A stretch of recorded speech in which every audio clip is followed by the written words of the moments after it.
potentially clinging for their lives to wreckage, potentially hailing what appears to be overhead aircraft, maybe to come save them, is maybe an indication that the real reason he doesn't want to release the video is because it's somehow incriminating, that it would somehow kind of show that what happened here was wrong and indeed illegal. You are, and separately, I want to ask you about this. You're running for course in your congressional campaigns for years, including this one for the Senate. You've received more than $90,000 in contributions from Trump allies and MAGA donors, including almost $30,000 from Shyam Sankar, the chief technology officer for the company Palantir. CNN has reported that ICE awarded Palantir nearly $30 million earlier this year to develop something called Immigration OS. It's a system not just for collecting information, but for shaping enforcement decisions in some of these immigration actions. CNN reached out to Palantir for comment at the time on that. I know you had voiced your repeated concern about federal immigration operations in Illinois. Are you comfortable with the financial support of Palantir's CTO, which has come as recently as June 2025, according to this report?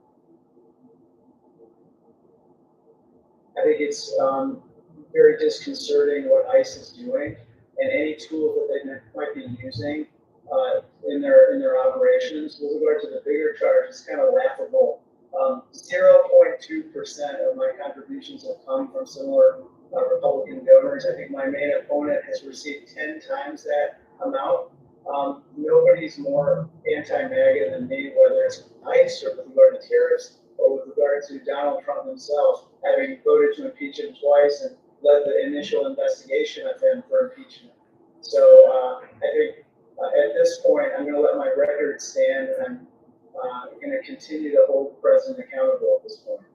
Yeah, I mean, to that point though, and I hear what you're saying about the breadth of your donations, but this one specifically being from Palantir's CTO, as Palantir has been paid for this particular service, which I mean, I imagine is that something that you oppose? Sort of I'm asking you, is that the service that Palantir is being provided? Yes, I don't want anybody providing ICE with tools that can be used to somehow racially profile people or discriminate against anybody. They are out of control at this point. And so what ICE is doing, especially in my district and in Chicago, is completely unacceptable. So then are you rethinking that? And I'm not talking about the breadth of your donations. I'm talking about specifically about this one that, this story is being written because that donation appears to go counter. You don't support this particular kind of service, and yet you're accepting some financial support from Palantir's CTO. Does that give you pause about that donation? Is that something you might revisit? Yes. All right, Congressman Roger Krishnamurthy, thank you so much for being with us. Really appreciate it. Thank you so much. And so we'll come an update from a key hearing in the murder trial of Luigi Mangione.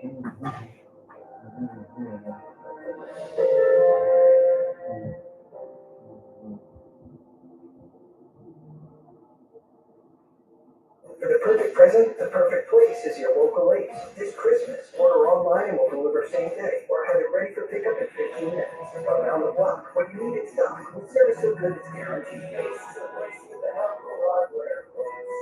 My UTIs were a recurring nightmare. Then we found support with Cora.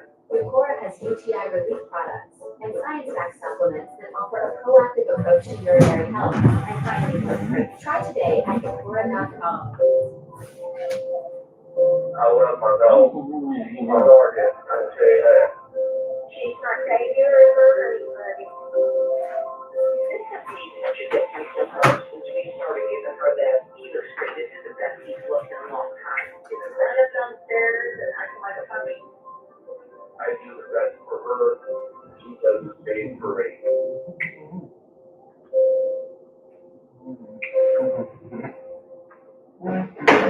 Jorge is always with the ones he loves first. When it comes to caring for his team, Please let its own maintenance take a backseat. Or maybe it's time to shift gears on that. Aspen Dental has complete affordable care all under one roof. Plus free exams and x-rays for new patients without insurance, and 20% off dental services for everyone. Making it easier to get started with quality care. It's one more way Aspen Dental is in your corner. I can't afford to overpay. Doug, are you hiding from used car shopping?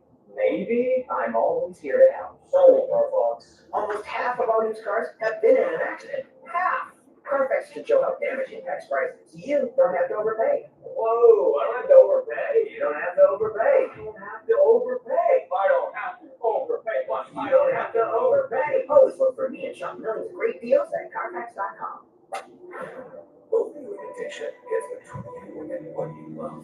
Once monthly Sublocade may help you move forward in your recovery. Sublocade with counseling and psychosocial support treats moderate to severe opioid addiction in adults started on an overdose of buprenorphine or already on buprenorphine. Sublocade is just one dose that lasts all month long with no complete detox required. Buprenorphine should be started under the first signs of withdrawal. Sublocade may cause harm or death if injected in the vein. As an opioid, it may cause serious life-threatening breathing problems. Ask about naloxone for opioid overdose. Get emergency help right away if you're faint, dizzy, sleepy, confused, have problems breathing, seeing, or talking, or if naloxone is given. Don't take with other opioids, benzos, alcohol, or other drugs, including street drugs. This can cause severe drowsiness, decreased awareness, breathing problems, coma, and death. In emergencies, tell medical staff you're on Sublocade for opioid dependence. This is the full list of risks and side effects. Talk to your doctor and read the patient label for more information. If you or a loved one is struggling with opioid addiction, visit Sublocade.com. Hey, Nick, I'm gonna be next school shooting. Violence and mass shootings have increased on a scale that we've never seen before. One question we have to ask is what is I'm reading the Black Box warning. suicide, murder, psychosis? If society knew what is being withheld from them, game over.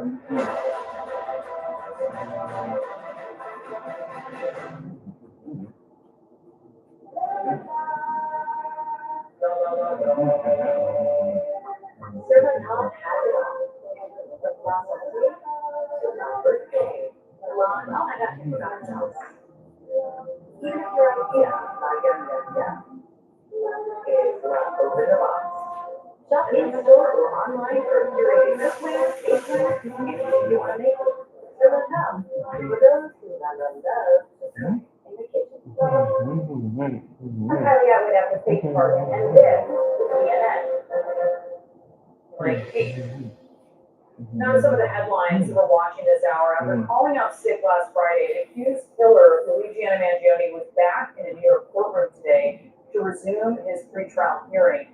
Mangione is charged in the fatal shooting of United Healthcare CEO Brian Thompson. He came face to face with the police officers who arrested him inside a Pennsylvania McDonald's.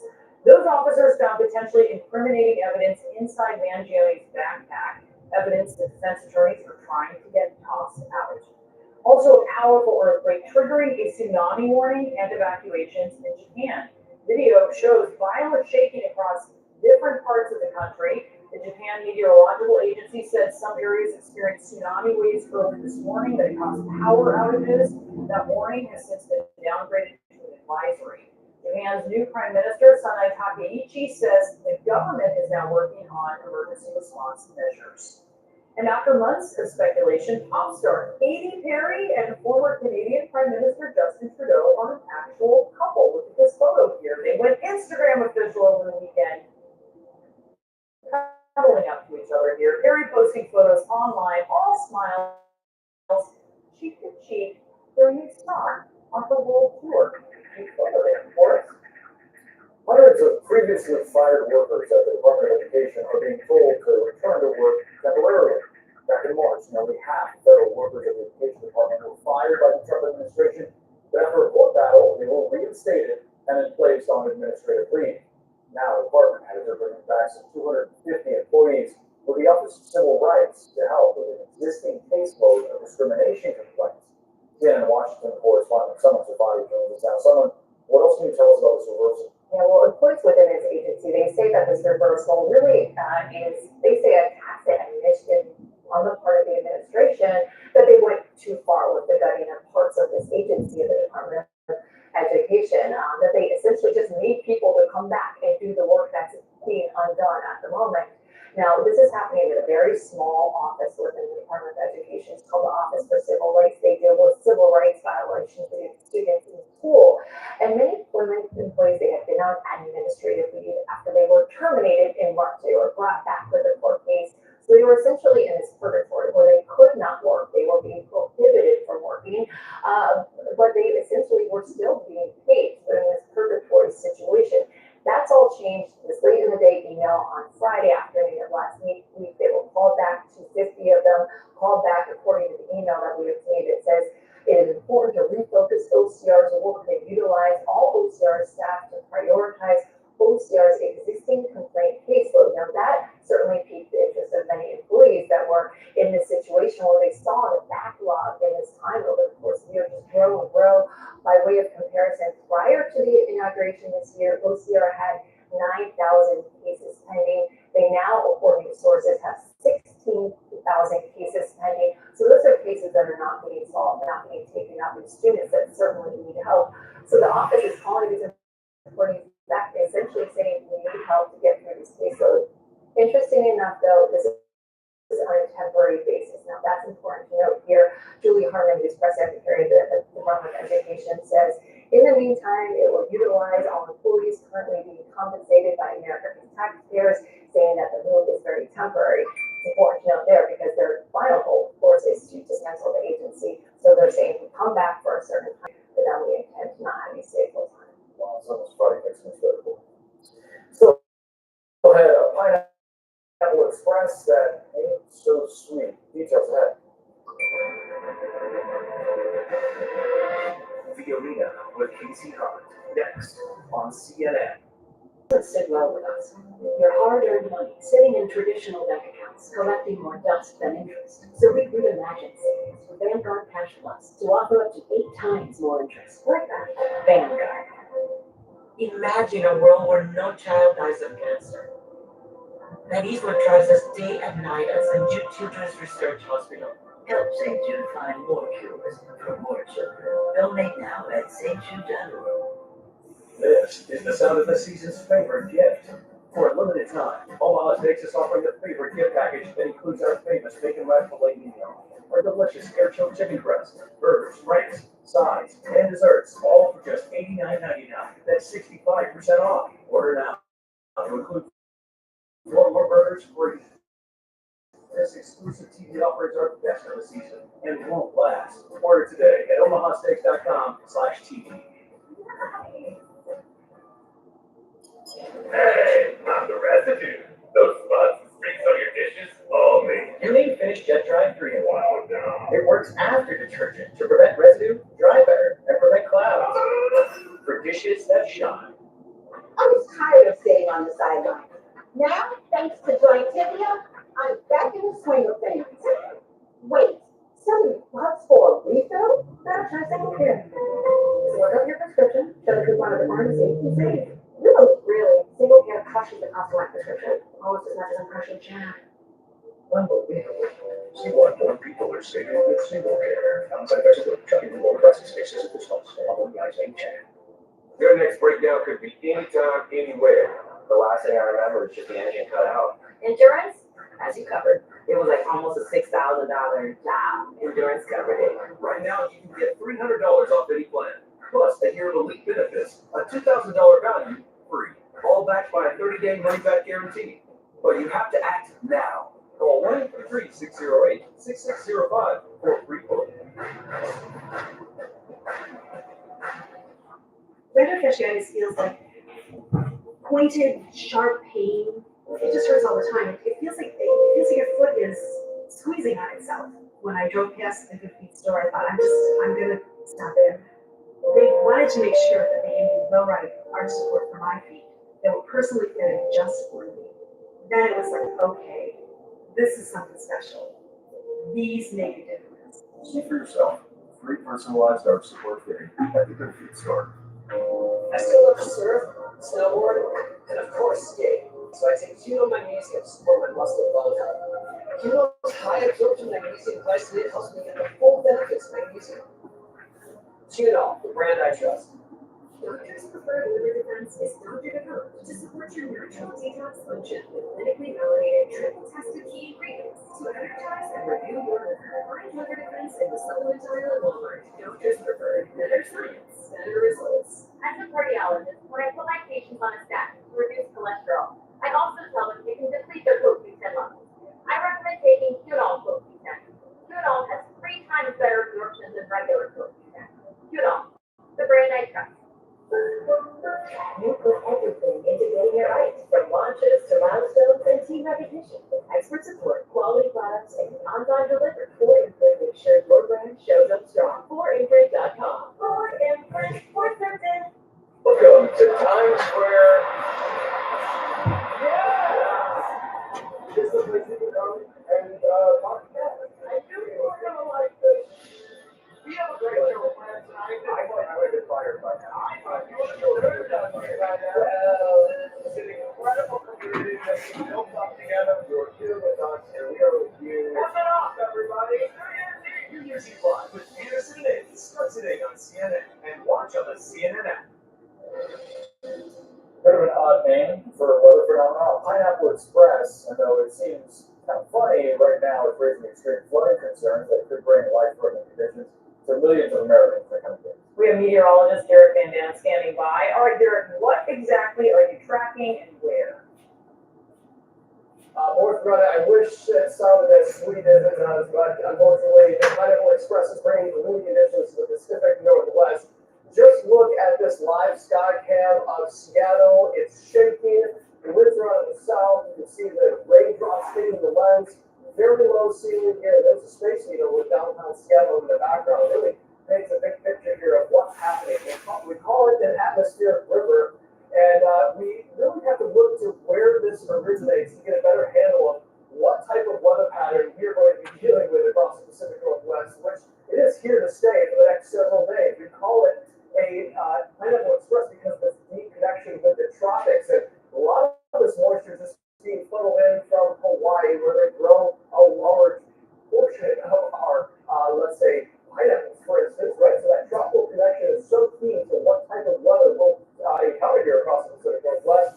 And with the mild connection from the Pineapple Express, it looks like it's going to be all rain, and a lot of it we could see over a foot in some locations. This is the current radar.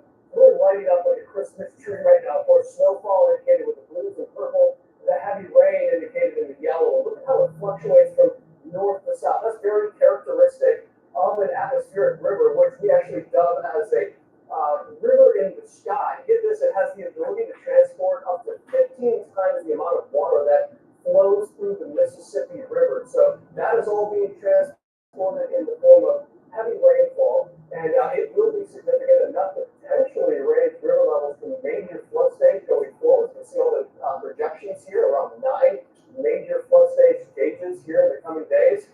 So we're going to look out for landslides, mudslides, and urban flooding from Seattle southward into Portland, Oregon. So this is really the hotspot for weather coming up. Along with that, with all the rain and all of the wind, there's potential to knock down some trees, some power lines, and that will be a concern for much of the Northwest. Derek, thank you so much. I thought we had a kicker story about like an off-season cocktail. Yeah. And it turns out it's scary weather. Yeah, we have to keep an eye on that. We also have this. This is pretty cool. We do. Okay, we do have this, and this is cool. The Rock'em Sock'em robots that we grew up with certainly didn't look like this, did they? No. The straight left kick sending the CEO of the Chinese robotics company flying to the ground. Engine AI showing off its latest technology in a new video posted online. This is in response to accusations that its humanoid T-800 robot wasn't real at all, but rather a CGI effect. All that to their CEO, who's now on the ground, even though he's smiling, but that didn't feel great. The company says it's planning more demonstrations in the future. That's today's edition of whatever.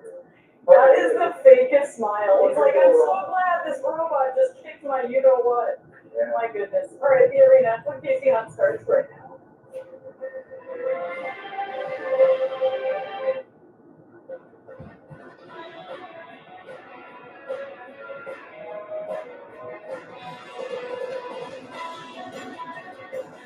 Hi everyone, I'm Casey Hunt. Welcome to the arena.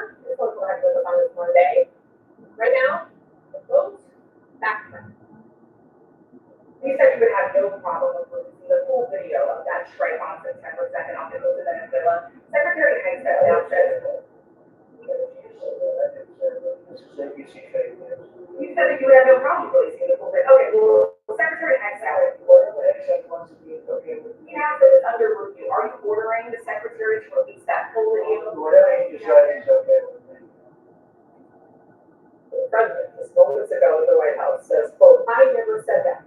He's denying his past support for releasing the video that shows that now infamous double tap strike on the alleged drug boat in the Caribbean. So what did the president actually say last Wednesday in the Oval Office? We released video of that first boat strike on September 2nd, but not the second video. Will we release a video of that strike so that the American people can see for themselves? I don't know what they have, but whatever they have, we certainly release, no problem. Last Wednesday, it was no problem. Now apparently there is a problem. The president's comments stand in stark contrast to the now growing bipartisan support for releasing the video of that second strike from September 2nd. And today, tucked away in a month-past defense bill, it has found a provision that would limit Defense Secretary Hegseth's travel budget until it gives the Armed Services Committees in the House and the Senate the unedited video of the strike. Do you think that the video should be released in full to the American public? As President Trump has said in support. So I personally don't have any problem with it. I think it's really important that the video be made public. The American public needs to judge for itself. All right, let's get off the sidelines and head into the arena. My panel is here. We're also joined by CNN senior White House correspondent Kristen Holmes. So, Kristen, how is the White House explaining what is very clearly a total adoption? Well, we're not, of course, on the remarks that just happened moments ago. We have not heard back on their interpretation of this complete about face as noted. But a couple of things have changed since we first made those comments. One, we know that bipartisan lawmakers have now seen that second video that wasn't released, and many of them condemned the video. Most of them Democrats, but there are still a lot of questions about the legal authority that was given to make those strikes. And the other part of this that's so fascinating to hear is President Trump, a president who, by all accounts, really tries to command his authority over every aspect of his administration, over every agency.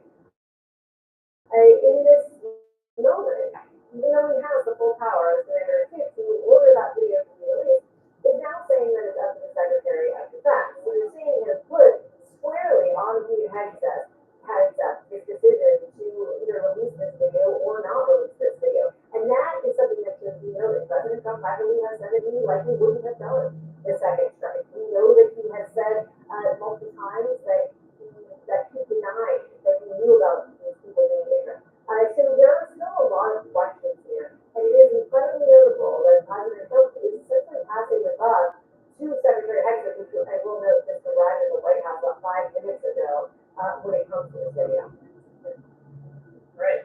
That. Kristen Holmes, thank you very much for that reporting. Our joining us now in the arena to discuss Democratic Congressman from Colorado, Jason Crow, former Army Ranger, and he now sits on the House Armed Services and Intelligence Committees. Congressman, how do you explain the president's about face on whether the video of the second strike should be released? Well, there's nothing to explain, Casey, and the only thing this administration appears to be good at is a cover-up. We don't have to have a debate about the video, what it shows and doesn't show. They can just release the video. We happen to know that the Defense Department, the Pete Hegseth, is actually very good at quickly releasing videos when he wants us to see what's in it, which is very telling, frankly, about why this one hasn't been released. How do you explain the difference between what Jim Hines, number 2 on the House Intelligence Committee, said about what's in the video versus Tom Cotton? They have totally different things to say about it. Cotton saying that it is entirely lawful what he saw. Yeah, here's how you explain the difference. You have Jim Hines, who's interested in the truth, in the law, in conducting congressional oversight, and you have Senator Cotton, who's interested in just appeasing Donald Trump. That's the difference, right? So, but again, we don't have to debate this.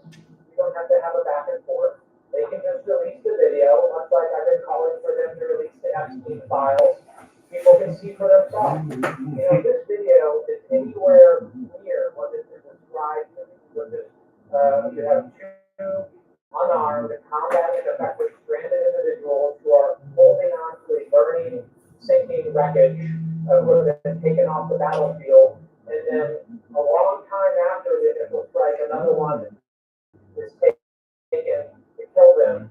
There is no justification for that. I'm a combat veteran. I've been in these situations before, and you learn. This is the very first stage of our training. And if someone's injured, if they are trying to surrender, if they are retreating, if they have been rendered combat ineffective, you not only have a moral obligation, but a legal obligation to refrain from striking. The administration's defenders have essentially tried to argue that there's something on the video that shows that these survivors were trying to stay in the fight. What would that look like? And is your understanding of the video that it shows anything like that? My understanding is there's nothing remotely like that. In fact, some of the folks who have briefed Congress have refuted that account already. Again, what has been described to me, I have no reason to believe that this is different. Two individuals holding on to a burning, sinking wreckage over a long period of time.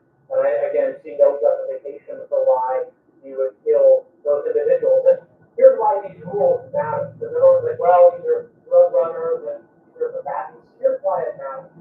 The world came together and said there has to be some rules to govern POWs, prisoners, wounded people on the battlefield, because America also benefits from them.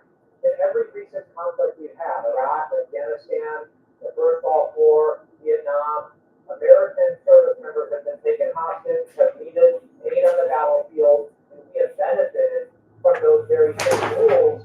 Our men and women can benefit from them.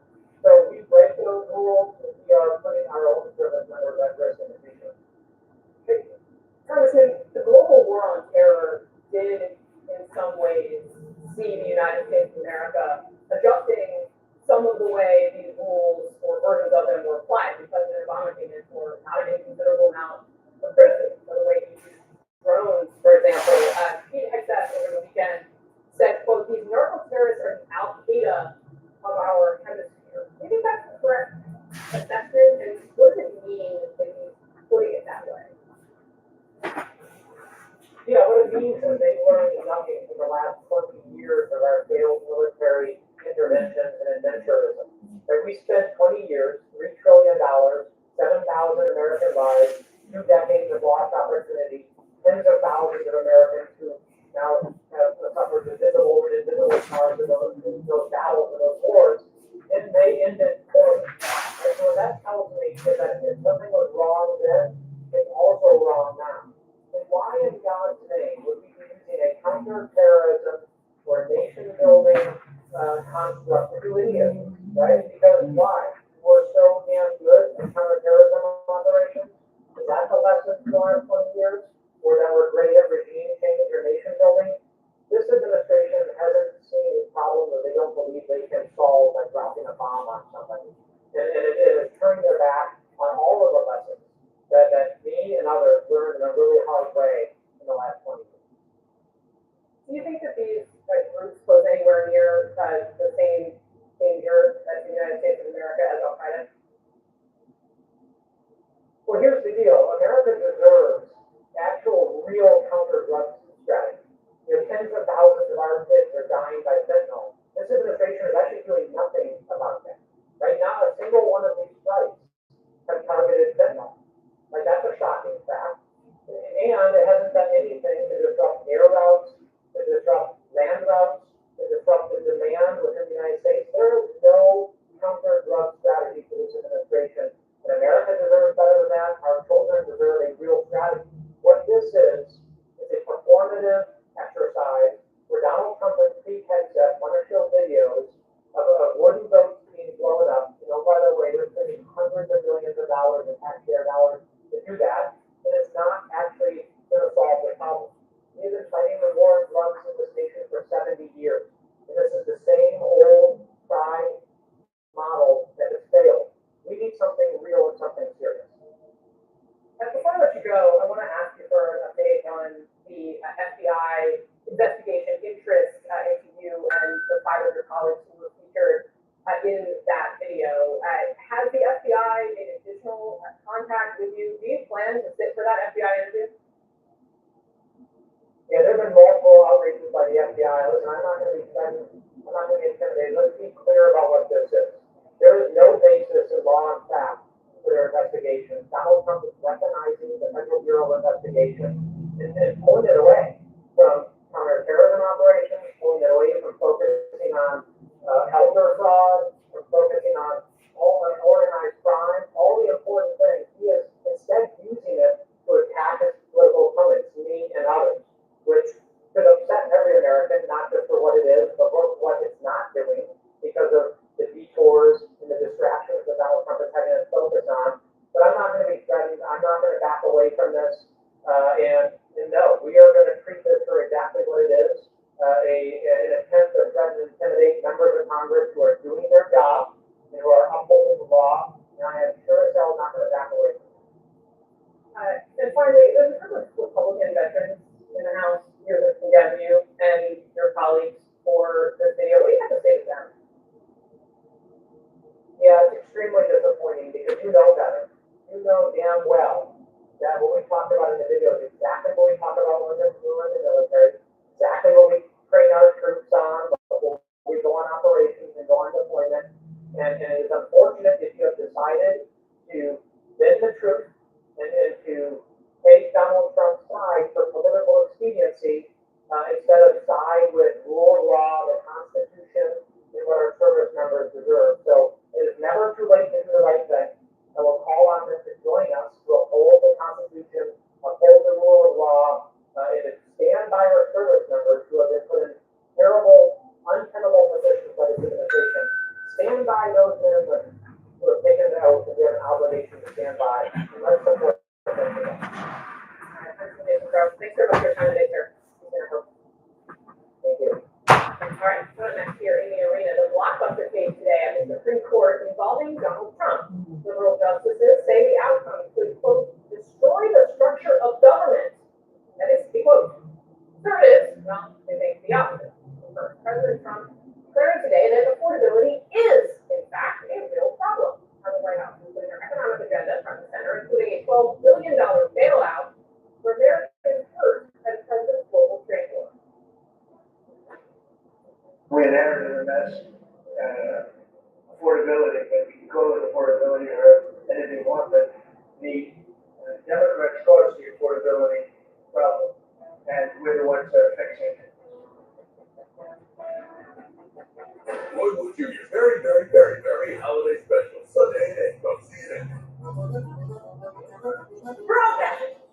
Ever since I started wearing high-speed glide step Skechers sleepings, my other shoes are useless. With Skechers sleepings, I just step in and they're on. Try Skechers sleepings. It's the final day of close this one this year. Struck out with the GMCs. Important things aren't worth compromising. And farmers, we offer both quality insurance and great safety. Yeah. Come on, we are farmers.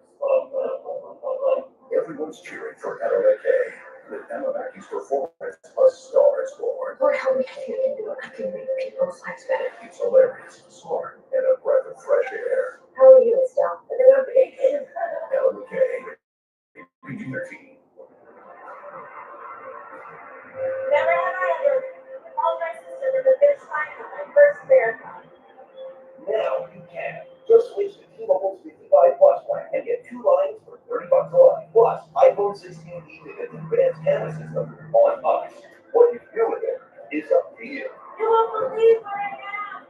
Switch to T-Mobile's 55 Plus plan. Get iPhone 16e on us and 2 lines for just $30 a line. This is the sound of the season's favorite gift. For a limited time, Omaha Steaks is offering the favorite gift package that includes our famous bacon wrapped filet mignon, our delicious air-chilled chicken breast, burgers, franks, sides, and desserts, all for just $89.99. That's 65% off. Order now to include 4 more burgers free. This exclusive TV offers are best of the season and won't last. Order today at omahasteaks.com/TV. When you got a classic ride, you need tools you trust. Whether you drive it every day or take it out on the biggest night of the year, count on Harbor Freight. 12 Days of Field starts Friday. My UTIs were a recurring nightmare. Then we found support with Cora. Cora has UTI relief products and science-backed supplements that offer a proactive approach to urinary health. I finally feel free. Try today at qqdwd.com. Is Pilates with you? Well, this is Club Pilates. And really, it's for everybody. Because that's the point of Pilates, to feel strong and balanced and exactly. Everybody wants Pilates. The Lumify effect. One drop dramatically reduces redness for brighter, whiter-looking eyes that make you go, wow. Lumify works in 1 minute and lasts up to 8 hours. See what all the hype is about with the one and only Lumify. My name's Nick, and I'm gonna be an next school shooter. Violence and mass shootings have increased on a scale that we've never seen before. The question I'm going to ask is, what has changed? While reading the black box warning, Suicide, murder, psychosis. If society knew what is being withheld from them, game over.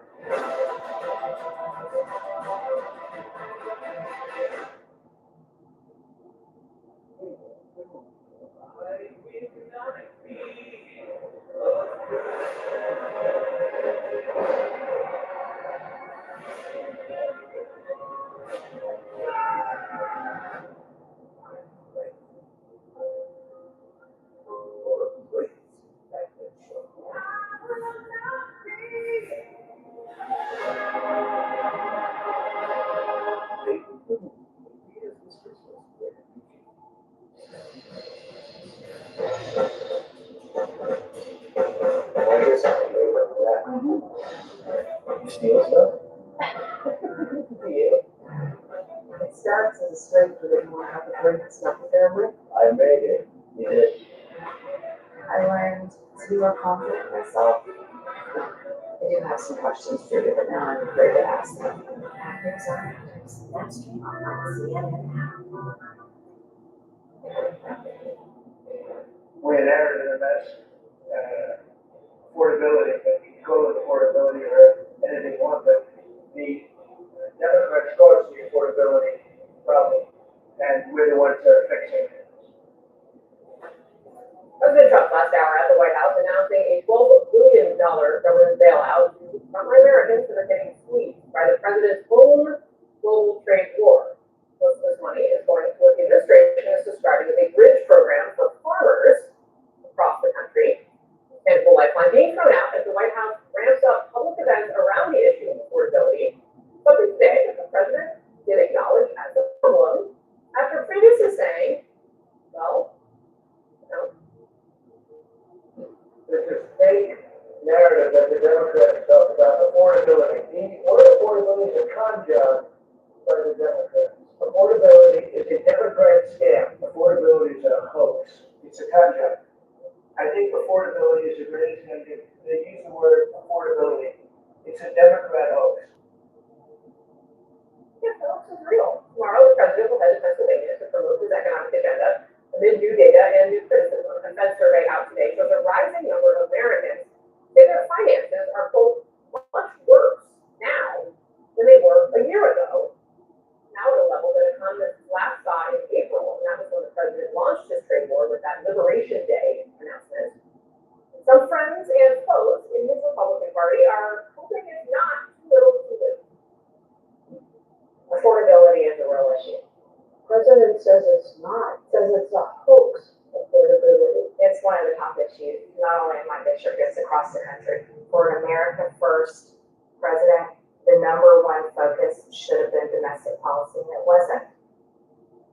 All right, our panel here today, congressional correspondent from New York Times, Amy Carney, CNN legal analyst, former federal prosecutor Ellie Williams, former DNC communications director Mel Lucy, and the former RNC communications director, Republican strategist Doug Hine. Welcome to all of you. Thank you so much for being here. Amy Carney, it looks like suddenly a problem that wasn't a problem is actually a problem. And this seems to be one of the numbers of outcases the president is making today, but it also seems to underscore that they're learning through the same lessons that the Biden team learned the hard way, which is that you can't actually convince people what is very plain when they show up every day at the grocery store. That's right, you can't, I mean, it was a matter of time before saying, well, well, this is still a hangover from the Biden administration. The bottom line is that people blame their cost of living is rising and the president is in the White House. But I think today's announcement was an acknowledgement that the trade policies are having negative consequences on the agricultural sector. Farmers are a key part of Trump's voters.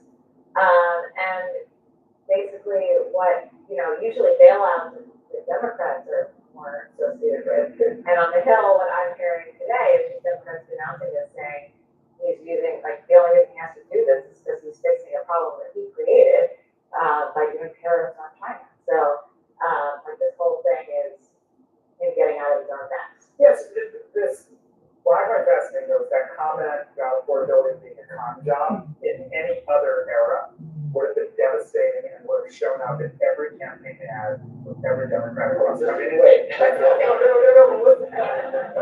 Sure, but it does not have the same impact that it would have a long time ago.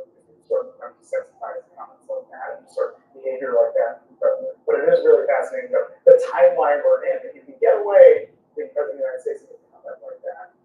I mean, we'll see, right? I mean, this is the first time in the last decade that Donald Trump's job approval on the economy is underwater, right? Even when he lost in 2020, he was still had a net positive job approval rating on the economy, not on anything else, but on that. And for the first time, Americans are really souring on the way he's handling it. This farm bailout is a great example of that. I mean, look, American farmers, he's not what, 12 billion? I think 11 billion of it was a one-time payment. That's not really gonna, fix any of the farmers' problem. Especially since they lost 13 billion overall. China's not buying the goods they said they were going to buy. They're buying soybeans instead from Argentina, who we gave a $20 billion bailout to. We are subsidizing our big competitor while while farmers are losing money. And the rest of us are paying more. And on top of that, though, the challenge is getting that $12 or $11 billion to small farms, which is logistically, again, I'm not an expert in farm policy, but logistically quite complicated. And in fact, most of it's actually going to much larger farm entities that may not need it as much. And our prices in the produce aisle are still going up. Yeah, I mean, Doug, hi. So the recent CBS poll on the economy, 58% of Americans say their prices are going up, right? So they just ask, do you feel like it's more expensive today, right? And 58% of them said yes. Only 32% said they thought the economy was good. And 60% say that they think that Donald Trump makes prices and inflation sound better than they are, right? Is that where you want to be? No. It's what's surprising to me is that Donald Trump, regardless of how he broke law and tries to shut, he has a pretty good idea of where the pulse of the country is.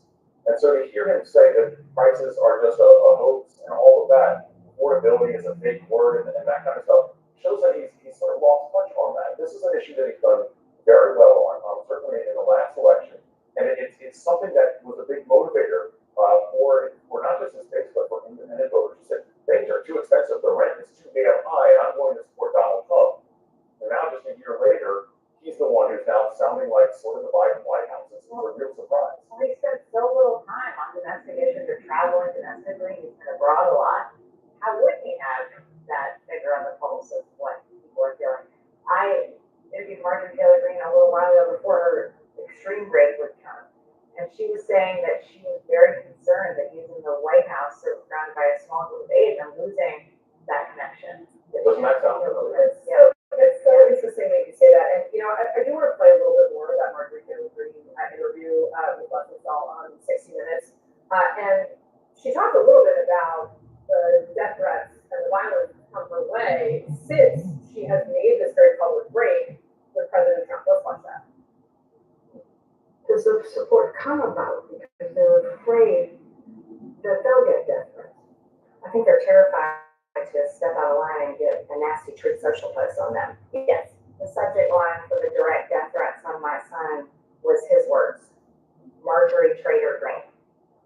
Those are death threats directly fueled by President Trump. I told him, I told J.D. Vance, I told them all, sent those directly to them. I didn't get a response. Jake Vance replied back to me, we'll look into it. I got response back from President Trump that I will keep private, but it wasn't very, very nice. Pretty remarkable to hear her say what many others have said about the way that President Trump's threats or words can land, in that they show up in the real world in these times of threats. But she has been making the very argument that you were just outlining, right? She's been saying, like, Turkey's not affordable enough. The president is doing things that don't focus on the issues that she thinks to be right. Yeah, and I think she's really interesting to watch because she is a person who really is, she's channeling her debates. She's channeling her district, deep red district in Georgia. You know, she goes home a lot and still shops the grocery store and hears from voters and kind of is, like, she's not acting as like a one-off. So I think you need to listen to what she's saying, and her shift, I think, is indicative of fracturing of the MAGA movement because she's not resigned from Congress because she couldn't get reelected there. And I haven't seen her shift. A few months ago, she was saying the effects of the Build Back Better bill, or we just need to give it more time. And now she's really saying no, it's like it's not affordable and it's on Trump. So, how are Republican leaders explaining Marjorie Taylor Greene and what her decisions have been like recently to themselves? By and large, they're not. And part of that is a concern that she's not just the canary in the coal mine. I think Kevin McCarthy's was the biggest canary in the coal mine that we could have. We're coming into the Christmas holidays, obviously, and the expectation is that we'll come back. All these members who spend time at home, not during the shutdown, are going to say, I'm going to stay home more. And we're going to see a lot more Republican retirements, especially if you're concerned of going from a committee chair to a committee ranking member. Your life is not really as great if you make that transition.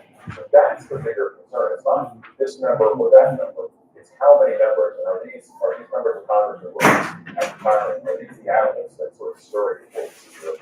Okay, Nancy Mace is one of these people. She's from South Carolina, Republican. I know you wrote about her and a couple of the other women Republicans. She just put out this piece in the New York Times. Nancy Mace told us, what's the point of Congress? She asks. And she says the obstacles to achieving almost anything are enough to make any member who came to Washington with noble intentions act. Why am I doing this? That's going to get some eye rolls because Nancy is running for Congress seems to be here in order to get a sentence. But that being said, I could forget her motivation for this sentiment. She is speaking the truth. A lot of people, like the showboats and the workforce, both would agree with that statement. Why are we even here? We have a trifecta of power. We have little to show for it. We were home for 8 weeks, during the government shutdown. I think there's deep frustration in that, like, these jobs are really hard and taxing, and if we don't even have work to show for it, it's just like really sours you on the leadership and on doing the job at all. Quick question, can you talk about that? Congress, they have completely abdicated their constitutional authorities and responsibilities to the executive branch. The Article 1, the power to tariff, lies with the Congress, not with the executive branch. And the degree to which they have just said, The degree to which I was making difficult decisions for themselves in order for Virginia to Okay, up next in the arena.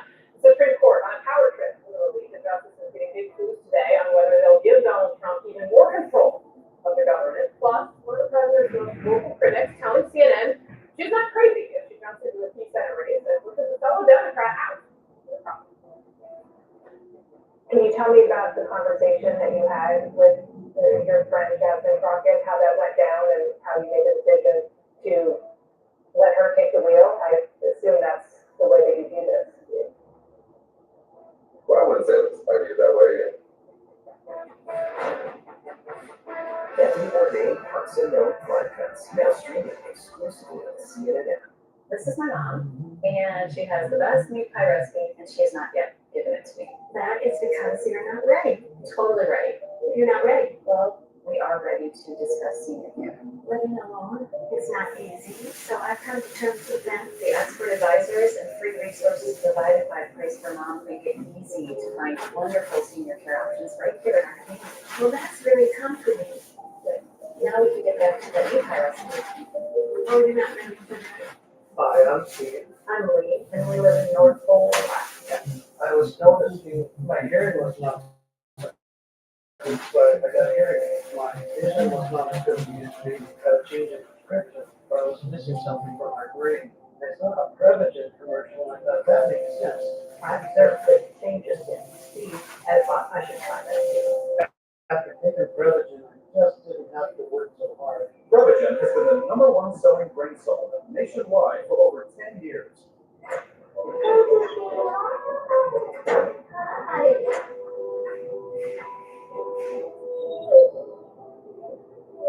How's that pasta coming along? Pretty good.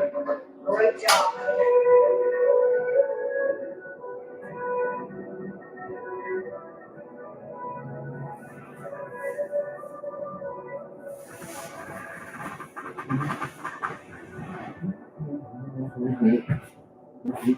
For the perfect present, the perfect place is your local Ace. This Christmas, get free assembly and delivery on your new grill at Ace.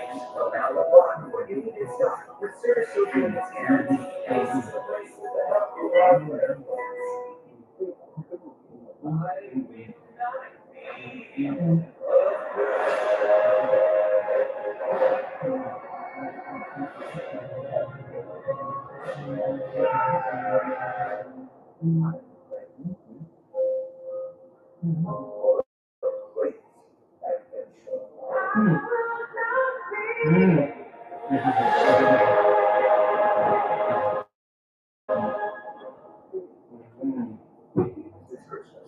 So I heard Fisher Investments as a fiduciary. Yes, we always put clients first, even if that means a little straight up. Like what? Tell our clients what they need to hear. Like if their lifestyle might lead them down the line. Other times, we keep clients from getting into the investment mistakes, that can impact their future. You want to know that too? At Fisher, we use a disciplined approach, keeping you on track for a comfortable retirement. At Fisher Investments, we're clearly different. This is the story of the one. For those that choose a Granger for next day delivery and professional grade products and help him fly through the daylight clock. Call, click, or stop by. Granger for the ones who get it done.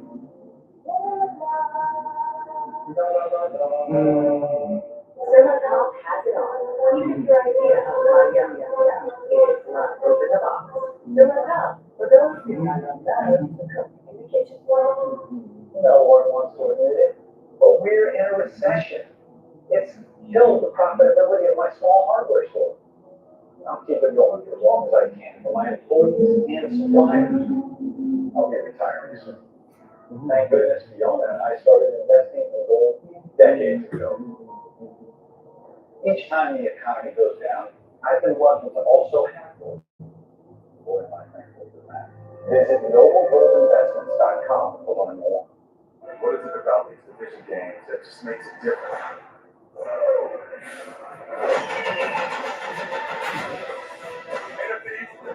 All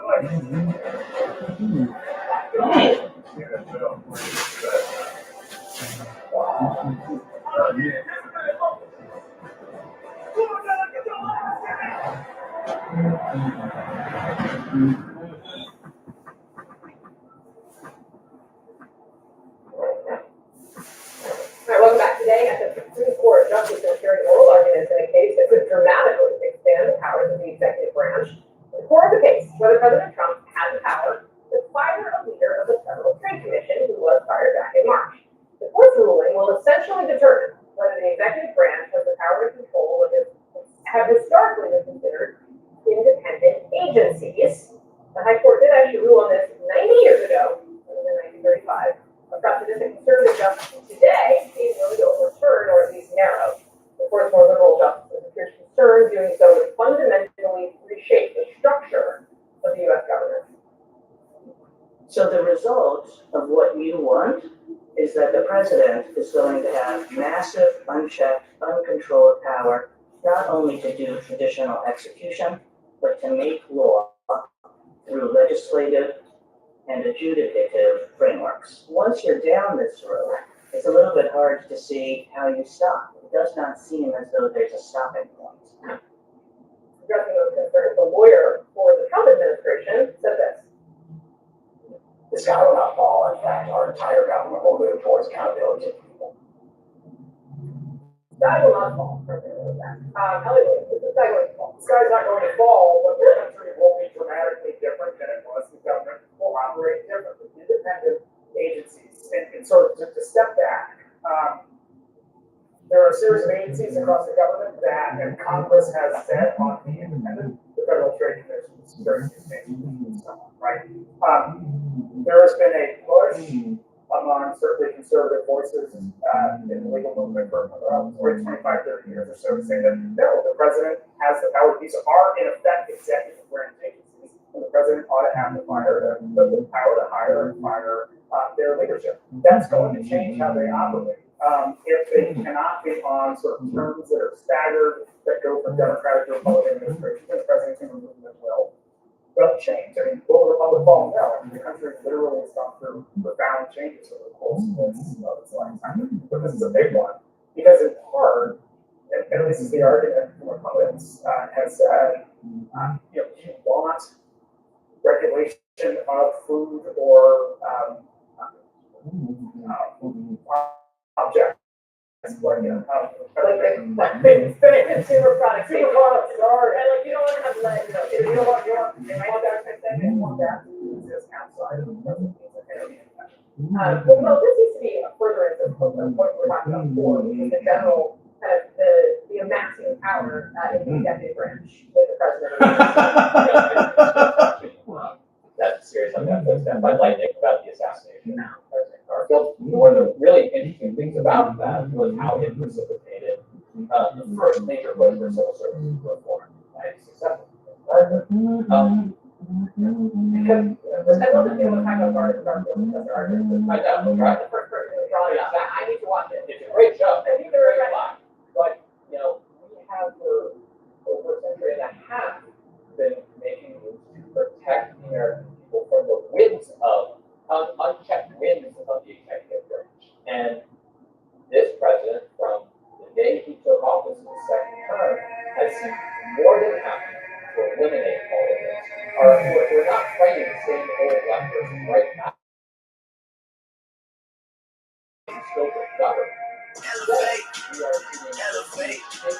Only obligation is to illustrate. So much on my plate, I gotta delegate. Papa pass the mother, we gotta celebrate. I'm a better way, thinking how to make all this happen for myself and my friends. All this happen for myself and my friends. There's no way that this is real anymore.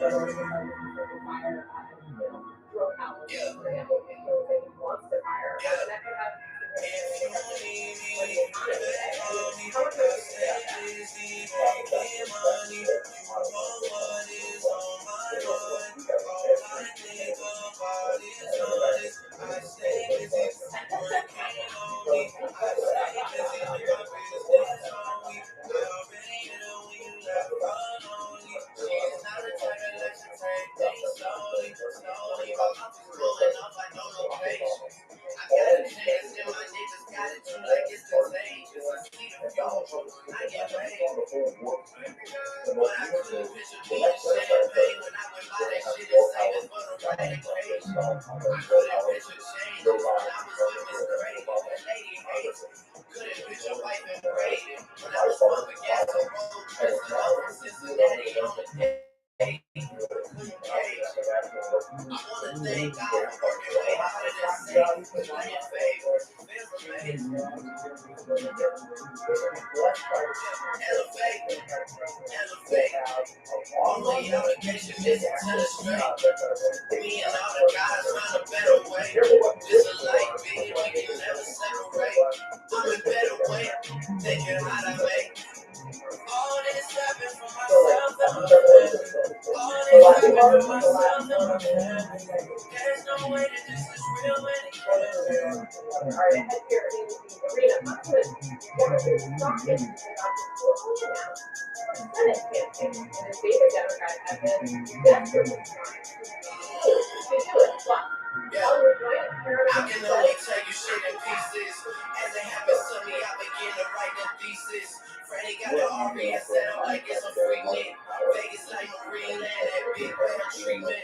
Georgie got me up 100,000 for the weekend. I gotta move to safe beside the bed when I be sleeping. My mood is changing the song, I'ma be tweaking.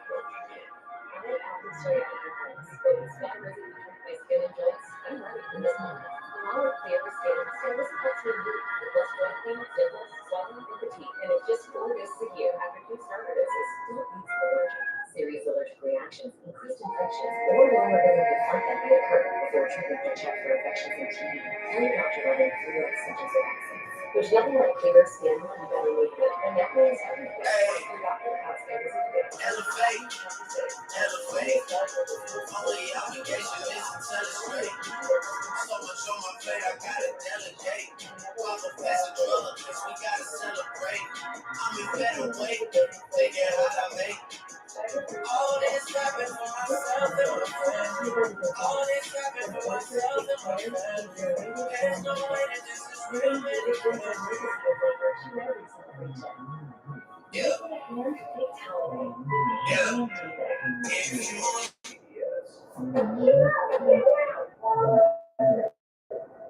Why the devil goes to all this trouble about this journalist still? And the story. That's important, not important. The hell is this?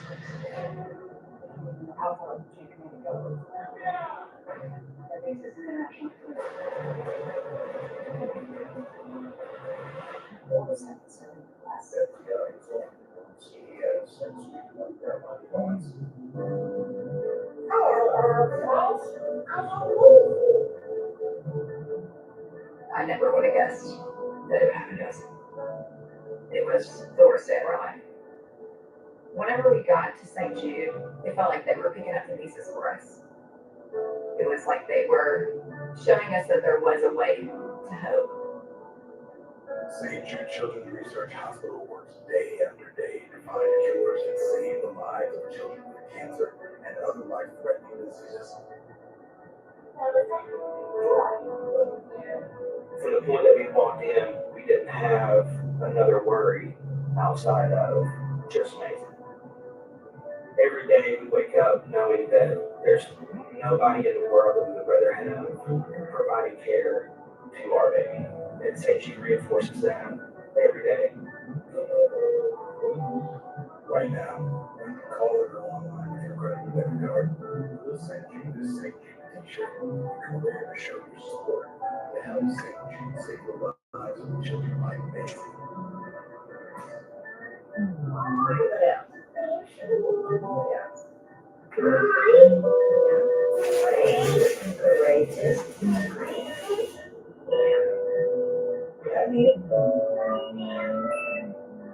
For just $19 a month, you will help us continue the life-saving research and treatment these kids need. It was such a blessing that St. Jude does this for us. And all of those donations are what helps families like mine get through. I don't know where Macy would be if it wasn't for St. Jude. St. Jude's been the best thing that's ever happened to us.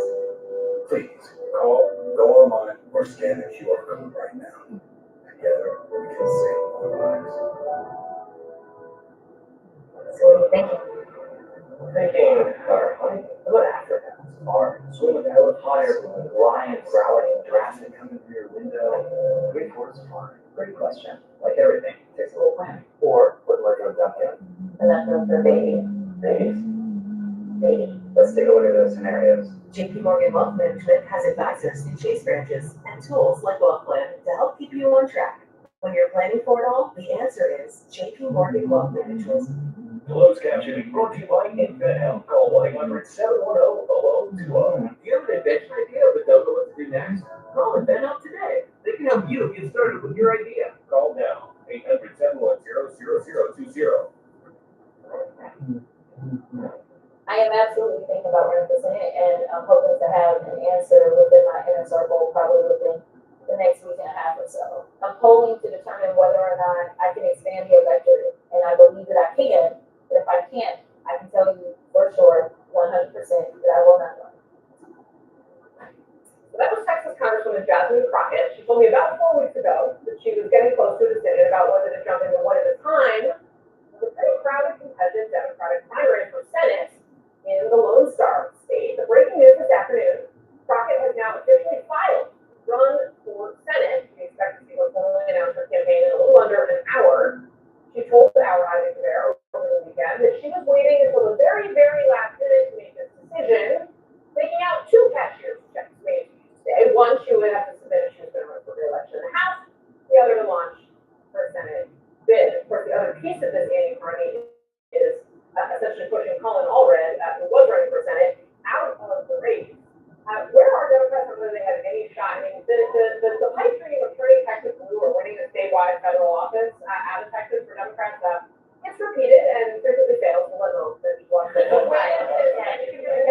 been like 3 decades since they won a statewide race in Texas, Senate seat in Texas. This does seem like a prime opportunity. The Republican side is messy. Jasmine Crockett has high name recognition. She also has a lot of remarks that Republicans are excited to use against her. Cornyn, earlier when she was talking about it, Senator Cornyn was already voting her to get in, saying, run, Jasmine, run. So I think she's divisive. They can paint her, they want to paint her as like too far left. She kind of really just popped on the national stage when she did that bill. Well, yeah, we can watch that. Let's take a look at that.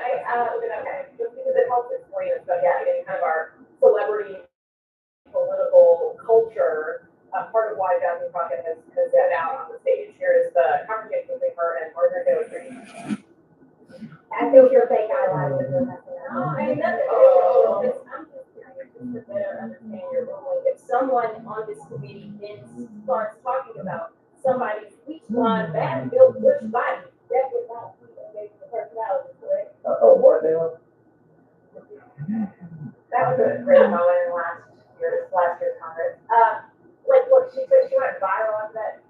Biden, I remember sent that in one radio email with like, as the subject line, they used her after the debate in the spin room. So that kind of launched her on the national stage. But there is a lot of comments that she has made about immigration that are just going to be easy to counter with. I actually was surprised that she's strong enough that Colin Allred gets out and things in. That actually caught me by surprise today. I thought I didn't see that was an obvious. She wiped him out. Yeah, I mean, I think it's interesting. I found it interesting to me that she was shoot out the field with an internal poll, and she basically said, "Look, if this poll comes back in my favor, I'll run, and if it doesn't, I won't." Which is actually how these decisions get made, and people rarely say it in public. I mean, Mo, what do you think of this one? I don't know. We're just gonna get Allred down. She's still having a competitive primary here, right? I mean, Rico, state legislator, is still in this race. He's building a real strong grassroots. I always thought it was Allred for Rico. That's what they were touting. This is grassroots fundraising, grassroots organizing. She certainly brings quite a bit of half of the race too. So I think the Democratic primary, if you're just in student politics, is still going to be a really fascinating primary to watch. And the Republicans are in that. I mean, John Cornyn is no shoe-in for renomination with sort of MAGA favorite. Well, I mean, it's worth kind of running through for viewers who are not English with the rest of us, right? On the we can put up the running primary, the Republican primary, Senator John Cornyn, long-standing member of Senate leadership. Okay, he's been around Washington a long time. He's done a lot of legislation, including working with Chris Murphy and other Democrats on a gun-related package that in some ways opened up challenges to the right. The Texas Attorney General, Ken Paxton, is that right-wing challenge. Now, Paxton, the guy, has a heck of a lot of baggage because, of course, was the subject of investigation, criminal investigation, and yet, and there are a lot of Republicans in Texas who don't want to run and do it in any way, right? So that's the backdrop against which Democrats think, well, maybe we have a shot here. We all hear Bill Clinton in Texas. The reality is Texas is a mess. And it's a mess on both sides. So just out there, I follow John Boyd on Twitter, and he talks about what we can almost every 10 minutes. There's a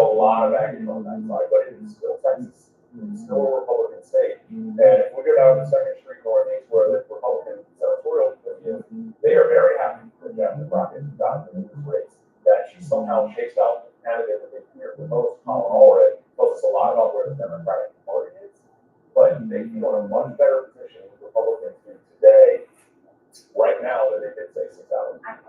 I think these primaries are, look, Maine and Texas, Susan Collins, John Cornyn. I think there was a time to beat them, for Democrats to beat them. It is this cycle.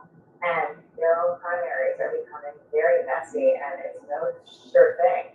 And I just think that it speaks to the dysfunction of both parties, that if there was ever a time to get these Senate seats this year, and it doesn't look like it's on the track to happen. Yeah, and to Doug's point, this is the year for lightning to strike with the messed up Republican Party in Texas. It's still Texas. She's a compelling candidate, successful politician. It is still Texas. All that talk in 2024 about Latinos shifting toward Trump, they're going to dig out that support and then make gains elsewhere across the state. I think it's just very hard for. All right, and Jasmine Crockett, the Congresswoman, will join for the live tonight at 11 p.m. Eastern, right here on CNN. Coming up, the hospital takeover bid is shaking up Hollywood. Watch the lead next on CNN. Never have I ever. All dresses to the finish line on my first marathon. Now you can. Just switch to T-Mobile's 55 Plus plan and get 2 lines for $30 a line. Plus, iPhone 16 with its advanced camera system on us. What you do with it is up to you. You won't believe what I got. Switch to T-Mobile's 55 Plus plan. Get iPhone 16 on us and 2 lines for just $30 a line. What kind of gift can $29 get you these days? It could send someone to their ancestral village and give them a taste from one side and outside. That's a big gift for a small price. Hey, Jack. Yeah, look, give it to you. If you're pain and congestion, it's all there. No, I beat my pain and congestion. We're going to use the next rapid clear. Right, what? Time out! Beat pain, congestion, and headaches. A new insurance rapid and clear. This holiday, simply celebrate with handcrafted bouquets and portable gifts. Leading gifts already delivered nationwide. 1-800-Flowers brings Christmas cheer right to their door, no matter the distance. Order now at 1-800-Flowers.com. This is the sound of the season's favorite gift. For a limited time, Omaha Steaks is offering the favorite gift package that includes our famous bacon wrapped filet mignon, our delicious air-chilled chicken breast, burgers, franks, sides, and desserts, all for just $89.99. That's 65% off. Order now to include 4 more burgers free. This exclusive TV offer is our best of the season and won't last. Order today at omahasteaks.com/TV. Our brains are incredible, but memory can get complicated. That's why we created Nariva Memory 3D. It supports your short-term, long-term, and working memory. Take it from me. An elephant never forgets. Remember Nariva.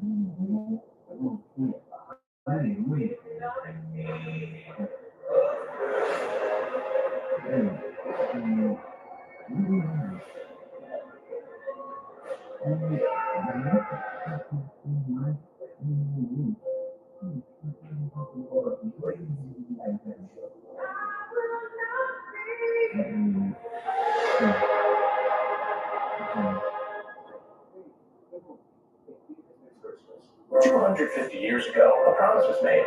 How we deliver has changed, but our purpose hasn't. It's the peace of mind knowing your love arrives reliably and affordably. The United States Postal Service, delivering since 1775. It's the final game, folks. This one wins the series. Struck out with the jinxings. Important things aren't worth compromising. And farmers who have both quality insurance and great savings.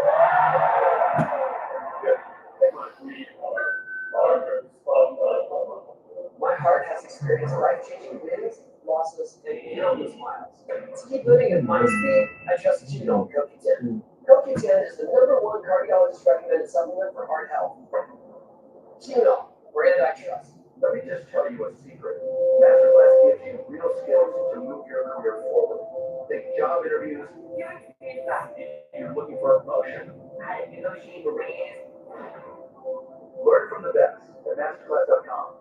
Doctors prefer liver defense with Dr. Defense to support your natural detox function with clinically validated, triple-tested key ingredients to energize and renew your liver. Find liver defense in the supplement aisle at Walmart. Doctors prefer better science, better results.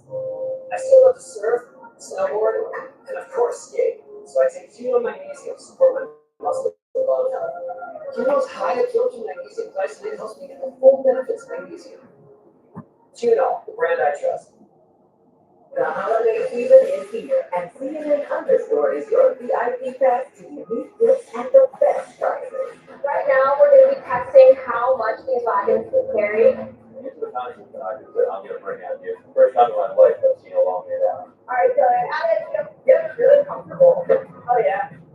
Expert recommendations. Can't miss deals. We wrapped it all up for you. Shop last minute gifting now at underscore.com. You are handing Netflix unprecedented market power, which is anti-competitive. This deal, if it's allowed to move forward, will actually be the death of the actual movie business in Hollywood. We're sitting here today trying to save it. Today, Paramount launching a hostile takeover bid to buy Warner Brothers Discovery after they lost to Netflix in a month-long bidding war. Paramount went straight to shareholders with an all-cash offer by the company that just this past Friday, Netflix announced plans to acquire. Now, we have to know that Warner Brothers Discovery is CNN's parent company. CNN chief media analyst Brian Stelter joins us now. So, Brian, Netflix apparently just heard from him quite a day here in Hollywood. That's right, and he is saying this deal with Warner is moving forward despite the hostile bid by Paramount. I explained this news to my kids, Casey, by saying the streaming services are fighting. It's HBO Max trying to pair up with Netflix, and now Paramount saying, hold on, we were here first. We asked out HBO first. And that's true. Paramount started this entire bidding war a few months ago by making unsolicited bids for Warner Bros. Discovery. And David Ellison, the CEO of Paramount, he doesn't just want to buy the Warner Bros. Movie Studio and the HBO streaming service, although those are key assets. He wants to buy it all, including this channel CNN. So it is no surprise that in the wake of the Netflix deal on Friday, the signed paperwork last Friday, Ellison is now back making this counter offer. He has rolled it out today in a PR blitz saying that his offer is superior for shareholders, better for the consumer, and better for Hollywood. But as you mentioned, you heard from Ted Sarandos a few moments ago. Sarandos is the co-CEO of Netflix, and he essentially said the opposite. He said, if Paramount wins this prize, then they're going to cut a lot of jobs. Sarandos said, quote, we're creating and protecting jobs in production. And then he said, that's what President Trump cares about. Because that's the X factor here, right? What does Trump care about? And how influential will the president be in this entire process? Notably, Trump posted on Truth Social about Paramount earlier today. He was very angry at the CBS News magazine 60 Minutes last night, and he blamed the new owners for not reining in the news coverage. So that tells us something really significant about Trump and his mentality when it comes to these proposed deals. Now, as we've been saying throughout this process, Netflix is not trying to buy CNN, but Paramount is. So we should pay attention to what Trump says and how he acts about these bidders. And I think most, contextually here, Casey, I think it's clear what's happening. Trump welcomes being a kingmaker. He welcomes being having the prospect here of choosing or appearing to be choosing between these bidders. Even though he doesn't get an actual veto, he can slow the process down for whatever buyer emerges here. So next steps, will Paramount bid even more? Will shareholders go for the deal? Or will Netflix and Warner continue to play the merge? Netflix and Warner Brothers are continuing down that road, but here we are with new developments pretty much where we are. And the Ellisons, how do they view President Trump in this process? A year ago, a little more than a year ago, David Ellison was a big donor to Joe Biden's reelection campaign. But he saw how the political winds changed. He figured out a way to cozy up to Trump and his allies. You can call that business savvy, or you can call that media capitulation. And there's a very vocal argument within the media industry about Paramount, about the Ellisons, about whether they're the right owners for these brands. What does WBD think? What does the board think? These are all factors to consider now. This is far from over. All right, Brian Stelter, thank you very much for that, sir. Always appreciate you.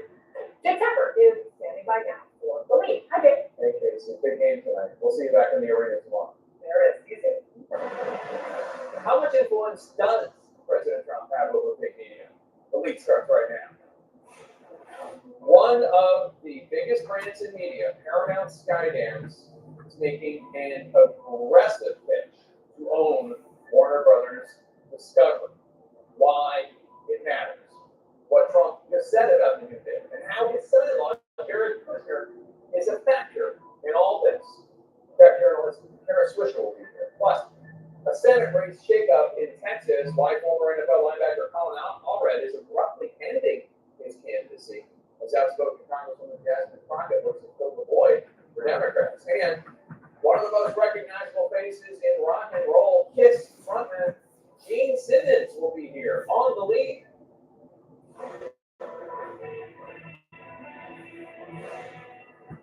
Welcome to the lead. I'm Nick Capra. We're going to start with the money lead and what could be a brand new bidding war for Warner Brothers Discovery, the company that owns CNN and HBO and HGTV and other cable channels, not to mention film production, places where movies such as Superman and Barbie and the Harry Potter franchise are made, and premier streamer HBO Max. Paramount Skydance is now making a new hostile takeover bid for WBD. The announcement coming just days after Netflix announced its own plan to buy Warner Brothers and HBO. Price tag $72 billion. Netflix also offered to take on WBD's existing debt and spin off the cable side of WBD into another company.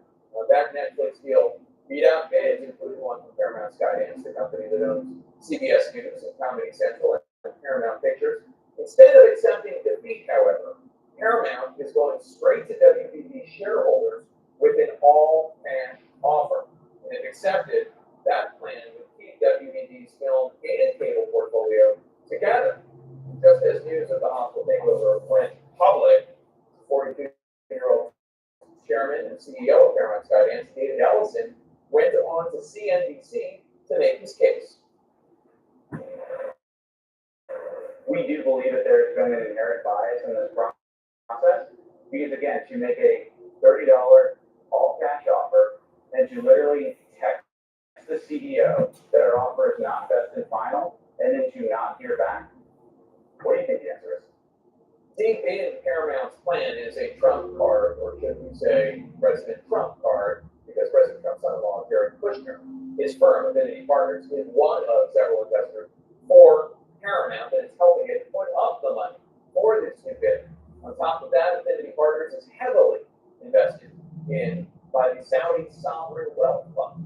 In terms of inherent bias, one does wonder about the roles of the Saudis and the president's son-in-law as well. Here's President Trump when asked about all of this just hours ago. What's the Paramount with for Warner Brothers? I don't know enough about it. Can you talk about Netflix copyright thing? Have concerns about I know the companies, and I want to know what they're doing, but I have to see what percentage of market they have. None of them are particularly great, but I want to do what's right.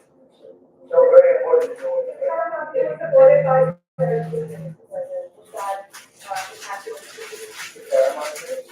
don't know, I've never spoken to him. He's really tried to work our gas. And you will recall, it has been only 4 months since Paramount merged with Skydance in dramatic fashion, and that ended up with the cancellation of The Late Show with Stephen Colbert, a frequent critic of Trump. Paramount agreed not to implement new DEI policies as part of the deal, and of course, the Paramount settlement with Trump for $16 million over a 60 Minutes interview with then Vice President Kamala Harris. It's an interview that Trump argued was deceitfully edited, though legal experts thought that Trump's case was rather weak, and media experts say the edits were rather common.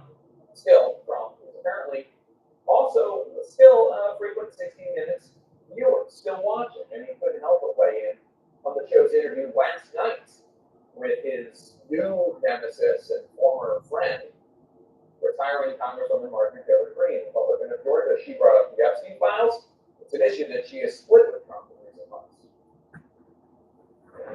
He was extremely angry at me that I had signed a discharge petition to release the files. I fully believe that those women deserve everything they're asking. They're asking for all of it to come out. They deserve it. And he was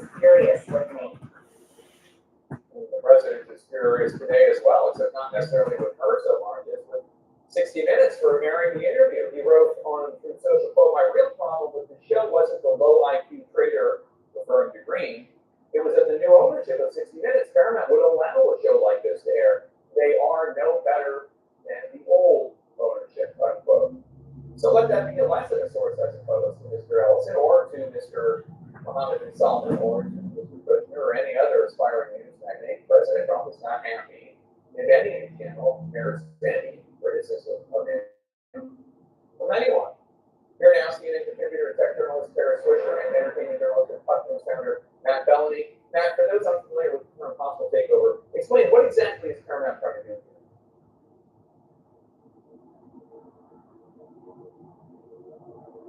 I'm not hearing Matt's audio, so let me fix that. Let's go to Kara.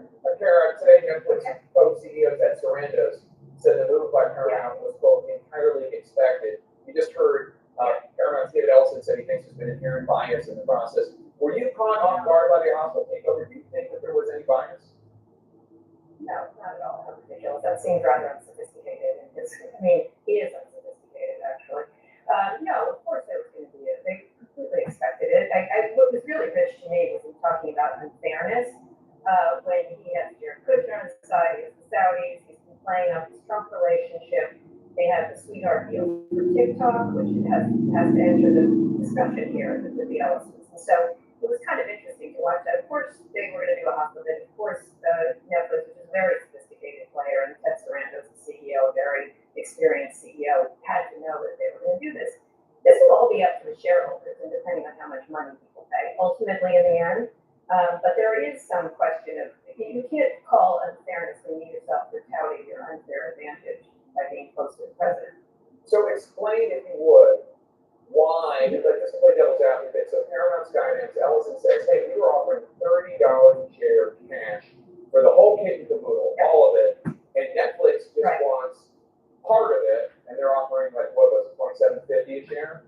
Why? Yeah. And Ellison's argument is, you know, the shareholders will make more with our deal, and it doesn't make sense that we explain why that's wrong. No, that's because their value in add when you take that right now at $1 a share. And so a lot of analysts said the thing that's being spun off might be worth more like $3 at least, if not $4 to $5 a share.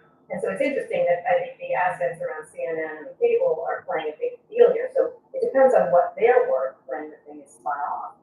They also, there's also a question of what will do better, what's the best, where you're going to make cuts. I think Ted is right on those things. Probably CBS, if CBS and CNN were merged, there'd be massive cuts, and same thing with the studios. And, all of them want this, including Comcast, which is now not going to participate. It's existential that these companies get bigger because of the threats from not just the things like TikTok and where people are spending their money, but also YouTube. That's another thing that's got to enter this discussion soon, because I think Netflix will argue that just as other tech companies argue, that there's a massive amount of entertainment everywhere now. And so you can't just limit it to streaming. So as you know, so many in the creative community, in Hollywood and the union, the Writers Guild, others have come out against the Netflix deal. David Ellison touched on that in the CNBC and take a listen. It's bad for the consumer. It's bad for the creative community. This deal, if it's allowed to move forward, will actually be the death of the theatrical movie business in Hollywood. We're sitting here today trying to save it. What do you think of that framing?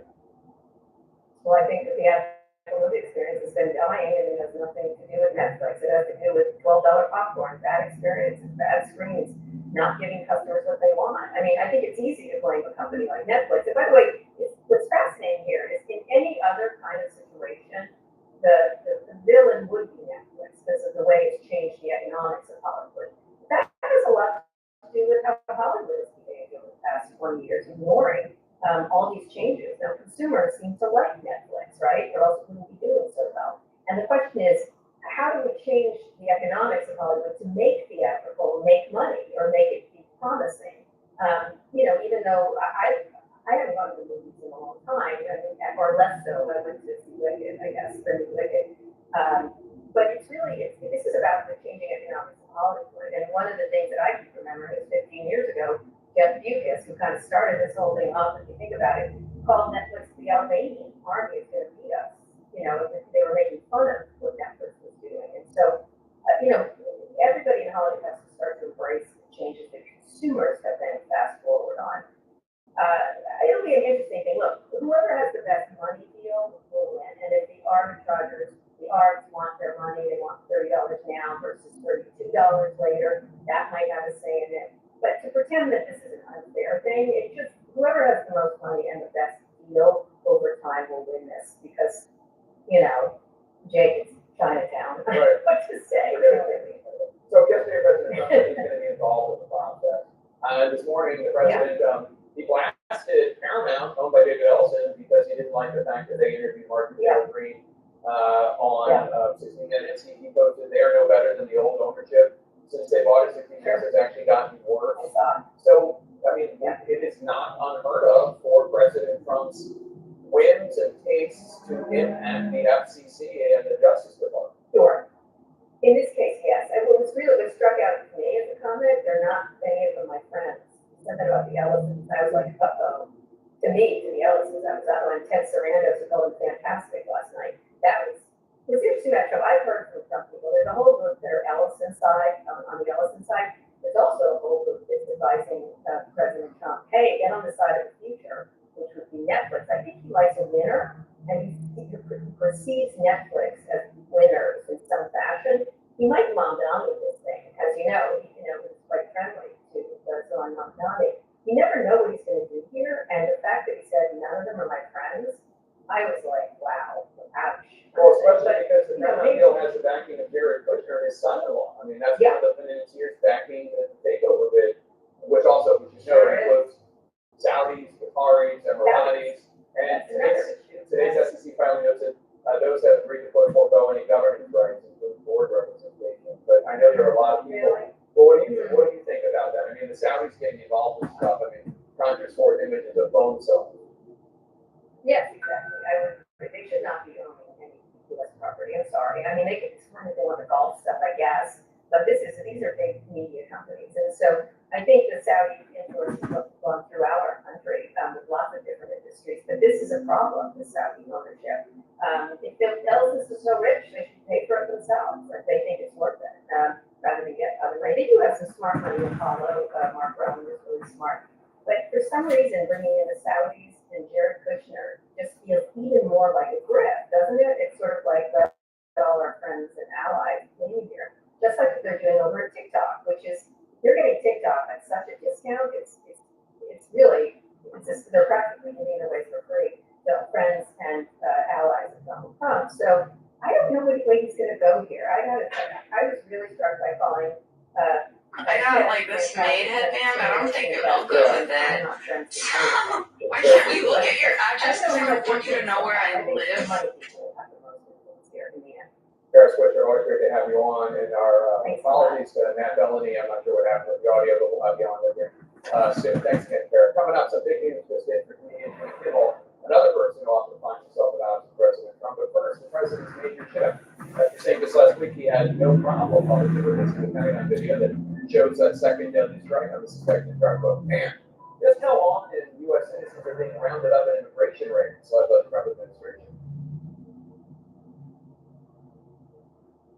Well, helped me get back my sparkle this season. This year, look amazing in every holiday photo with Sonobella, America's #1 cosmetic surgery specialist. Before I would hide in the back of the lab, I didn't expect the results to be this good. I'm so happy about it. This holiday, save 50% on the area you're most excited to change. Tummy, waist, arms, thighs, you choose. I got lipo done on my stomach and also on my arms. It was the best decision ever. Sonobello permanently removes stubborn fat, tightens and tones skin, all in just one visit with less downtime. All of that was gone. When I saw myself in the dress, I knew I was about to live my best life. Call 800-756-5394 to save 50% on your first area this holiday. Appointments are filling fast.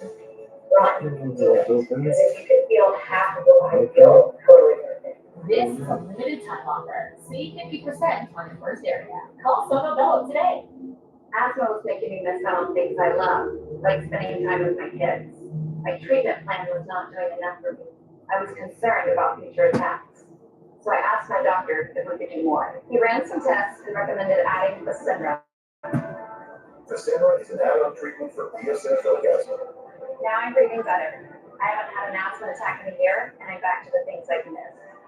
Like cheering for my boys, let's go! Running my shop, and spending time with friends. The Samurai is not for sudden breathing problems. Serious allergic reactions, including anaphylaxis, may occur. Get help right away for swelling in your face, mouth, tongue, or trouble breathing. Don't stop asthma treatments, including oral steroids, without talking with your doctor. Tell your doctor if your asthma worsens or you have a parasitic infection. Headache and sore throat may occur. Haven't you missed enough? Be your own best advocate. Ask your doctor about this syndrome. If you can't afford your medication, AstraZeneca may be able to help. This holiday season, expert favorites, sugar artists, That is awesome. and chocolatiers team up.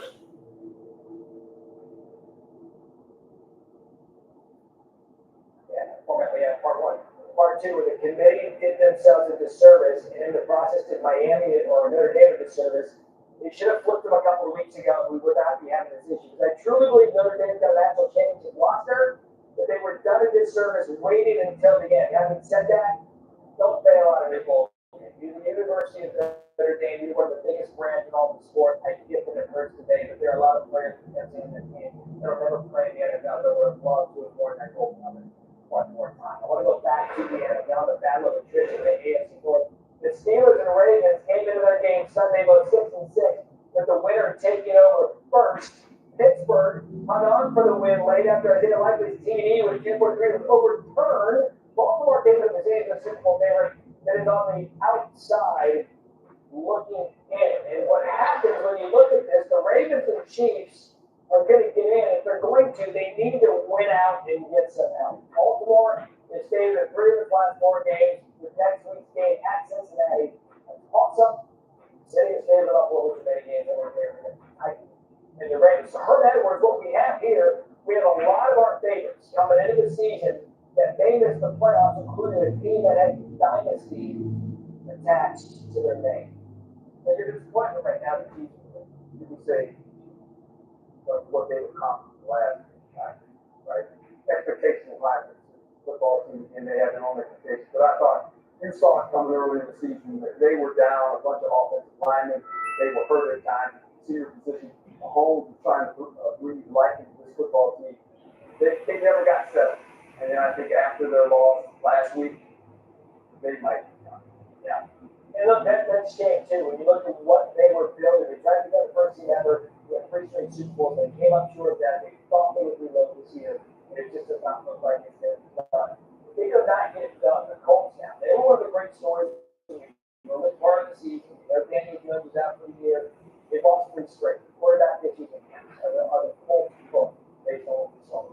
It's a very good quarterback. This is the team that is the right quarterback playing fine. Playing actually great. You feel sorry for football. You feel sorry for them. When I saw this happen, we knew right away that the team extended.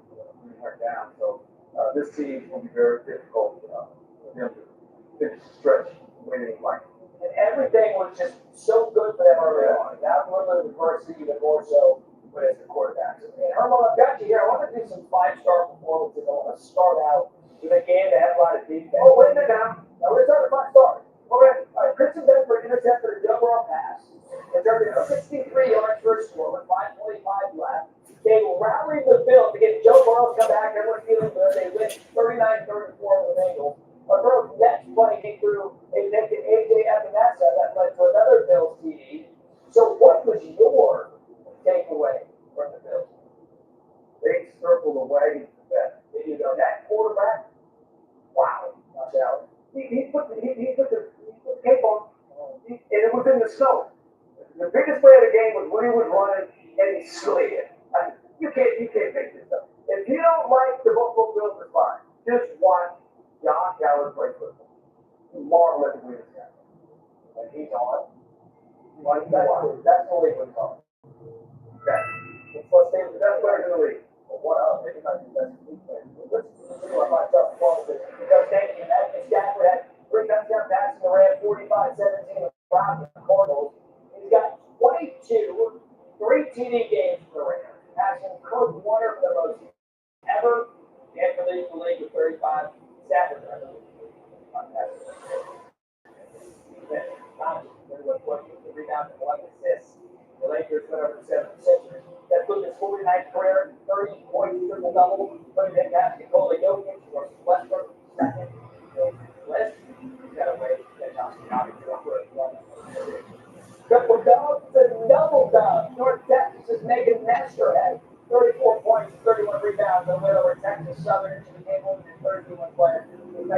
bring the 30-30 game, but we're not school back with you.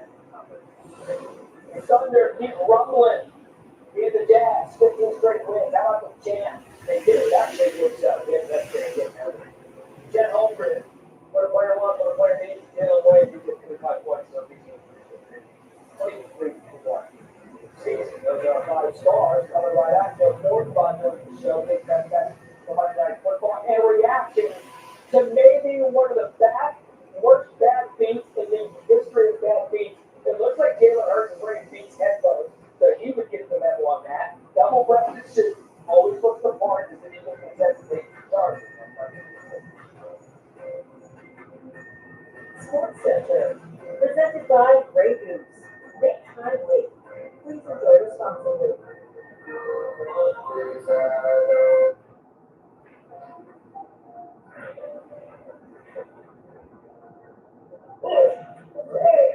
Keep their teeth clean and refresh this holiday season with Greenie's dental treats. Yet another toothpaste that does not play the girl, this one works. Basic toothpaste stops at the top. Crest goes deeper to dissolve the bonds that hold stains to teeth. To wash your teeth in one day. Crest. They had their prices on it. Very kickers, huh? Someone looking pretty smart right now. Been wearing a float in a hot tub. They told me to fill before we go deep into this. New users pay $5 and $50 instantly in site rates. Prize picks. I've never condoned fighting. Unless it's everyone fighting over my prices at the Gates Exchange. At Kohl's, everyone wins with top gifts no long. Plus, see even more during the customer appreciation event at Kohl's and Kohl's.com.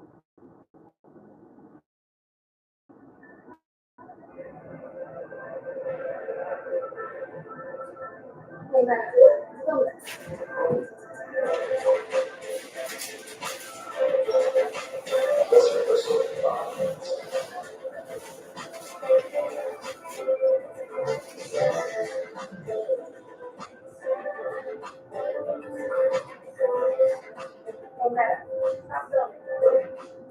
The new SpongeBob movie Search for Smartbread's menu is now on Burger King. Let your imagination set sail with these 4 tasty treasures. The SpongeBob movie, only in theaters December 19th.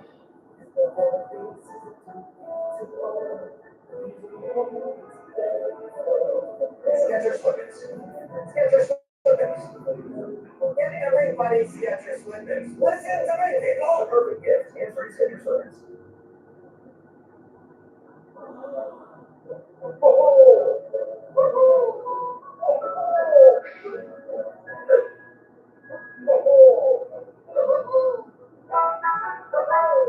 My leg's just a fancy looking fusion bar. It's Gillette's best shape, and it's ultra sharp blades last 50% water. Hey Joe, I'll feel my cheeks. Gillette, the best a man can get. Keeps getting better.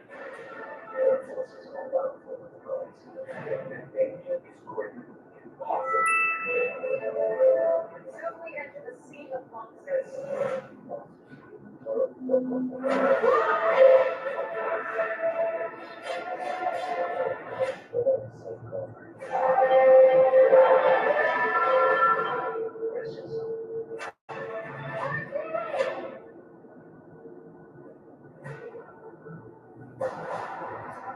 There's absolutely no way professional wrestling.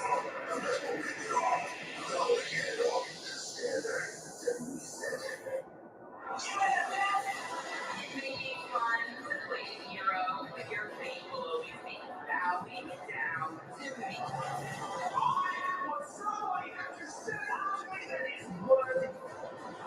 AEW Collision, live Saturdays at 8 on TNT and now streaming on HBO Max.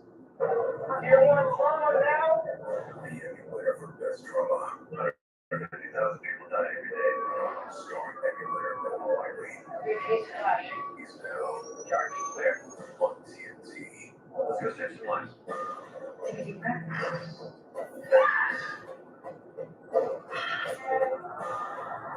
It's your chance to experience. Stay with us.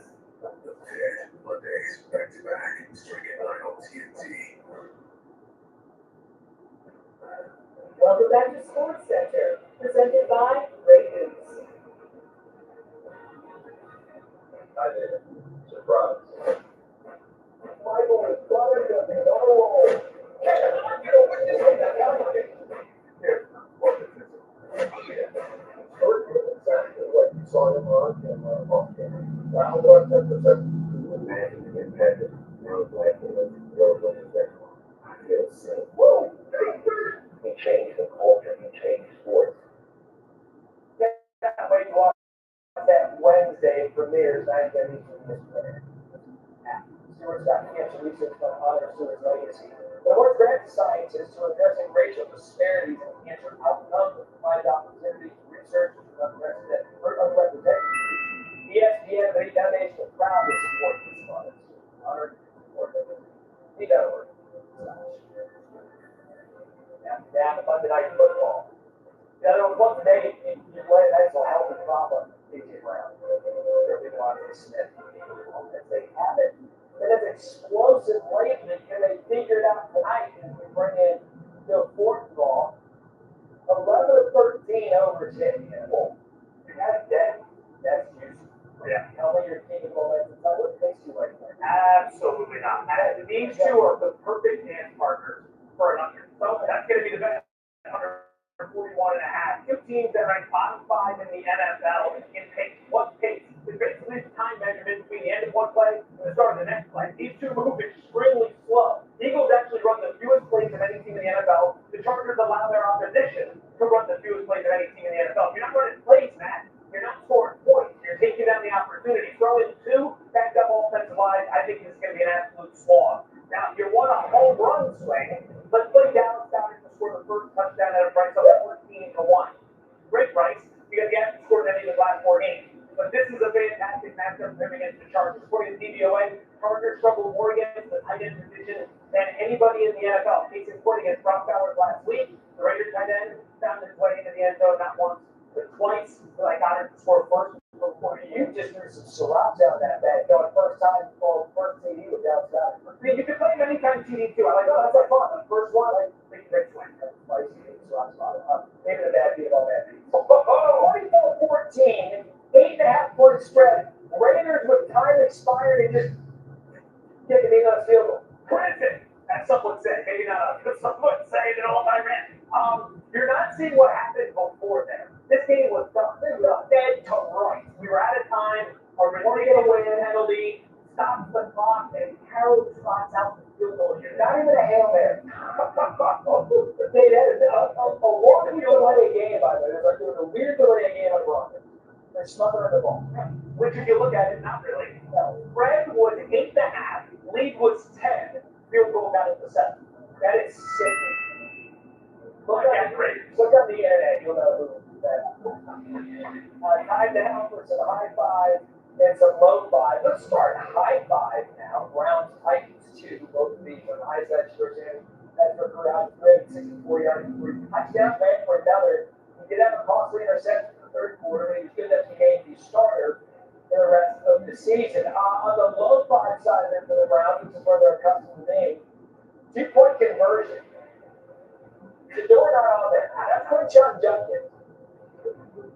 You know what I always find marvelous? At any level in any sport, the 2-point conversion play drawn up is always the worst play possible drawn up. Nothing in the playbook worse than that one. Or this, Desmond Bain gets the rebound, throws the end of this. For some reason, he fires to the end. Oh, yeah, out. That's not fine. You got to think it's not how you're supposed to do it. Oh, singular team. Feels like that's a little bit more than. Here's the beautiful people here. We're going down, got it first touchdown. Now we're going under. Going under. Justin Herbert under. Great news. Please enjoy responsibly. Or you look at what I might call on scientists and found a way to supercharge aging cells. Tell me what they mean for us. So 50 more years of PTI. How's that? 50. Supercharged aging cells. What do you get those at me? I don't know. I get them laid down in a hyperbaric chamber and feel the supercharging and feel yourself getting younger. You know, I'm starting to know it. You get the hyperbaric. Have you done that really? Let me know if it works. Welcome to PTI, boys and girls. With today's episode, the Chiefs are all but done. The Steelers top the Ravens and the Packers will move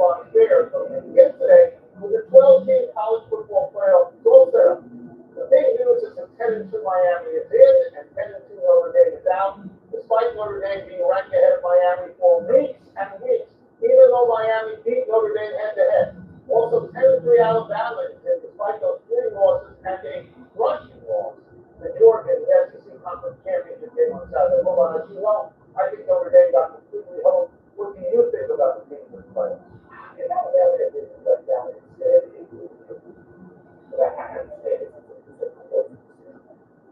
How about those things that they do in the podcast? Or anything by any but Notre Dame didn't win that game. Miami won that game. So I don't have any problem with the team that won head to head. If you're not gonna honor head to head, what the hell? Then what are you gonna honor other than on the field competition? I don't care about voting and popularity. We'll get back to get to Notre Dame. Yeah, because I'm mad. Earlier I wasn't angry. I took to the podcast was just like it was. But now Notre Dame got the nerve to come out and criticize the ACC. The nerve, they cozy up to the ACC for their purposes and their benefit over the years. They won every popularity contest in the history of man. They got the whole world stuffing for them, and now they want to whine to the ACC. They're lucky I'm not Jim Phillips. Because a statement I would have released would have crushed them forever. That's your question. Yeah, you're going to hold off until I start. Okay, so let's give a little time here. So we're filling in the pieces, Virginia. If Virginia had beaten Duke, none of this happened. Virginia gets in. James Madison is out, and Miami's probably out because the ACC team gets in. And Notre Dame won. So when Duke beats Virginia, the committee understands they can't put Duke in with 5 losses. But most of the people on the committee, most of them are ADs and coaches. And they know ADs all around the country. And they don't want to embarrass the ACC. So the ACC, they tell you how many. So they want to make sure the ACC team gets in. So they put in Miami because they can't put in Virginia. This is the same group of people who week after week after week separated Notre Dame from Miami, even though they didn't do wrong, but that's what they did. I know. So you can ask this question fairly. What did Miami do last week to move ahead of Notre Dame? The answer is nothing because they didn't play. Yeah, let me get the head-to-head. And I understand. Miami played a home game against Notre Dame, beat them by 3 points. That's not crushing the team. 3 points. That was in August. It is now December. Since then, Notre Dame won 10 games in a row, and Miami lost 2 games to weaker opponents, unranked opponents. Notre Dame's losses are far better because 2 teams are really they were playing that more impressive. They have Notre Dame, well, they got the victory. They have the more impressive against Notre Dame. Yeah, against Notre Dame.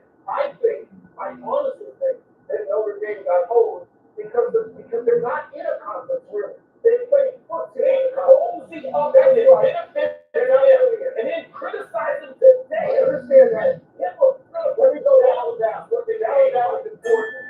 They're important. They could have left Alabama. Alabama's 3 losses, including a terrible loss to Georgia. I mean, they got to Georgia. But the committee anticipated that. They put Alabama ahead of Notre Dame for no apparent reason. They tell everybody, if you get to a conference championship game, we're not going to lose it. Because you're playing it, whereas A&M and Oklahoma, they all get out right. Yes. I know you for a long time. You believe in what happens in the field of what I do. But I think there's some nuance to it. Because it happened so long ago. That long ago, it was August. It was only 4 months ago. It was August. August, the last day. That's September, October. That's it. December. Have you been outside lately? It's freezing. It's different.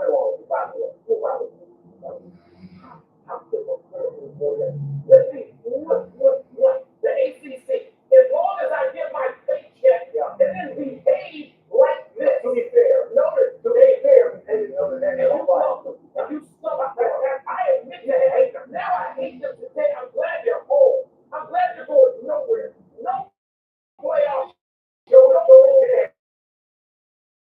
We're not doing any outdoors.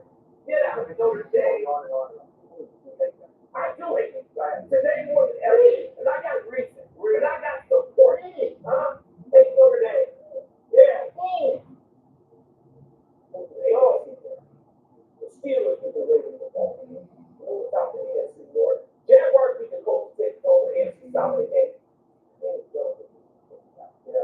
Texans are game back after beating the Chiefs last night, sending them all without the playoffs. And the Bills beat the Bengals ahead of Buffalo. They showed down at the Eagles Sunday.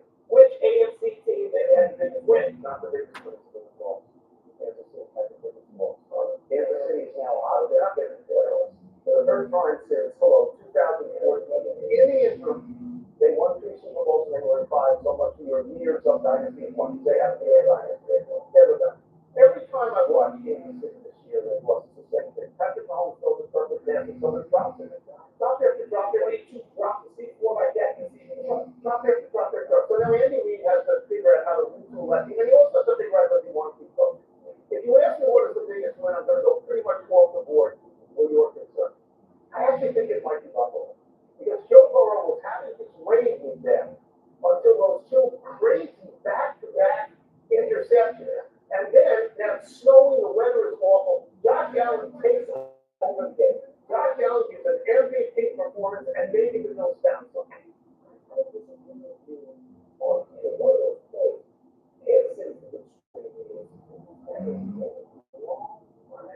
Dominant, impressive, charismatic. We're going to use it. We're going to use it. Well, that's what's going on. It might be a lot of my favorites. What did you know? How about this? Just the hopping decade. Things were flying off people's helmets. I don't want to accuse of recency bias, right? I want to support that to be a Super Bowl team. They have held, I think in succession, Buffalo, Indianapolis, and Kansas City will over 45. Wow. If you're holding somebody that's going to you only have to take order. I thought Buffalo reestablished itself with that business. They weren't home.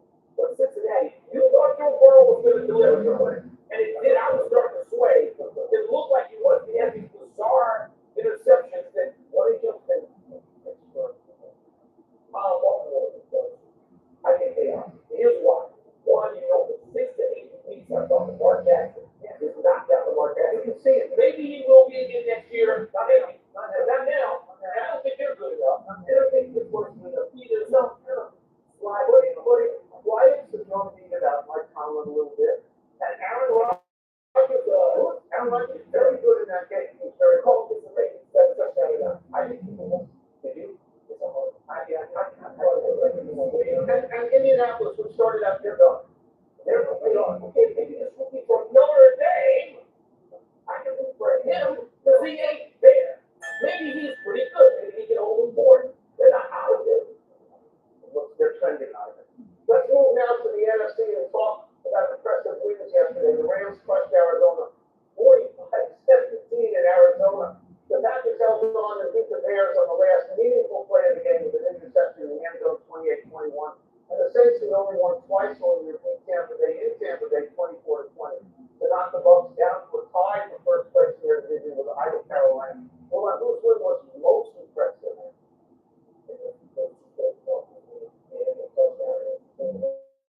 I would have said that game. That was a game worthy of all the hype all week and worthy of the oldest rivalry in the National Football League. 100 years old. I obviously I was talking to anybody for about 2 hours after that game. The Packers look like they're ready to challenge. They're further along in their evolution than they're in the and they won that game at home. That game at home, run that back in 13 days. That's a Saturday night contract game in Soldier Field. Well, I'm on the 40 so, but the Packers played really well. Whenever the Bears came, they had 17-point drive. Bears did, which was really impressive. They knocked the Packers back in the zone. They did it now. The Packers did. And that game had everything you could ask for. Obviously, I wanted to think of the last pass. Came there going earlier and higher. 2 seconds later, Trebek was open or run the ball. I would have run the ball. But that game had everything. Yeah, it also has the winner that's always the winner. It's 12 in the last 13, 30 in the last 36. So you don't have to be Aaron Rodgers to own the Bears. You can be Gordon Love and own the Bears. I'll make the case for the other 2 things. Just briefly, I'll start out with the Saints. They're a terrible team. They were 1-5 on the road, and they win this game against Mariners, they have two games, head-to-head with Carolina, so we'll see what they can do in that. And the other game, the Rams reestablished themselves as the number one seed. This is the point I want to make. If they had lost to Carolina, Matthew Stafford had thrown 2 picks and made a fumble. And then they rushed, what did they get here? 249 yards.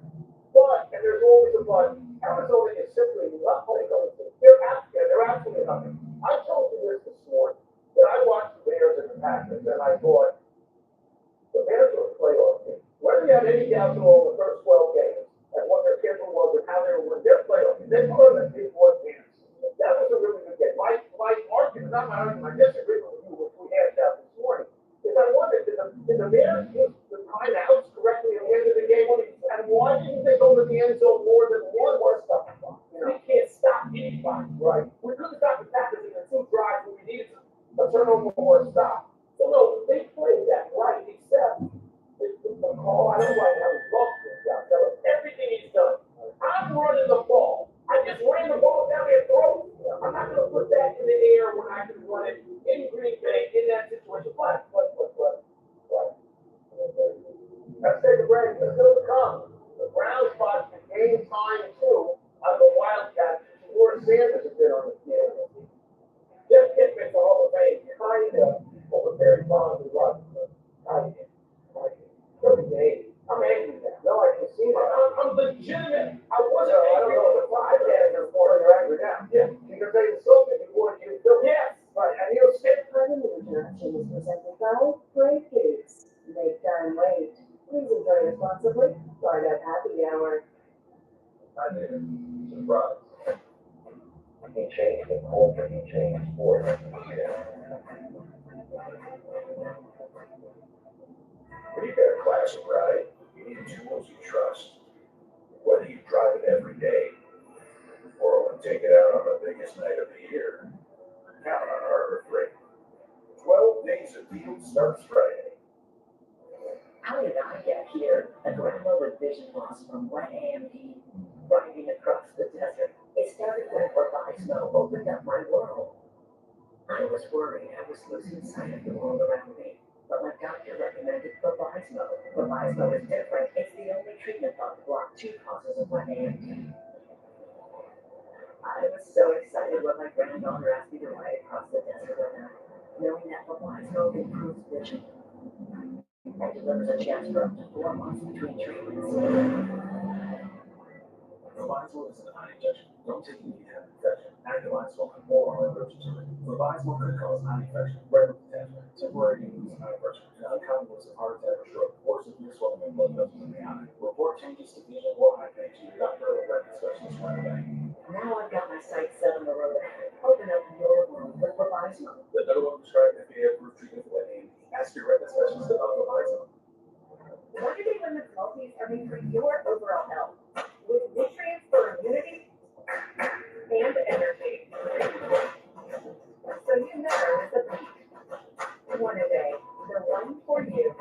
Jack Daniels starts here. From caged spring water to sugar maple charcoal to smooth Tennessee whiskey. Made by those who pour everything into their craft. That's what makes Jack, Jack. Alex, Everybody working as a team and mates. Alex, gifts that say I get you. Let's see. Thank you. Are we ready for this play? Yes, you're on the way, and food drinks were just delivered. Now what about the music? It's gotta be running over. Play it. I'm a bad man. I'm not sure this is right for your niece's party. She's turning 5. Oh, I get you. And Wayne, Yeah, should we cancel the dancers? let's reschedule the dances. What day would work for you? Just not today. Like I said, you're good. We play every day, every season. Nobody brings you closer to the action than ESPN. Now we're teaming up with DraftKings to create the ultimate destination for fans. So get ready and bet responsibly. ESPN and DraftKings, the future of fandom starts now. You want drama now? Be anywhere for best drama. 150,000 people die every day. Starring emulator Bill Riley. Briefcase for flashing. He's now charged clear. On TV.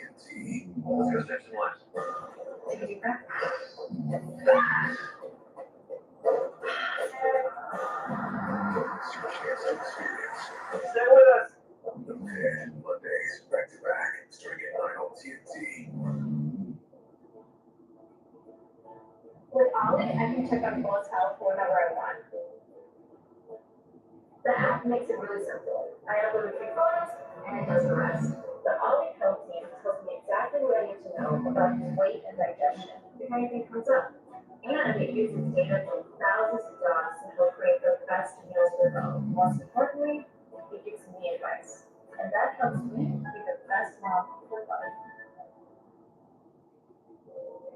Welcome back to Party Interruption, presented by Frank Goose, part of Happy Hour.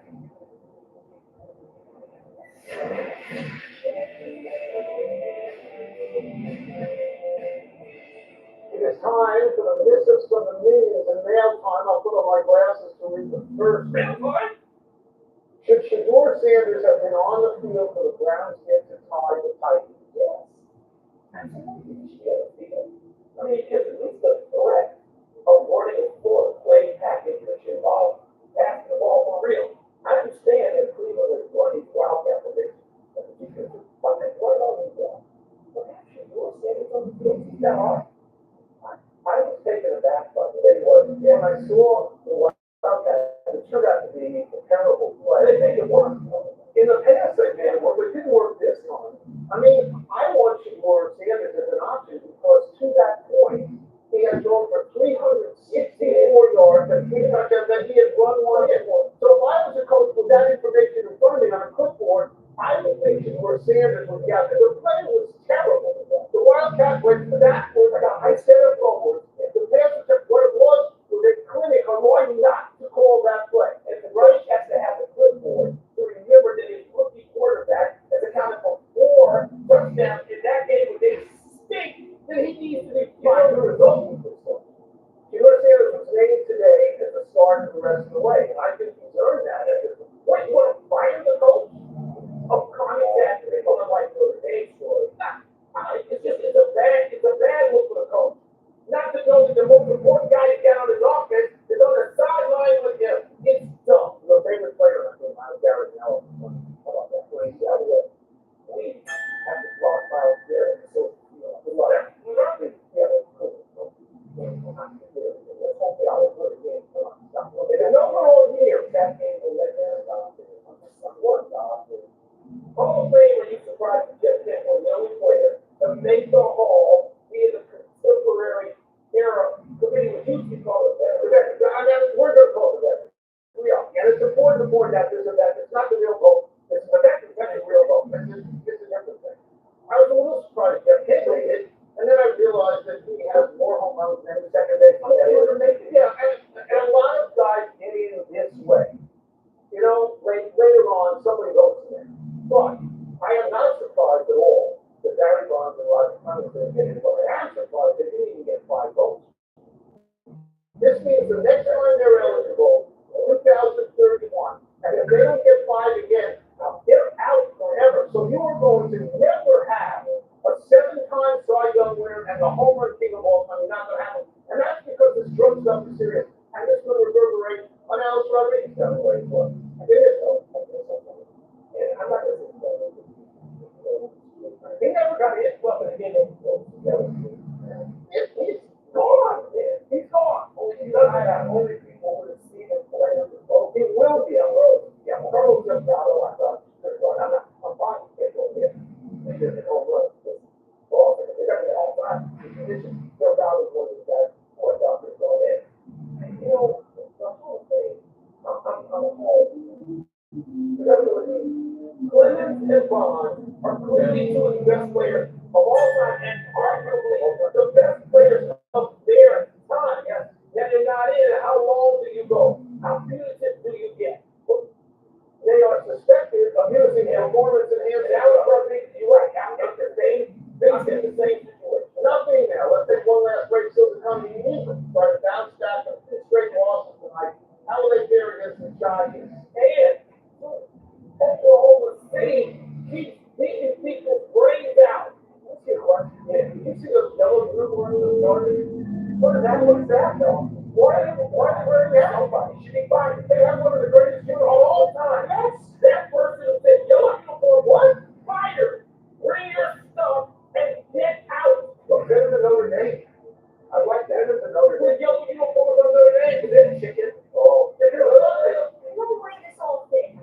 watch, man. We're watching, Gary.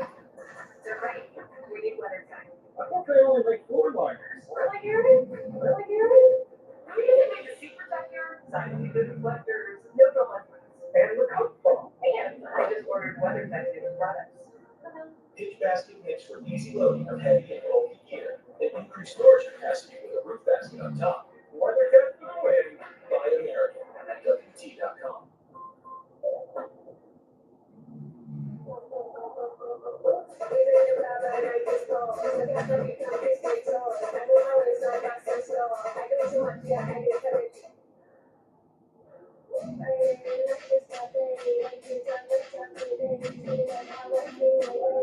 Keep your chest lifted.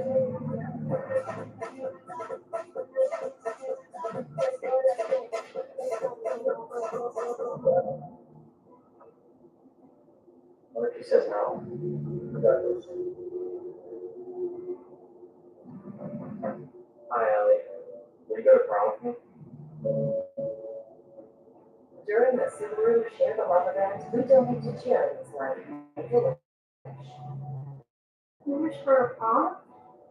I wish for a prom for you. Get a great deal on a new Subaru, and Subaru will share the love. This holiday, Skechers has the perfect gift for everyone. Hands-free cozy fit Skechers slip-ins. Just step in and go with nobody down or touching. Grandma's going hands-free. The kids are going hands-free. Even the big guys going hands-free. Give everybody hands-free cozy fit Skechers slip-ins for Christmas. Good morning. Good morning. Good morning, oceans too. Good morning, stars. Good morning, air. Good morning, people everywhere. And Jack Daniels, every drop of whiskey, slow into 10 feet of sugar-coated charcoal. Giving Jack a sweet taste that makes Jack. When winter season hits, emergency supports your immune system with so much more than vitamin C. Be ready to fight back with Emergency. And for on-the-go immune support, try Emergency Crystals. No water needed. Thanks to you, I could bet UCTV for more than 215 yards. Plus, I look like a DJ that only plays air horns. New users save $5.50 instantly at site rates. Surprise, please. What's that song about gangsters moving on sneaky like? Real cheese moving silence like lasagna. You wrote it. What? For real? Spin that. Now playing on Amazon Music. Mickey had so much fun last year, he's asking Santa to bring the NBA back to Walt Disney World. But looks like someone snuck along for the ride. Let's dump the halls. Christmas Day at noon.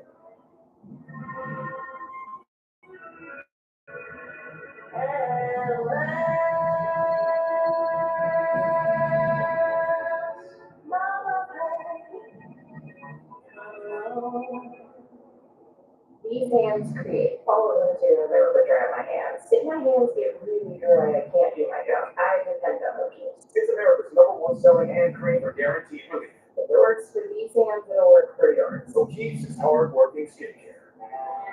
This is the story of the one who knows that choosing Grainger for next-day delivery and professional-grade products can help him fly through the day like fun.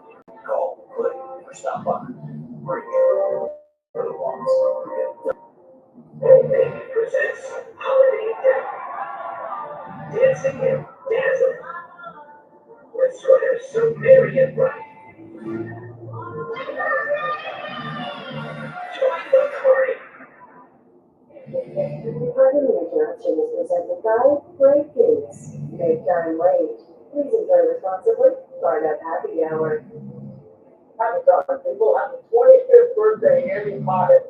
After batting .272 with 27 homers and 86 RBI during the regular season, Dodge outfielder had a miserable offensive postseason, batting only .078, 4 hits, 1 RBI, 11 strikeouts. But when Baez hit defensively in Game 7, saved the World Series. With the score 4-4 in the bottom of the ninth and 2 out, Toronto's Ernie Clement came up with the bases loaded and a shot to keep left set ball game. Baez raced over from center and after crashing into Kike Hernandez.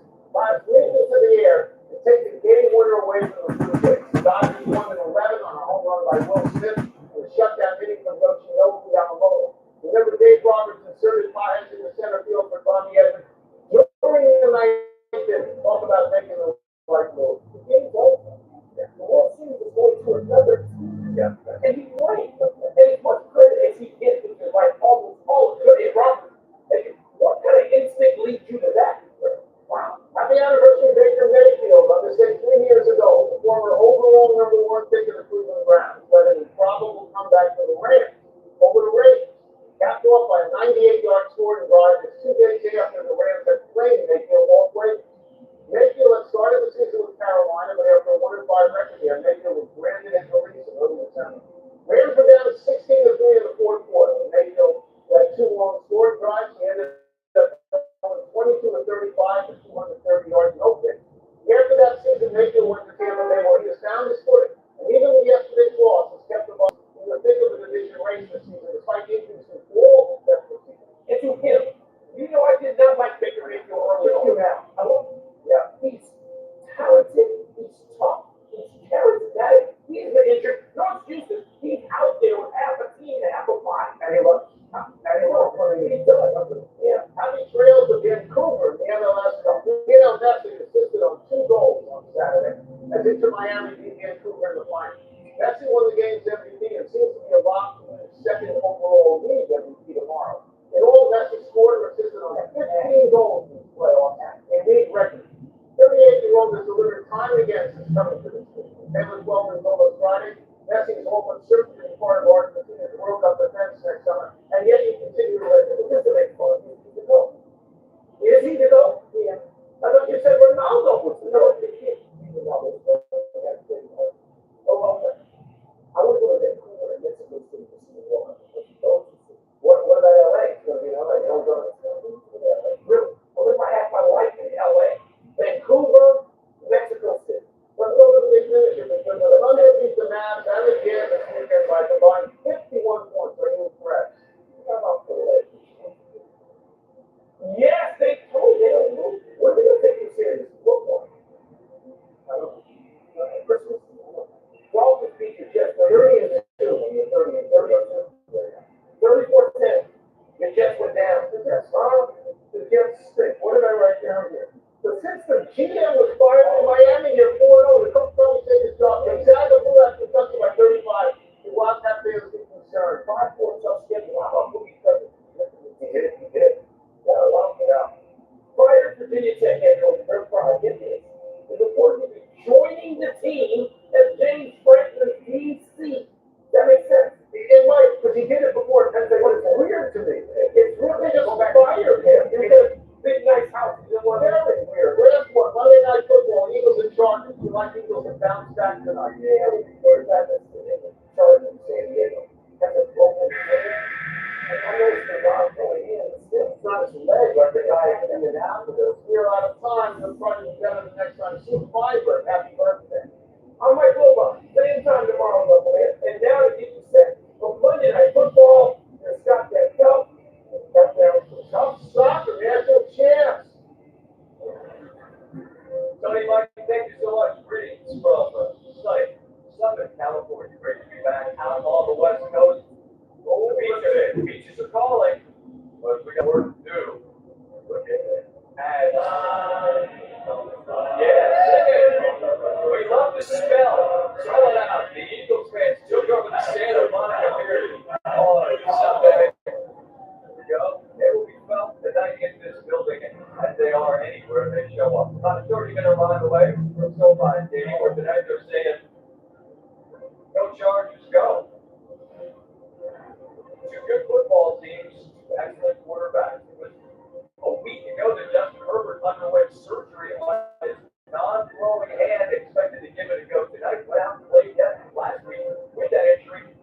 And undoubtedly the most scrutinized good team in the National Football League. Philadelphia led by Jalen Hurts into action as always. A couple of losses, they still lead the NFC East. A bit of a Rorschach test. He's coming on that a bit later in the show. Two good teams to wrap up what has been an excellent week in the National Football League. Eagles and Chargers. It's Monday Night Football.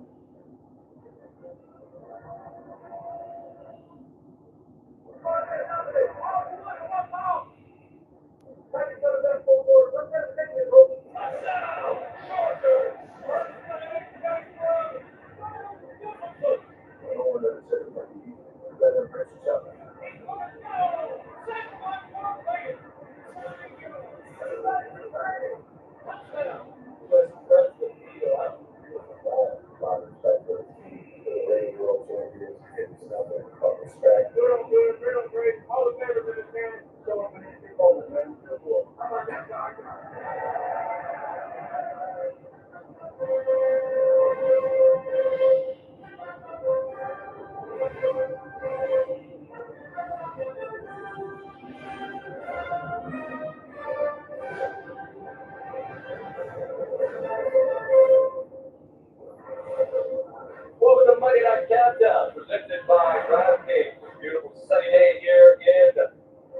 you're as good a guess as any to make a deep run. Who knows? Maybe get to California for the Super Bowl. This guy got there a season ago, had a parade.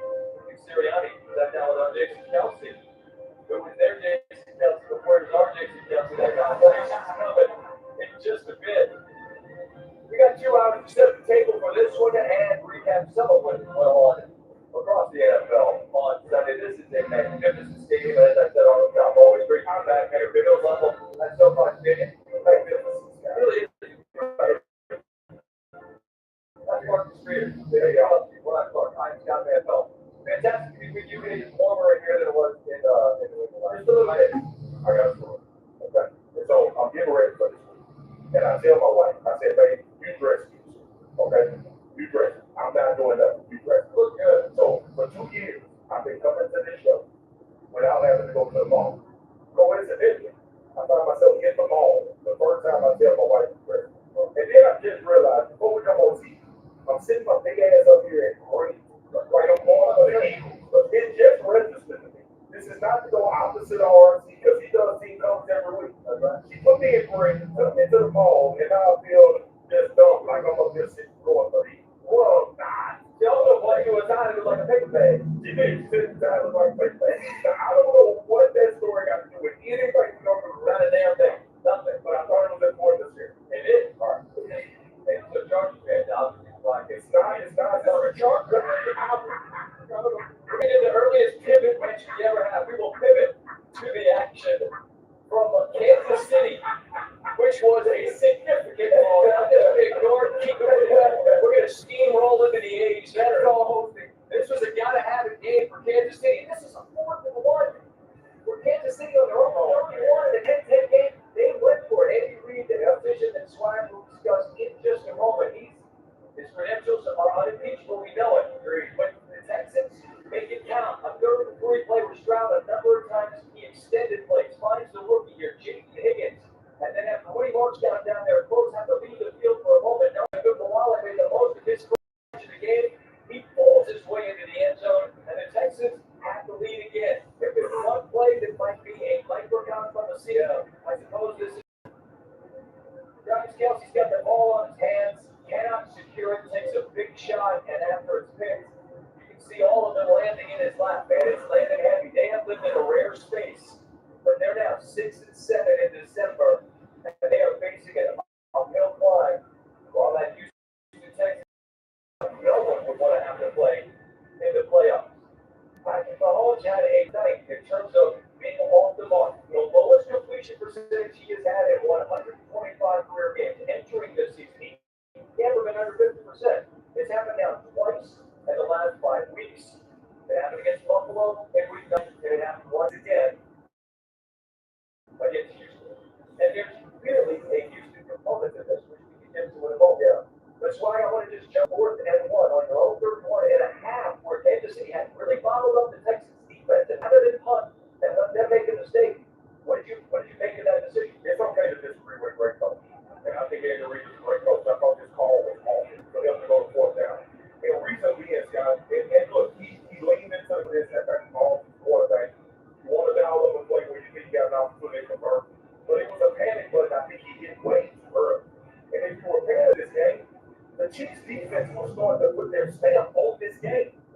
Chris Jones was becoming a game worker like we've seen him become for a long time. And I think that momentum, you kill your own momentum in that particular situation.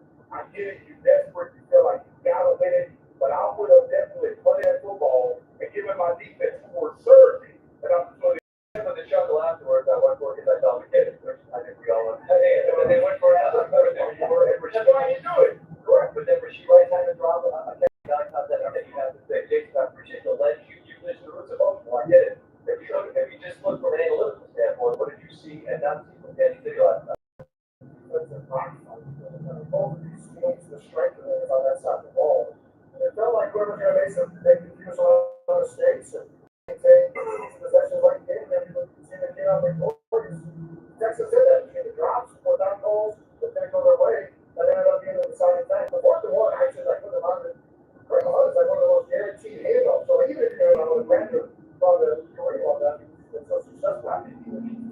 And I like that. Some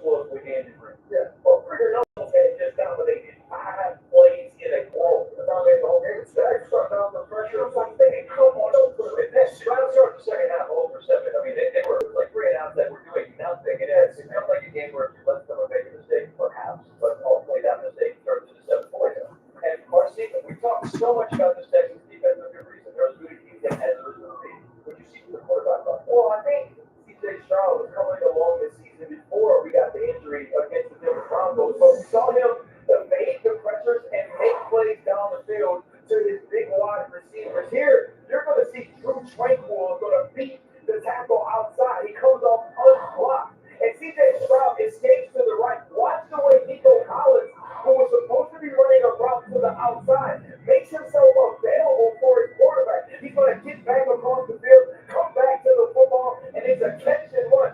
We didn't see Kansas City Chiefs wide receivers making these plays here late in the game. You heard Marcus talk about Chris Jones being a game breaker. He wins right away, one-on-one yard, and everyone's covered down the field. Watch CJ Stroud break the tackle, get outside the box, and now in a circle from all Kansas City Chiefs defenders, he throws the football to Jaden Higgins and completes it on 3rd and 3. That's a huge play for the segment. And those are the sort of things you want to see from CJ Stroud. Because you know, you score 20 or 21, they have an opportunity to play. At that point, it's going to game that 3rd down instead of a long field goal on a whole night. It turns into a touchdown. If Kansas City goes for it again on 4th down, they end up winning by 10, and that means the playoff picture for the moment. When you consider that the fixture the Chiefs have been, they're not going to win the AFC West for the first time in a decade. Houston is in possession of the final wild card spot with wins head-to-head over Buffalo, Indianapolis, and Kansas City in the last 3 weeks. So it's not just winning, it's who they're beating. Meanwhile, the Chiefs going to have to win out and get out just to be part of the tournament where, again, they have lived for a decade. Chargers, the significance of tonight's game is obvious. They're sitting at 6. The loss drops them to 8 for the moment behind the Colts. Speaking of which, this Indianapolis Colts season, which has been such a wonderful story, has hit some bumps, and now a monster injury because Adam Schefter, senior NFL insider, joins us. How significant is the damage for his Achilles? Well, Scott, you see the Colts record. There are not many 85 teams that have many problems as the Indianapolis Colts do right now. They've lost their quarterback, Daniel Jones, and now you're surgery. They're trying to figure out when, where, and with who that have that surgery. And it's a devastating injury for Daniel Jones and their coach. His contract expires after the season. They traded 2 first-round draft picks for Sauce Gardner, knowing in part that Daniel Jones could and would be their quarterback. But now there are questions about when he'll be ready next season because he signed in Indianapolis. And the man that's backing up Daniel Jones, Riley Leonard, now has a knee issue his own. Dealing with soreness. They are uncertain whether he can play Sunday at Seattle, and their quarterback, Darius Ford, has now been in concussion protocol for the 3rd time this season. Lots of issues right now in Indianapolis, none bigger than the quarterback position. I mean, 3 weeks ago they got the lead in Kansas City. That dissolved, and then it was back-to-back division games. Now all these injuries and an incredibly difficult schedule to finish that up. Thanks for that insight and information. More to come from you as we continue here on Monday Night Countdown. You know, told me at the Pro Bowl last year, I'm riding this thing till the wheels fall off. Well, they haven't fallen off yet. He will join us as he has having a great season at 33 years young. Alan will join Stephen A. Smith, who's with us this Monday night, and Ryan Clark on the field. We'll bring you the one-on-one between Daisy Kelsey and Nick Sirianni, plus our weekly visit with the Hall of Famer Troy Aikman as Week 14 comes to a close. It's not a fun all the way. That's just our weekly visit when the Eagles play. Stick around, hold it. What up, dude? Makes me realize I forgot to do chest. I forgot to do chest and arms today. I didn't do chest and shoulders today. I've skipped it for like the last couple of decades. Wow. All right, Monday Night Countdown continues. Presented by DraftKings Sportsbook, the official sportsbook of ESPN.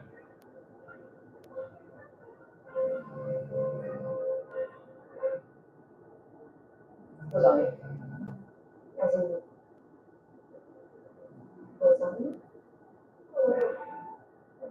As 60% of cats are overweight. Feed them Ice Healthy Weight.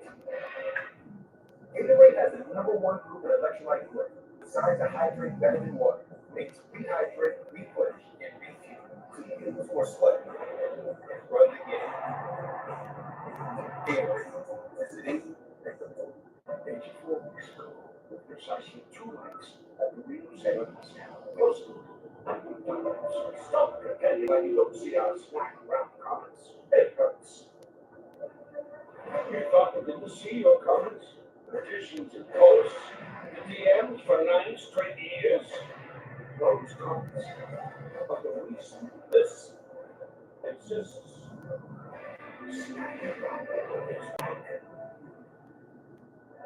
Today's stable unit ability control will save hundreds by customizing your car insurance. And his point of vote is the gentleman under the security guard.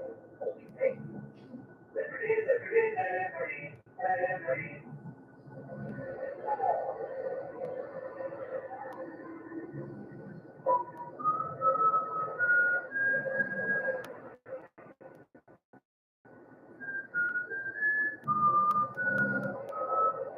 We got a rising star this holiday season. Troy, what do you make this day? It's a sweet versatility that sets them apart. That first day holiday magic is pretty infectious. Oh, that reminds me.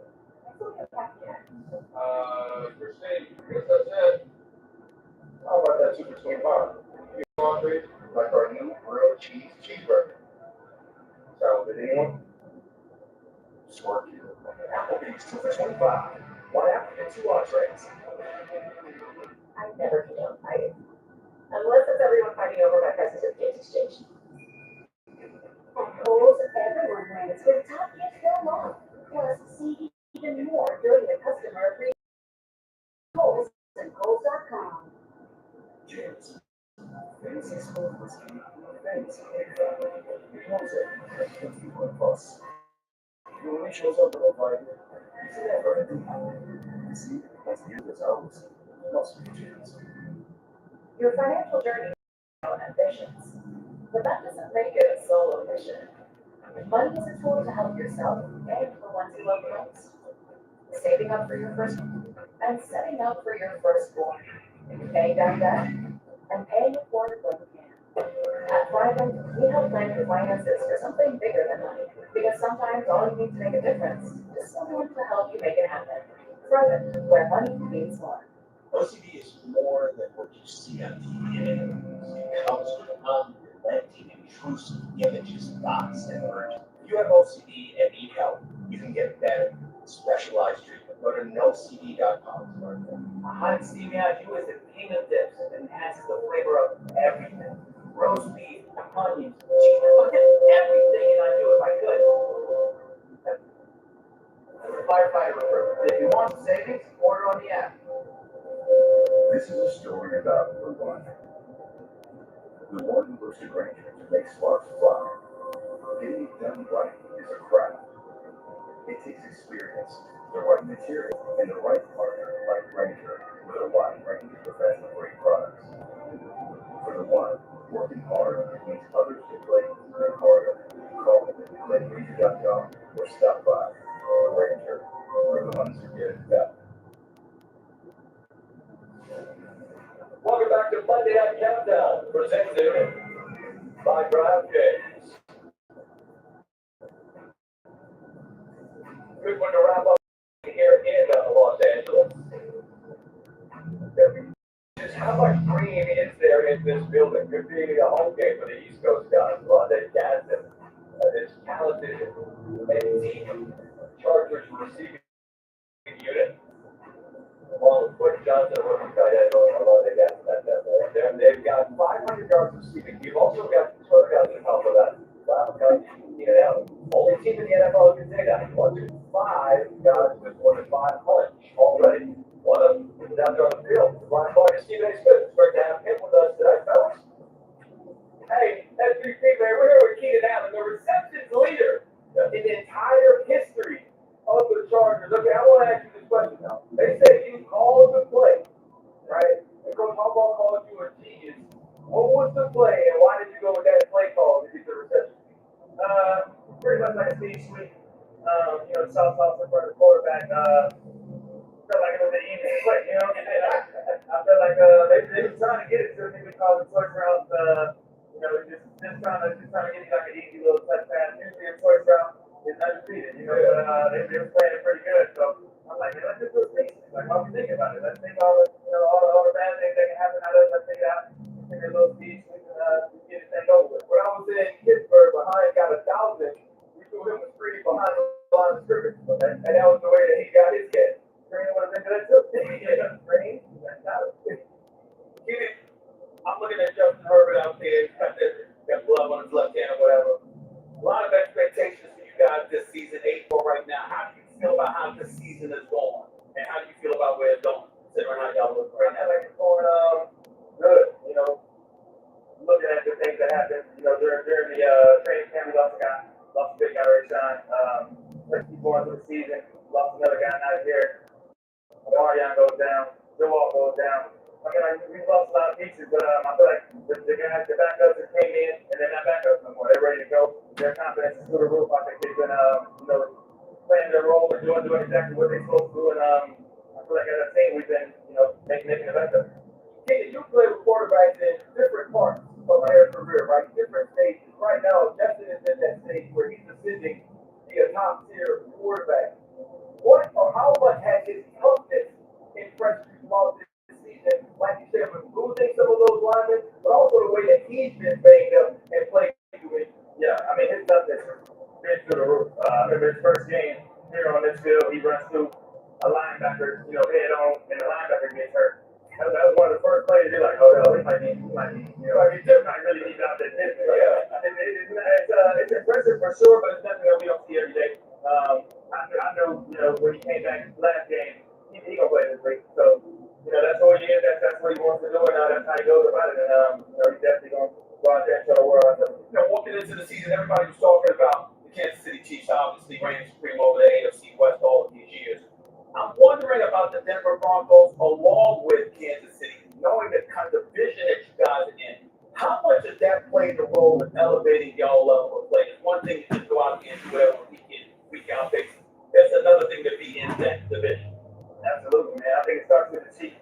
Obviously, they're dominant for the past, you know, whatever season has been, you know, nothing short of excellent. And you know, they created the diamond for what they had going on. But I feel like every time we come into the season, this year was Kansas City first, so we knew we had to be polished and ready to go off rip. You know, we can go out there and play one or two balls, the defending teams, and we might have to bring our A game.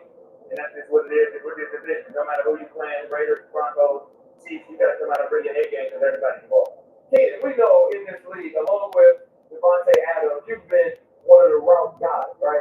Especially off of the line of scrimmage. But last time you couldn't say enough great things about the way you've been a mentor and a teacher in the wide receiver room. How much pride do you take in still being able to produce on the field, but adding to the room with leadership experience and with and everything? I had it when I was his age, you know, second year, first year in the league. And Nick Sirianni, he kind of taught me the rope of what to look at, how to beat this coverage, how to beat this technique. And you know, Eddie Royal, kind of guys, you know, Antonio Gates, Malcolm Floyd, having those guys who would show me T.D. Johnson, you know, while we're playing. And then they go out and do it, and then it's like, oh yeah, so do it like this. Okay, so I would have did it like this. Boom, boom, boom, set him up like this way instead of doing it that way.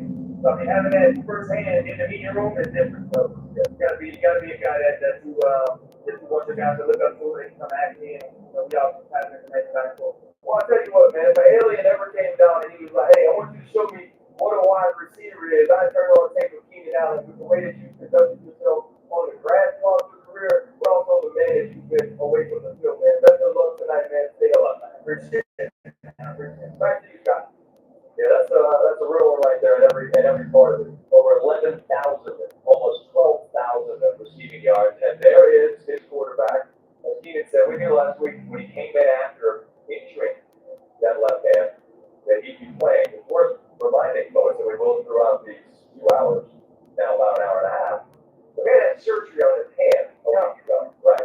Count to three, count 3, 2, 1, 9, 9, and you get your hand cut. I get that it's not his throwing hand, but you're still taking snaps with a busted hand. They got surgery to repair. Pretty remarkable. I don't know if you ever seen a guy get surgery to play that same thing. I don't even know from an infection standpoint if they would let you put it in a position. Anything. We know maybe surgery is advanced input, but I don't. But to your point, Scott, like taking snaps was my issue. Like I'm like, how does he go get on the center? The team needs to get on the center. I don't think he's gonna be on the center. And That's a big deal, because last week we saw Chicago once and had a lot of success. And we'll talk to your bestie. Yeah, go ahead, but not just that, I would, when we continue our conversation with him, looking back to Sunday, what a ball game. Divisional, it's crazy, this is what it's about. The guy on the left said he's gonna enjoy shaking the guy on the right hand twice after beating him. That led to a brief handshake after three. And before we go in this game, that is a genius touchdown run. Here it is, fourth and one leg. Caleb's got it, and instead, how about tremendous pick to put this one to bed? Did he have somebody? DJ Moore right there in the middle. Instead, what a play.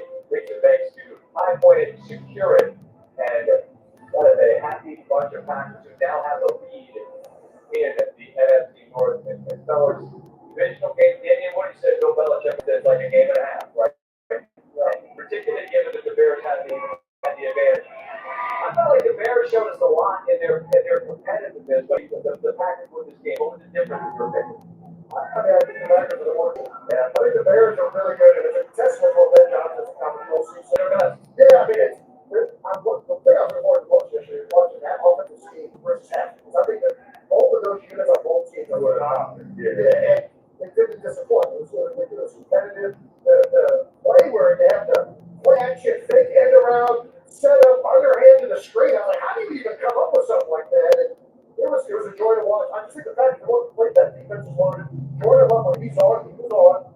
Is one of the better quarterbacks in this league. So, yeah. I think eye candy in Detroit, and Johnson was the architect of they tricked people from realizing that really made that offense. They ran the hell out of the ball. And this Bears team as well. But it's the Packers that win. Are they as dangerous as anyone in the NFC? That's why I can certainly make it go ahead and play like that. They absolutely are. And when you think about the Packers on the defense standpoint, I'm ready to have there was a lot of phenomenal things he did up front. Like simulated pressure, with pressure, trying to get guys in the face. He's the Mike Parsons. As he's a force multiplier to help other guys get their jobs with that eye. Find a way to get Mike Parsons involved. That's why I go to Jordan Love. The sentiment that Jordan Love was a turnover guy as a ball. It was just such bad times when he returned the football. If you look at this game, he played with an ease and a comfort and a surety. Having Christian Watson back is one of the biggest hits for a team that's trying to make a playoff run because he can win right now. And explosive, physical wide receiver fast as well, Scott. I think this team, from a personnel standpoint, I think we've always felt like they were good enough to represent the NFC in the Super Bowl. I think now it's competitive. We get guys back healthy.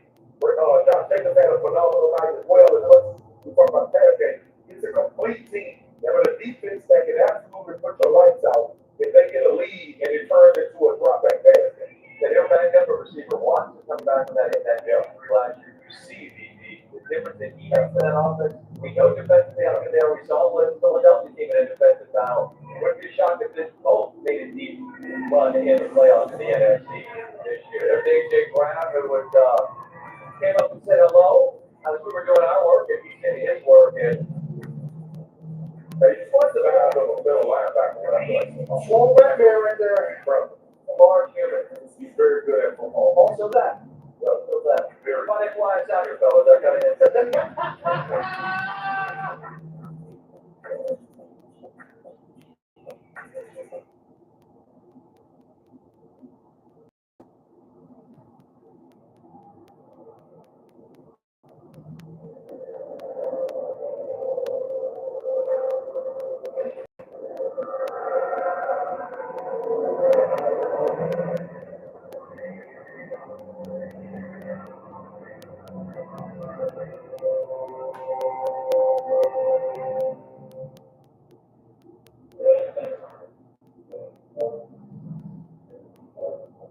You've drawn the shortest straw on holiday gift exchange. Your girlfriend's dad. Oh dear. Maybe there's time to review on something else.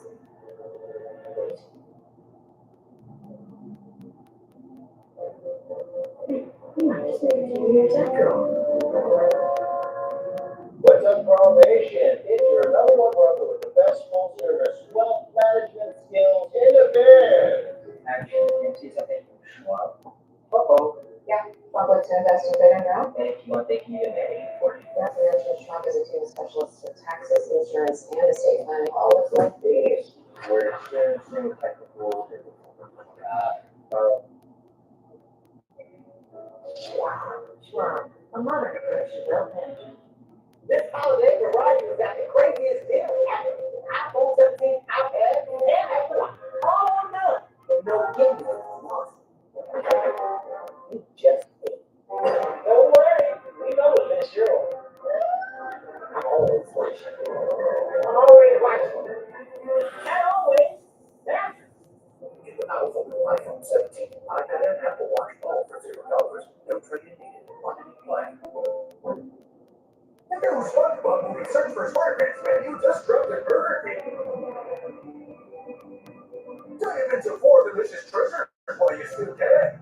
Hey, little Crummy Whopper though. The SpongeBob movie, only in theaters, December 19th.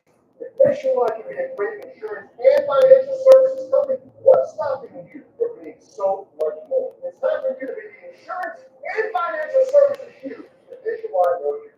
Give it here.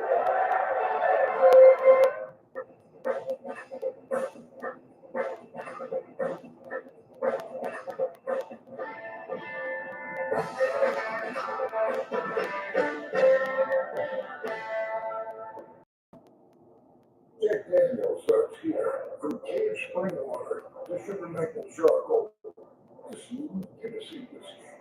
Made by those who pour everything into their craft. That's what makes Jack, Jack. For a limited time at Panera, cozy up with a $1 cup of soup when you buy a sandwich or salad. Because there's cozy. Bring up with some autumn squash soup cozy. And that feeling is just $1 away. Hurry to Panera. Dollar soups won't last. Desert Diamonds celebrate every moment that makes her her.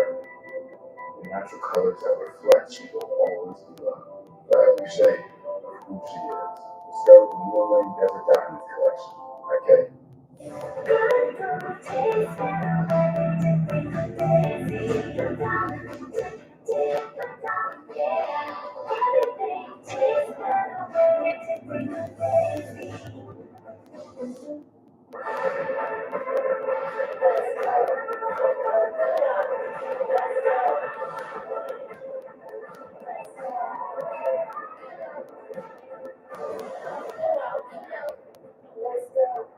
Who got the game? Get live, local, and primetime games on local with the NFL.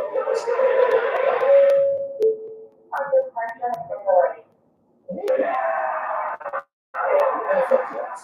Keep the NFL in reach.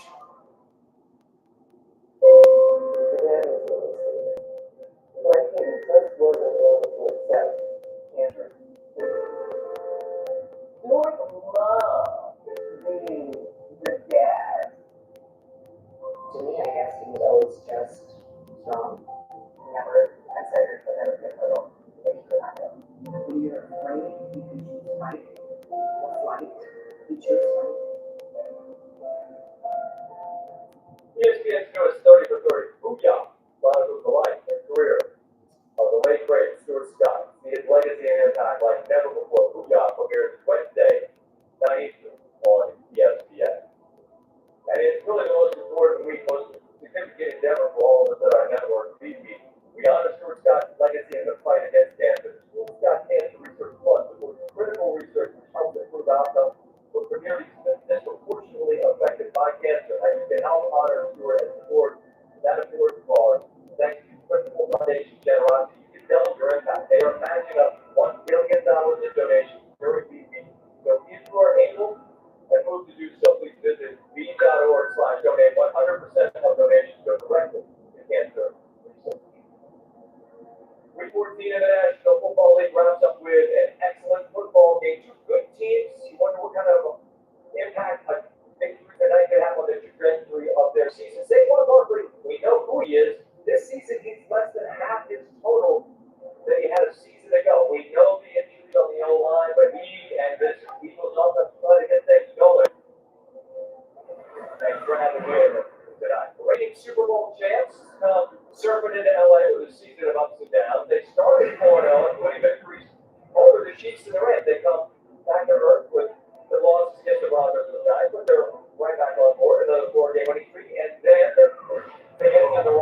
unfortunate they allow a 21-point lead to be squandered in Dallas, and then they get bullied on their home field by the Bears. Maybe try to change the vibes, courtesy of the act for itself, but a giant inflatable bunny that goes in the locker room. It's a positivity bunny, sure, why not? Jason Kelsey, with the head coach of the Eagles, takes me around and to talk about the state of the Eagles, and I guess the bunny just a while ago. Hi, I'm here with the coach of the Philadelphia Eagles, my former coach. Give me a hug. All right, coach, the game tonight. You know I'm uncomfortable right here. I would much rather be dressed like this. Question. What's the deal with the bunny? What's the deal with the bunny? The bunny. You don't see me in the locker room very much, so actually, Mom just let me know about it. That feels like something Landon Dickerson does. That is the place for you guys to be as players without their head coach. But I know this. A lot of joy, a lot of confidence this week. And it's just something that, I'm assuming it's just something that can give us a little bit of joy right there. But it's been a great week of practice. We're excited to get out here, go against a really good opponent on Monday Night Football. Really excited about that. Also, Coach, one of the other things that came up this week was that, from our network actually, that you've been more involved with the Eagles offensive game plan. Why do you feel the need to be more involved now as opposed to what it was before this week? You know that I'm always going to be involved. My name's on everything that's out. Offense, defense, special teams. So always going to be involved in that. And I think it's just a little more vocal in meetings. You've been there. That's something. I know that very well. That's something. Just to start off a meeting and talk through some of the things that are in. Just bring some tips and be ready to go. So it's pretty much business as usual. Kevin will handle it and out there tonight, and I'll be right there to support him. Staying with the offense has been struggle last 3 games. Points have been down. What do you want to see from the offense tonight? Yeah, consistency. Consistency with our coaching, consistency with our playing. And it's always going to come down to tough details to get that together. Handling that ups and downs in the game, being physical. We like to put our physical brand on things. Playing with great fundamentals, smart situational football, and we got to do that stuff together. Well, they have it for head coach Nick Sirianni, coach. I love seeing you. One more hug. Oh, you look great. Okay. Slide points this out, and it's worth reminding folks. This completes a lot of games. They get scrutinized and dissected. Yeah. So what's the best winning percentage among all active head coaches? Just under 70%, which even includes his playoff games and his counterpart tonight, Jim Harbaugh, who, by the way, is second among active head coaches with at least 50 games over throws. High-level family on both sidelines tonight. Time now for the Sunday Smart Line, presented by Geico. It was a week that featured a number of significant divisional matchups. This rivalry has been great. Obviously, it's fitting as the colors are black and yellow, purple, but that's the color of rouge. Ryan Clark, you get that man. He's physical. You see the old man run for a touchdown for the first time in a while. Even Coach C would know, don't say. Why wouldn't it? It's 27-22, and is this a touchdown? Yeah, yes. Well, they said it was. Isaiah Likely's got it. They said that third step, it's got to be an act common to football, whatever the hell that means. Baltimore's still trying to figure out what it means. Now on 4th and 5. I wonder if he's looking for Nuke in the back of the end zone. And is he going to get there? Or Andrews tries to squeeze it. And that is a victory for Coach T and for Pittsburgh. And can you ask who's here, though? Is it Stephen A. Smith or is it Stevie A? Stevie A is a very positive handler. Let's find out. Is it Stevie A? It's Stephen A. Oh, Stephen A. It has to be. Stephen, I said last week on the show, I have a blind spot for Mike Powell. Yes, he's great to order in sports, and he's a guy who's been there longer than any NFL has been after football. However, I'm not deaf, and I heard Pittsburgh spring fire talent. I guess he's been there for a while. This week was significant. What do you make of the result? First of all, listen, if anybody has a right to say those things, it's still the nation. It's their fan base. They're with them. They ride it down for no matter what. They've been there. They know they haven't won a playoff game since 2016. That's the reality of the situation. We saw Pittsburgh Steelers rise to the occasion, which is typical of a Mike Tomlin team. When you count them out, when the odds are stacked against them, that's when they rise up in the regular season. And here's the problem. I'm sitting there yesterday as a Steelers fan, and I'm upset. And I'm upset that Ryan Clark is not upset. Okay? And here's the reason why. Because winning this game possibly puts them wins the division. But did you see a team that had 8 yards of total offense in the fourth quarter? Is that going to win you a playoff game? No, which means what has been going on will continue to go on. And my attitude is, when is the same old going to be enough for us? Respectfully, Mike Tomlin, great man, great coach. Jim said we'll have another down in the hobby and reserve it. Aaron Rodgers, great career, Hall of Fame. Not what he used to be, but he's no scrub. I'm looking at TJ Watt. Didn't see him show yesterday. We know he has some struggles this season. But in the end, when you look at the Pittsburgh Steelers, we saw absolutely nothing that tells us they're going to win a game for the first time since 2016. The joke is always going to be all the way. The first thing is you're hating, right? And we've had this conversation over and over again. You're the first fan to ever be a fan of a team and be I'm upset because they won a game. No, they won a game because they prepared. They won a game because it was traditional rivalry. And Aaron Rodgers stepped up to the plate and made plays. DK Metcalf showed up. DK Metcalf was on there in 14 at the end of the football game. And the defense made enough plays on third down. And I say all of that to say, I agree. I absolutely agree. You're going to get the same thing from the team. This team didn't play in a way that says they can win a playoff game. But what the hell else are they supposed to do? But go on and try to win every single game on their schedule. Not lay down. Show up every week of work and be better than before. And that's it's about. He can't have it both ways. He can't call me a hater and say he agree with me. It doesn't work. I thought he did what you do quite well. I thought he set up with the jab and they landed. I thought he did that.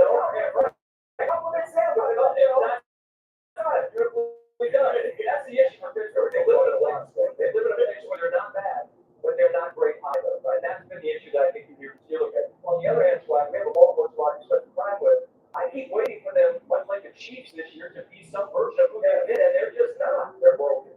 Why? What is it? Something is the quarterback, obviously, Lamar's not playing at the level. And here's the thing. We got to think about where we come from as far as Lamar Jackson and the prism in which we hold him in regard compared to the way he's playing now. Lamar Jackson played well enough for the Ravens to still win this game, even though he's not the Lamar Jackson that we've seen be dominant. Have the back-breaking runs, the back-breaking plays, all of those things.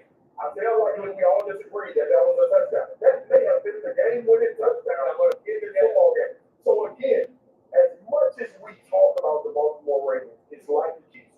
Something is missing. I don't know if it's the ability to make those critical plays and those critical times, or if it's the dominant identity. When it came to the Baltimore Ravens, you knew what's happening. The defense, they're still trying. Right? They don't have it. Right? They're still trying. The other thing is this too, though. Y'all forget how much Lamar Jackson was asking for this. Wide receivers didn't have to uncover by themselves because Lamar Jackson put pressure on the second level. TJ Watt had 2 tackles for loss in the first quarter. Can't squeeze down the line of scrimmage, but Lamar Jackson was a part of the running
but I get to tell you who the 4 men are that are going to New York.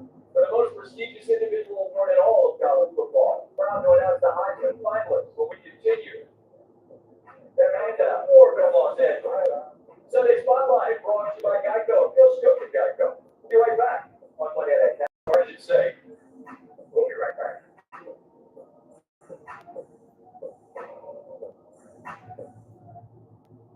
Hang on, cooking dinner. So, actual dinner Popeyes. Smart. Popeyes $20 family deal. Eat everything. You can take the night off. Take a holiday cookie. Got a small group. Get 5 pieces of chicken for $9. Love that chicken for $5.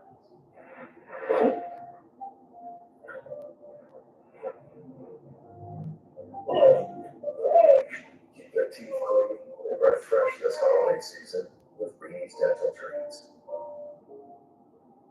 Rated E for everyone. Yo, that's it. Yeah, I like that. Bro, I'm telling you, the game guy's looking like cheat code. That's no cheat code, Rated.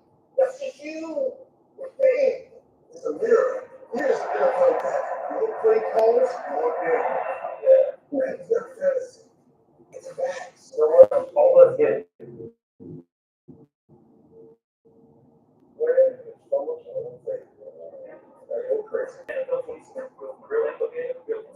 How about that Super 25? You get 1 app, 2 entrees, like our new grilled cheese cheeseburger. Sound good, anyone? Smart kid. Applebee's Super 25. 1 app and 2 entrees. I get it. It's hard to change. Me? I'm pretty loyal. Been on the same team for 17 years. Same coach for 11. Never switched my number once. I started warm up with a pass from the same guy. Took hers. But I shoot from the same spot. Every time.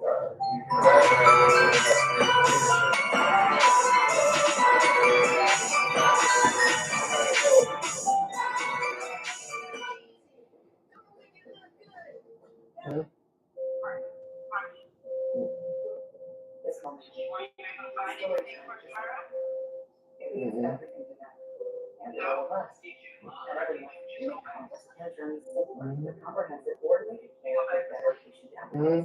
Now Sarah's grandmother is enrolled in the infusion center. She gets her treatment at everyone's specialty pharmacy for freedom. So Sarah never misses story time.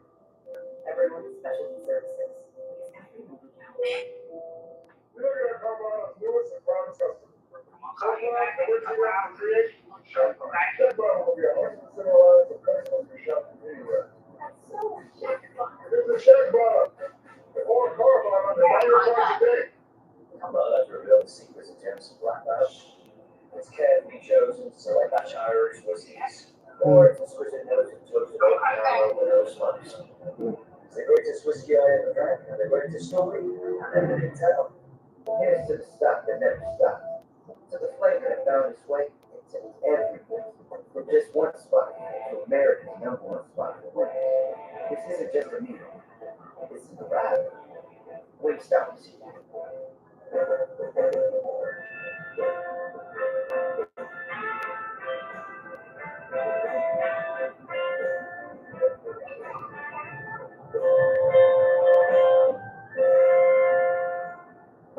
Tier 1 trauma now? The Emmy winner for Best Drama. 150,000 people die every day. Starring Emmy winner Bill Wiley. He's now charging clear on TNT. Let's go stay some lines. Take a deep breath.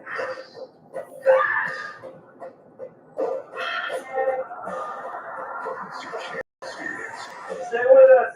The Pit, Mondays, back to back, 3 at 9 on TNT. That's our anti-cancer. It's a range of daily nutrients if prescribed. It includes medications for sexual health, plus an added benefit like testosterone support or forward hair and more. Find your sex at hims.com. It's the regular Black Friday BOGO sale. Save 50% during our best sale of the year. To help monitor your crystals change color, to help keep an eye on your cat's health through the holidays and beyond. Buy one bag, get one free. Only at prettylitter.com/holiday. I am wrong. I have a sign up in my office that says, it's my way or get out. On your team, let's always get their way.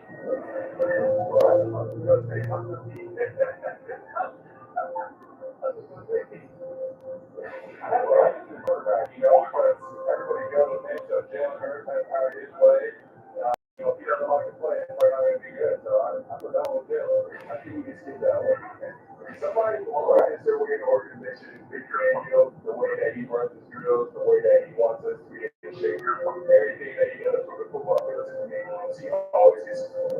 I don't think we have anyone like that. I'm sorry.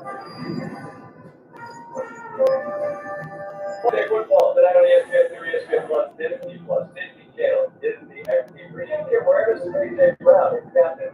Kind of wants the ball. I love the laugh. Like, that was a sincere laugh. Like, I kind of needed to be my way or my way. I mean, if I was 245 with 8% body fat, I'd want the football too. Hell yeah. I mean, it's wrong. Y'all let go. Saturday, on ESPN, NC Bowl, NC State, South Carolina State, A&M, 8 Eastern, Boise State and Washington can be bumped up. That could be LA Bowl. Also Saturday, the most significant piece of hardware in the college game. Goal.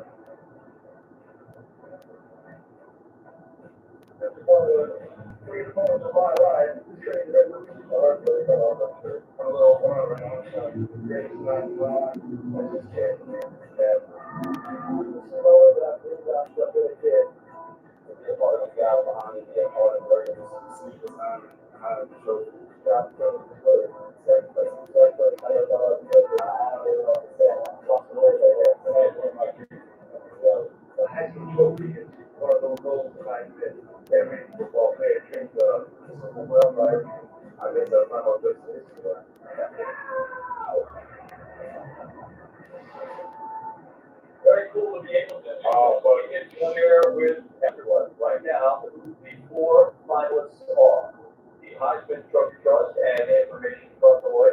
We know the format, these are in alphabetical order, so don't get off, read down all there.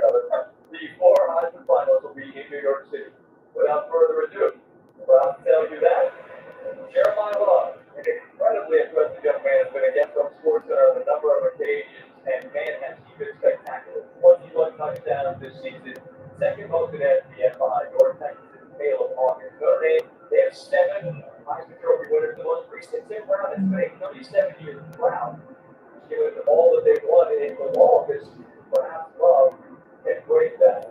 On the other side of the equation, same state, Fernando Mendoza, who was brilliant, loved the emotion after they knocked off Ohio State in the Big Ten title game, looking to win Indiana's first ever Heisman Big Ten titleist for the first time since 1967. They won 13 games already. They are the 1 seed into the playoff. He has been brilliant. Another quarterback you can say the same thing about. Also looking for the program's first ever Heisman, Diego Pavia from Vanderbilt. The first double-digit winning season in program history. It has been quite a turnaround in Nashville. Only power conference player with 4,000 combined passing and rushing yards this season. He is an absolute monster. They are brutal to get off the field, and he is the big block. So we start with royalty to Notre Dame, and we close with football royalty. Ohio State also has 7 Heisman winners in its history. Julian Sayin, the sophomore from California. He has been ruthlessly efficient this season. He's got 5 games with 300 passing yards off the league, 80% of his passes. That wide receiver who they got just cut it before, right? Throw it to 17, throw it to 1. He's got some great options, but they've got a great guy tossing the football as well. And so those are your Heisman Trophy finalists. We support and acknowledge the hard work of all those young men, the families and coaches behind it, who are all celebrating the fact that Jeremiah Love, Fernando Mendoza, Diego Pavia, and Julian Sayin will all be in New York, waiting to find out who joins the fraternity. That is Heisman Trophy Voters Day. You can watch Saturday night, 8 Eastern, on ABC and the ESPN app. Monday Night Countdown continues from Los Angeles. On the way, as we set the table for a good game between playoff teams, it would appear for a Hall of Famer. Yeah, like that. Monday Night Countdown. Right, here's for Howard 2 on the way.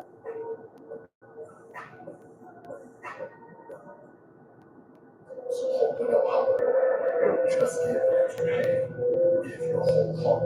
Because if it's good, it's a community that brings you. You are a fighter. This is your without the market.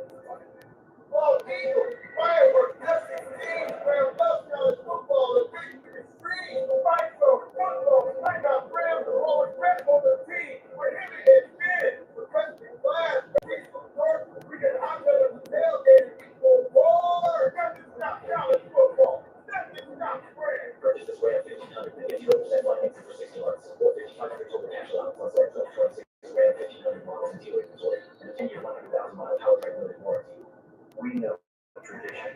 It's what inspires us to make Tostitos the traditional way, starting with whole corn kernels or a muscle, crafted for that perfect crunch in every bite, with no artificial flavors, colors, or preservatives. Tostitos. Tradition matters. Look at the value of McDonald's. You get more than you expect for breakfast. Like buy a sausage burrito and add a sausage with coffee for $1. Because a late night double shift reserves a very low. More than you expect. With At Burger King, you ready to lose a value. You know your 10, I mix and match, my way. 317 CIM, and I can get 2 for 5 for 3 for 7. That's all it's me, the $5 deal or $7 chia from Burger King Classics and Pancakes. Choose your deal.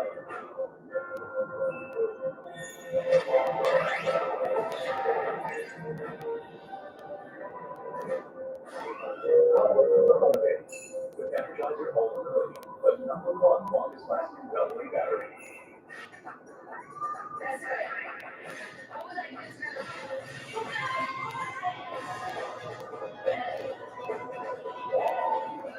Daytime, best time, all the time.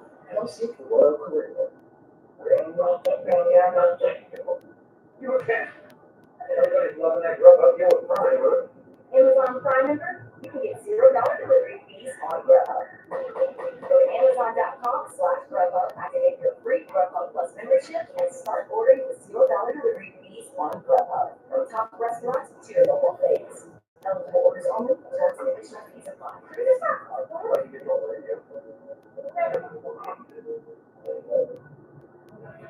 This is a hot flash. This is a not flash. This is a hot flash. This is not. If you have hot flashes and night sweats due to menopause, ask about Viosa, the #1 prescribed hormone-free treatment approved for moderate to severe vasomotor symptoms due to menopause. So you can have fewer hot flashes and more not flashes. Viosa reduces the number and severity of hot flashes day and night. Viosa can cause serious side effects, including liver problems. Your doctor will do blood testing and your treatment. Stop Viosa and call your doctor if you have symptoms of liver problems, such as feeling more tired than usual, decreased appetite, nausea, vomiting, itching, yelling up against your skin, pale stool, dark urine, or stomach pain. Don't use Viosa if you have cirrhosis, severe kidney problems, kidney failure, or take SID1 and 2 inhibitors. Ask your doctor about more not flashes with hormone-free Viosa. Visit Viosa.com. Before Christmas, we're all through the barn. Trees were all wrapped up, getting out from the barn. Harry did exclaim as they drove out of sight. Merry Christmas to all, and to all a good life. Come on, bring that feeling. We're about to see sunlight. Make something that brings something butterfly.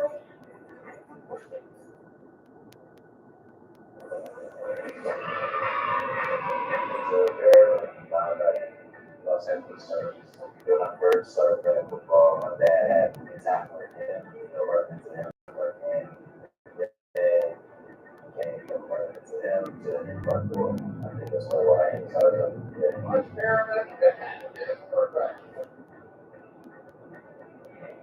To watch the full version of this week's The Handoff, visit playfootball.com. 314 International Football League wraps up here in Los Angeles. Aerial coverage is brought to you by Goodyear. And shout out our friends at Flyhouse, Marguerite High. That's the correct way to get from the East Coast to the West Coast. We appreciate you taking such great care of us.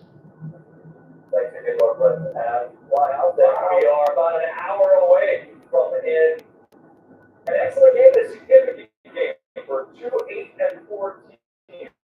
The reigning champion, the Eagles and the Chargers. But suddenly see a word that hasn't been in front of them really in the past decade for Kansas City now beneath them in the standings. Playoff chases in football monsters 8 twists as well.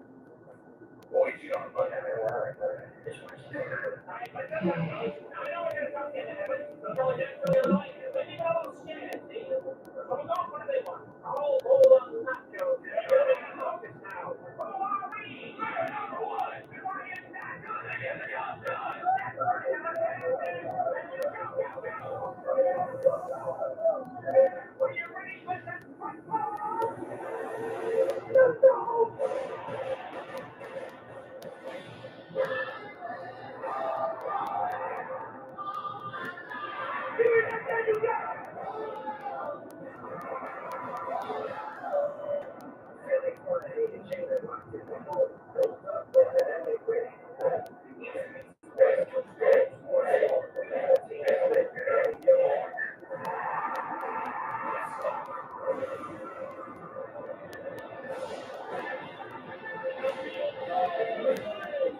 Team 3 expected to be in the neighborhood of 70%. They love to spell. They're good spellers. They do fantastic spellers, certainly. They got lost in Old Texas 2014.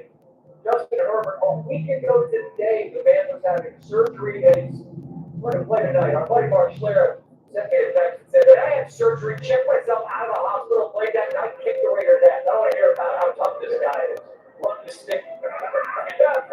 Meanwhile, Saquon Barkley was a revelation last season. We knew he was excellent, but last year was truly historic. He put 2,000 yards next year, man. You're talking about rare air. Less than half that this season, and still, Philadelphia is atop the NFC East with a bit of breathing room after Dallas, who certainly cooking with gas, fell in Detroit. 3 wins in Philadelphia's final 5 games would be enough to push back-to-back division titles. Meanwhile, the AFC West has a very different look to it. After Kansas City has run things through Arrowhead for years, they're not going to win the West. It's Denver on top. Don't forget the Chargers beat them earlier this year. They're still a path for the Chargers to win. The West, please be joined now by the Sultans. Well, on the respective sidelines, and Lisa, let's start with Saquon. I just mentioned the numbers after last year's historic season. It's been a bit of an uphill slog. What did he have to say in advance of this significant game? Yeah, Scott, well, Saquon Barkley set the bar high last season with those historic numbers he put up during the Eagles Super Bowl run. And he admits that even he struggles sometimes with the expectations of himself and being disappointed because this season has not gone the way he thought it would. A couple of weeks ago, Barkley told reporters that he was in a funk after rushing for just 60 yards in the loss to Dallas. And he followed that up with just 56 rushing yards last week against the Bears. So I asked him if he still thinks he's in that funk, but he said no. He said he left those 2 games feeling like he had played terribly. But he since realized that he was letting his emotions get the better of him, and that when he went back and watched the tape of both games, his thoughts changed. Barkley said, a couple of mistakes aside, that he's running the way that he always has. His eyes, his feet are in the right spot. He's trusting the run design and making the right cuts. There's a difference, he said, between not playing well and not producing. And sometimes things just happen easier, he said, like they did last year. But he's sticking with his process and believes that at some point those runs are going to break his way. Now for more on the Chargers, here's Laura Russell.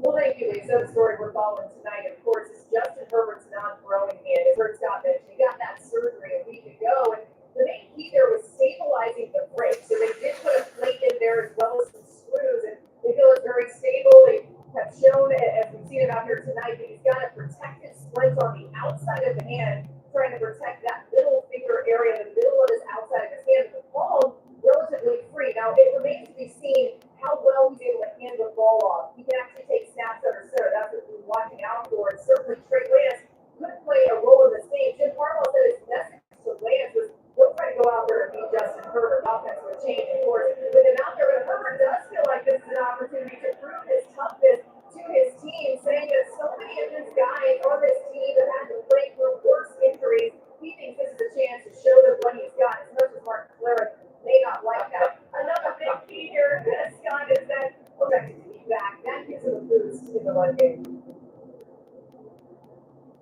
Thank you very much.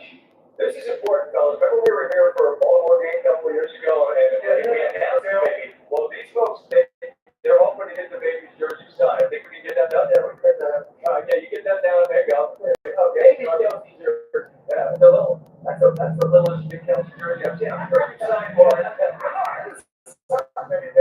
Well, let's make this work. There you go. Merry Christmas, happy holidays. You'll love to see it. Nathan is a national treasure. It truly is. It truly is. Real life celebrity. You know what I learned? Oh, Troy, I know we haven't introduced this yet. And he was so good at football and such a legend that even Philadelphia Eagles fans liked him, and they don't even like their own players. Philadelphia people like Troy Aikman, by the way, and the Hall of Famer. Would you say the NFL like Jeff Frey? Oh, I'm sorry. I don't know that I go that far, but they used to hate me on board. I will agree. They stop with that. All right, look, we got a football game tonight that we can dissect. I just want to start with what seems pretty obvious as a guy that had to play the position. Broken non-throwing hand, the impact is what?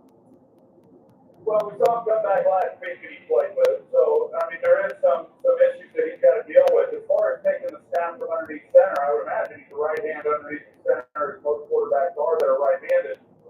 I would think he'll be able to do that. Now, whether they elect to have him do it is another question, but I think he'll be able to operate. I know handoffs may be a bit of an issue. The biggest concern is he's been hitting so much this year, as we know, that how is he going to brace his ball? He's trying to protect the hand. He doesn't want to land on it, and then start landing on your shoulder, and a lot of other things come into play. But he's obviously a tough guy. He plays through a lot, and I think he'll play well tonight. Sure, I feel like we've had the conversation about the Philadelphia Eagles offense the entire season. And for most of the season, they were winning football games. Now we've seen them take a couple of losses. They played well the last time out against the Chicago Bears. What are you seeing from this offense, and how do you think they can find a solution to some of the woes? Yeah, I'm seeing what everyone else is seeing, an offense that's really struggling. And yet, I think that they've tried to do a lot of different things to get out of that. Last time we had them, they were doing more underneath center. So we kind of went that around the end. They pulled away from that now. They're back in the shotgun formation. They're doing the things that Jalen is most comfortable doing. But it just has not happened. You know, when you're struggling like that, we've all been there on the offensive side of the ball. And when you're struggling, everything becomes hard. Every snap, every play, every down. And third down season, you're just trying to get another set of downs. And when you're playing well, you're just reacting to plays. You're not even really thinking about down position. You know, when you're really rolling. But this team hasn't done that. The biggest reason is obviously they haven't run the ball. They just have not had the big explosive run. And when you don't have explosive plays, whether in the running game or the passing game, it doesn't matter if you're playing for your team. They're always going to be dogfights. They're going to come down to the end of the fourth quarter. The defense, I think, has played well, but at some point, damn breaks. And I think you saw that last week against Chicago. Okay, I was going to ask about Saquon, but I'll put it here. What makes the Eagles' offense look like it's distance that I think? We've always had that running game. How do they reestablish that? What do they need to do to get that going? Well, I do think that this, you know, well, first of all, the offensive line will address that and say, hey, what's going on with the offensive line? I think the offensive line is playing good football. I really do. Now, are they playing as, you know, last year was such an anomaly in how they dominated the run game and the big runs by Saquon. They're still playing at a high level, I think, in the offensive line. There's a play here or there. I watched Saquon, and as Lisa reported, I see a guy who still has it, and he's so close to breaking off a really big run. Maybe tonight's tonight. I do know that this defense is really tough. They'll give us some yards on the ground. Maybe they'll have more success running the football. But overall, they're going to be really patient in what they're trying to do. Just a quick second, Adam Schefter apparently has some breaking news as it relates to the Colts switch. We'll be there in a couple of weeks. Adam, what do you got for us? Well, the Indianapolis Colts are shifting to their quarterback option. Leonard has a strained knee and he's considered week to week. One of the options is the 44-year-old Philip Rivers, and reported they are going to put through a workout with Philip Rivers on Tuesday. He's 44. He last played in the NFL in 2020. He is a grandfather. It is a question whether or not Rivers would want to do it. He has to be 100% convinced because he is, and the Colts also are sifting through other options to figure out who else they could bring in. But that is the point that they're now at, because Daniel Jones is out for the year. Riley Leonard is week to week. They have Brett Griffin on the practice squad. I cannot confirm that you guys can help. Big shot to Troy Aikman to see if he wants to work out. But they have to wait to other people to see if they're interested.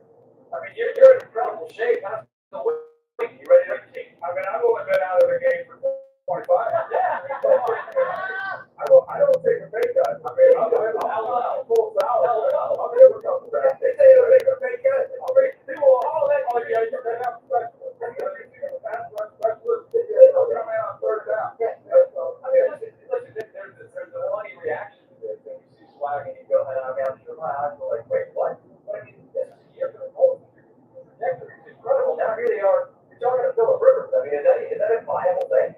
I love Philip Rivers. No, anybody. no. But I was going to say, he's the best in the world at his job, and he's not a stutterer.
reached that age, stuff starts hurting for no reason. I'm not ready at that point. I'm not that age, but it's all right. Knees, hips, stuff doesn't hurt. I mean, look at me. I mean, it's pretty obvious stuff doesn't long ago stop more than enjoy it, but one of the best they ever do. Dan Fouts, give him a ring. Fouts, don't believe me. Sling it. You'll be on the call. On about down, start playing the football. Here comes Coach Harbaugh. This is a matchup, by the way. Let's not miss it. Harbaugh, you're talking top 10 of all time winning percentage among coaches who coached at least 80 games. Next century cities for both, sure. But high level acumen, there we go. Start chucking the pill, Jim. All right, Monday countdown continues. In just a bit, we're presented by Dropkick Sportsbook.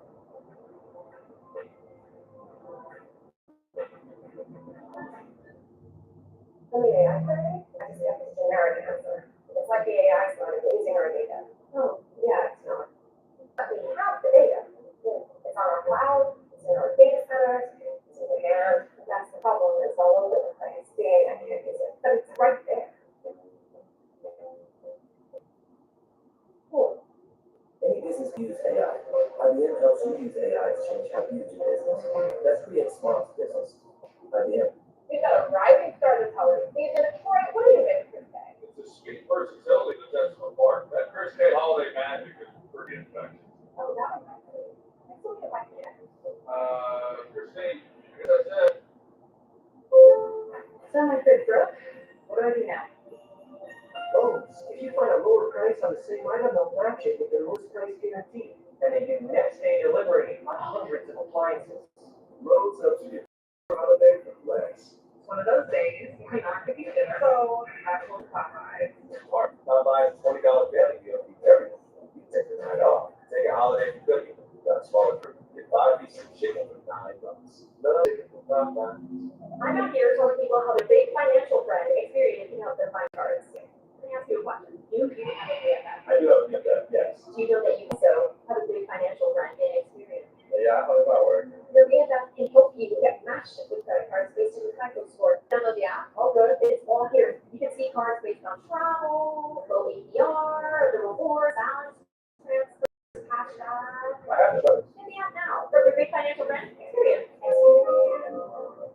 For a limited time at Panera, cozy up with a $1 cup of soup and buy a sandwich or salad. Because there's cozy, and then there's cuddling up with some autumn/soup cozy. And that feeling is just $1 away. Hurry to Panera. Dollar soups won't last.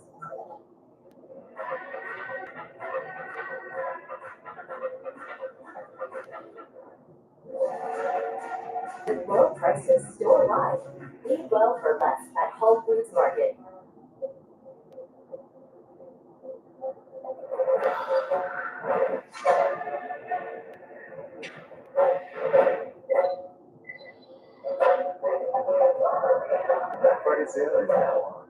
You're looking at Carbona's newest and proudest customer. So proud that we're teaming up to create Shack Butter. Yeah. Yeah. Shack Butter will be 100% aligned so customers can shop from anywhere. That's so Shack Butter. Our terms and conditions. On ShackButter.com, customers can shop tens of thousands of meals. Okay. And they'll get 7 days of their ride on their money back. Visit Shack Butter or Carvana and buy your car today. Without fans, there will be no DeAndre Hopkins. There will be no NFL. The younger generation brings a different energy. When I got drafted, I was wearing things that wasn't the public norm. It's been a drastic change. They're curating their own style. They're expressing how they feel. They're pushing for it. Fan, like a pro, NFLshop.com. Everyone's on now. The Union winner for best drama. 150,000 people die every day. Starring Epic winner Bill Wiley. Is now Charlie Blair on TNT. Let's go station lines. Take a deep breath.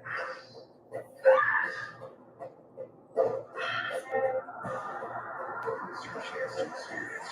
Stay with us. The Dead Mondays back to back, starting at 9 on TNT. There is absolutely no way for professional wrestling. That's what we do. Without the handle, standard, to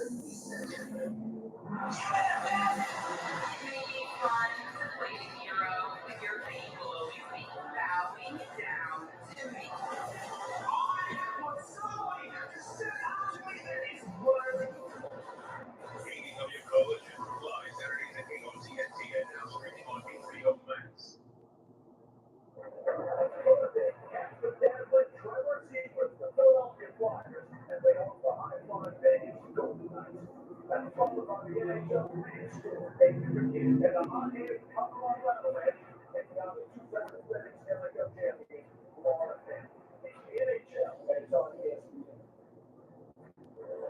Well, ladies, thank you very much. The 2026 NFL Pro Bowl voting is open. The 88-man roster is up to the players, the coaches, and most importantly, you. Cast your ballot on the players who dominated this season. Don't wait. Voting closes on December the 15th. Go to probowl.com/vote.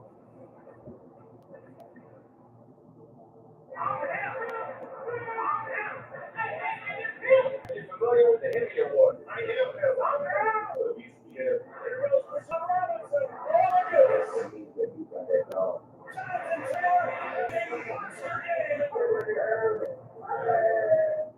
Give me the hinges.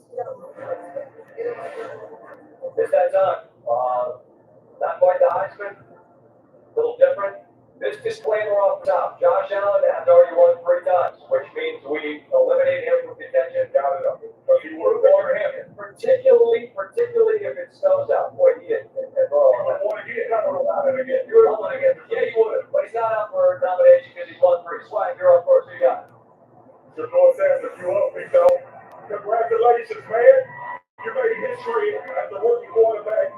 You showed a lot of flashes on what you could be for the football team. You had a phenomenal day. Your team was behind you. Put them all in great places. Plus the 264, 3 touchdowns. Was TD, third start. Being Mitchell with some great, 364, I'm sorry. Mitchell with some great as a rookie. This was phenomenal to see. I feel like he's going to do a lot to get to this point. Him to have a performance like this after preparation was phenomenal. Good image. I'm going to Puka the Cool, staying here in LA while we're out here. This guy does so much around offense. And he does it all. And he receives, goes in there, hits the blocks, all the motions, everything. There's all these mismatches. So it's not even just about him as a player and what production. It's about him as a teammate and what he brings to this offense. So congratulations, Puka. Doing it every week. 167, 2 touchdowns. All like you. And I'm going with Aaron Rodgers. And I know it wasn't your typical Aaron Rodgers 4 MVP sort of thing. It was only 3 of 34, 284 yards, 2 touchdowns, 1 passing and 1 rushing. But he pushed the football down the field early to DK Metcalf. He got out of the pocket and scored a touchdown. He got out of the pocket and created plays down the field before he got it. And in a game where this team needed him to be a leader, this team needed him to be a Christian veteran, he was all on those eight for one of the biggest rivalries in the NFL. This man will not win it. My youngest son will be mad because I'm nominated. Not mad at all. But Mike McDaniel, I want to give this man this team, when they lost week 7 against Cleveland, I thought the team was dispirited, disinterested, and I thought he was going to get fired and I thought they quit. That is not the case. They won 5 or 6 football games. They won 4 in a row. And they beat some bad teams, yes, but they were a bad team. In fact, they were second called Rocktown. They were in. Now they're out of it. They're on the same gravity with Kansas City Chiefs being in the playoffs. They beat the Jones in the middle again. You're not going to vote for him to win. I just want to acknowledge that a lot of folks at our network are taking high man. He dug in his boots and he has that team playing hard. We'll see them next week. And I got a feeling Shador going to win. Shador, Puka, Aaron Rodgers, and Mike McDaniel. This is an eclectic mix. I love the nomination. I care about this trophy a lot. Okay. I'm on a 1-game winning streak. I'm on a heater. I have one spot. It's no big deal. No matter how packed up behind me. All right. Anyone else? Tom Howard. Oh, I special. Mike Wazowski. We had a guy in Dallas years ago. Mike Wazowski is the coach of the Duke Blue Devils. Like you shit. That actually happened. Stanford. He's like, what's the coach do? He said, Mike Wazowski. Oh, no. That's it. It's a whole different. ESPN Disney was the whole spirit. There's a promo from Swag and JK. Are you in it? I'm not in it. You are. I gotta tell you, dog, this is a first for me. I know I get animated sometimes, but not like this. So, let me just say, on behalf of America, you look spectacular. Man, dog. All right, let's get to business. When you evaluate the game tonight, it really comes down to Sully and Mike Wazowski. Oh, yeah. And one of the first things you notice when it comes to Steve is he only has one eye. Now,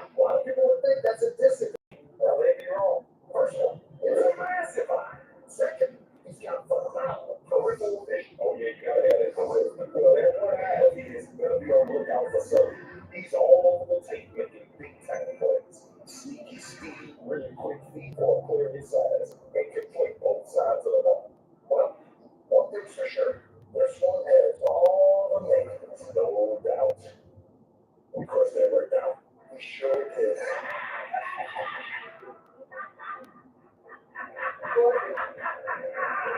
That was like a beer. That was crazy. That's what I was like. You guys are both done some really cool stuff. But now, I don't ever think you're going to get a chance to shower me. I enjoy that a lot. Well, I purposely told them, don't let us see each other. Really well done. That was so cool. And then, again, second mention. Let's get out of parlay. Okay. Parlay. I got for the play today. Presented by DraftKings Sportsbook. RC starts off with it. Listen up. With Jalen Hurts for an anytime touchdown. Gordo reminded me today, or told me for the first time, this did not be a passing touchdown.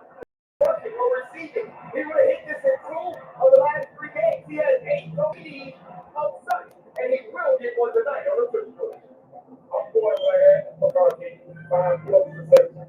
And Gordo is not only your friend, so he gave you some notes. He's averaging 5 catches per game and 4 games this season. Likewise, we did in this game anyway, but 5 plus receptions season. And I like to call him Ladarius. I like that. I have said, welcome back, Corey and Hampton. 14 plus rush yards today. How's he looking in uniform? Hey, he looks how he's supposed to look at the feet. Oh, that's a young man that, listen, there's plenty of rookies you hear some chatter about maybe this guy. That guy right there is third. Good to have him back out. Look, the get back's not gigantic, but we're not crying about anything. If you put 10 down, you get 70 back, you're winning. That is our Monday playbook. We're like presented by DraftKings Sportsbook. All right. Teams making their way out on the field. Again, there's a whole lot of Eagle fans in the building. Spelling enthusiastic. Like 6 fly Eagles fly. Things of that nature. We got a good one to wrap up week 14. We got a half an hour to keep talking about it. We'll do that. That's Monday Night Countdown. Continue in just a moment.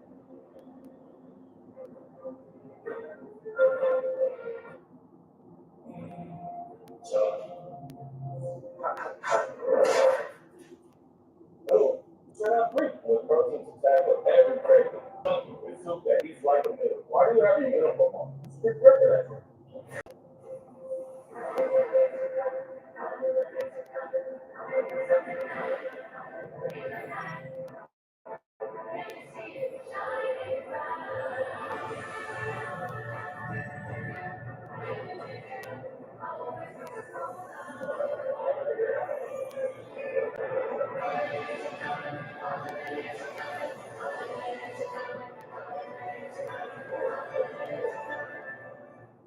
Lasagna. Lasagna?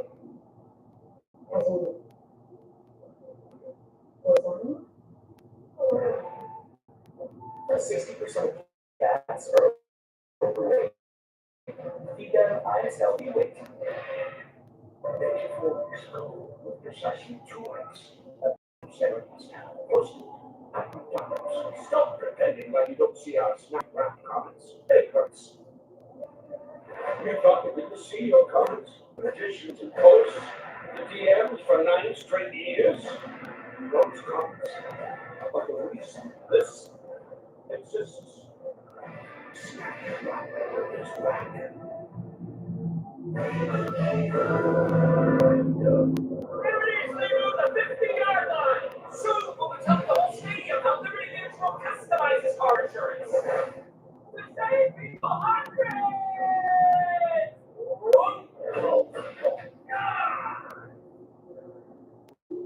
Looks like we're rocking. Only pay. How about that Super Sweet Pie? You get 1 app, 2 entrees, like our new grilled cheese cheeseburger. Sound good to anyone? Smart here. Applebee's 225. 1 app and 2 entrees. James. Famous exclusive whiskey with famous egg. He knows it. Things people in fuss. Even when he shows up, we'll invite you. See that or anything? See, as you see, as I will see. Must be changed. Welcome to the Yes and Advance Club. Say yes to this awesome basketball game. Yeah, for the kids and curbside pickup. Make sure it works. Say yes to amazing deals on 100 TVs and express delivery. Boys, put it right there. Sit on those. This is based on a true story. Say yes to what you want this holiday and to the Joy of Santa Club. You can shop for anything on the internet. But there's only one place to get what you want. Stock that. Now you know. I may not know about AI, but now I don't need to. You just gotta follow you on my prize pick scheme, copy your lineup, and I'm in. So you just out here copying ass. Always have. Copy crossover, sleeve, not cornrows, so that's no. The attitude, no. No, alright, I won't totally stay out of my stuff. I've already do but okay. Download today. Use the $5 and $50 discount. Site price. Prize picks is good. Right. The holidays are busy. Shutterfly cards make it easy to stay connected. You'll find designs to match your style and your camera roll. We'll even handle the addressing and mailing. Get free shipping with code HOLIDAY59 at Shutterfly.com. ATV is America's #1 classic TV network. Everything from featuring comedy classics, entertaining dramas, and new series. See the full schedule and where to watch at ATV.com.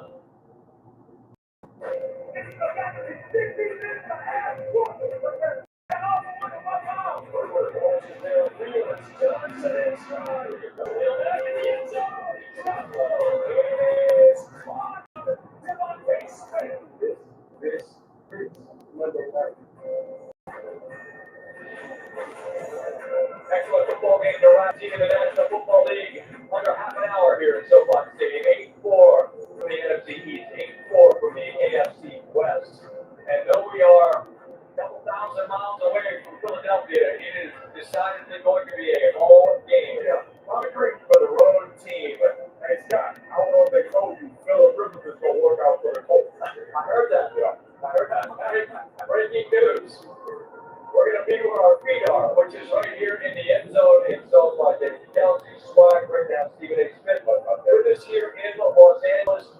And Stephen A., this is a city you know so well. The passion of Philadelphia sports fans. I say there's nothing like it, but they're on the list for the most passionate and most curious fans there are. We're talking about a team right now that is atop the NFC East, and yet scrutinized questions regarding the last couple of weeks were reasonable. When you look at the Eagles, what do you see? I see a team that, to me, I wouldn't say disarray. I think that's a strong word, but it's certainly not what they used to be, which was what they were last year's Super Bowl champions. That's what this city is looking at. But they're looking at it, once you reach the top of the heap, are they going to sit behind and let you slip? Not Philadelphia. They're looking at the same level of talent. You got Jalen Hurts, who's like a Super Bowl MVP. You got Saquon Barkley, the 2000 person. You got A.J. Brown, the $32 million wide receiver. Devontae Smith, they look at walk with 2 number 1 receivers. They're like, listen, we have some issues with our offensive line not totally healthy. We don't care. Bottom line is this: when you look at the Philadelphia Eagles compared to both teams in the NFL, they're supposed to be better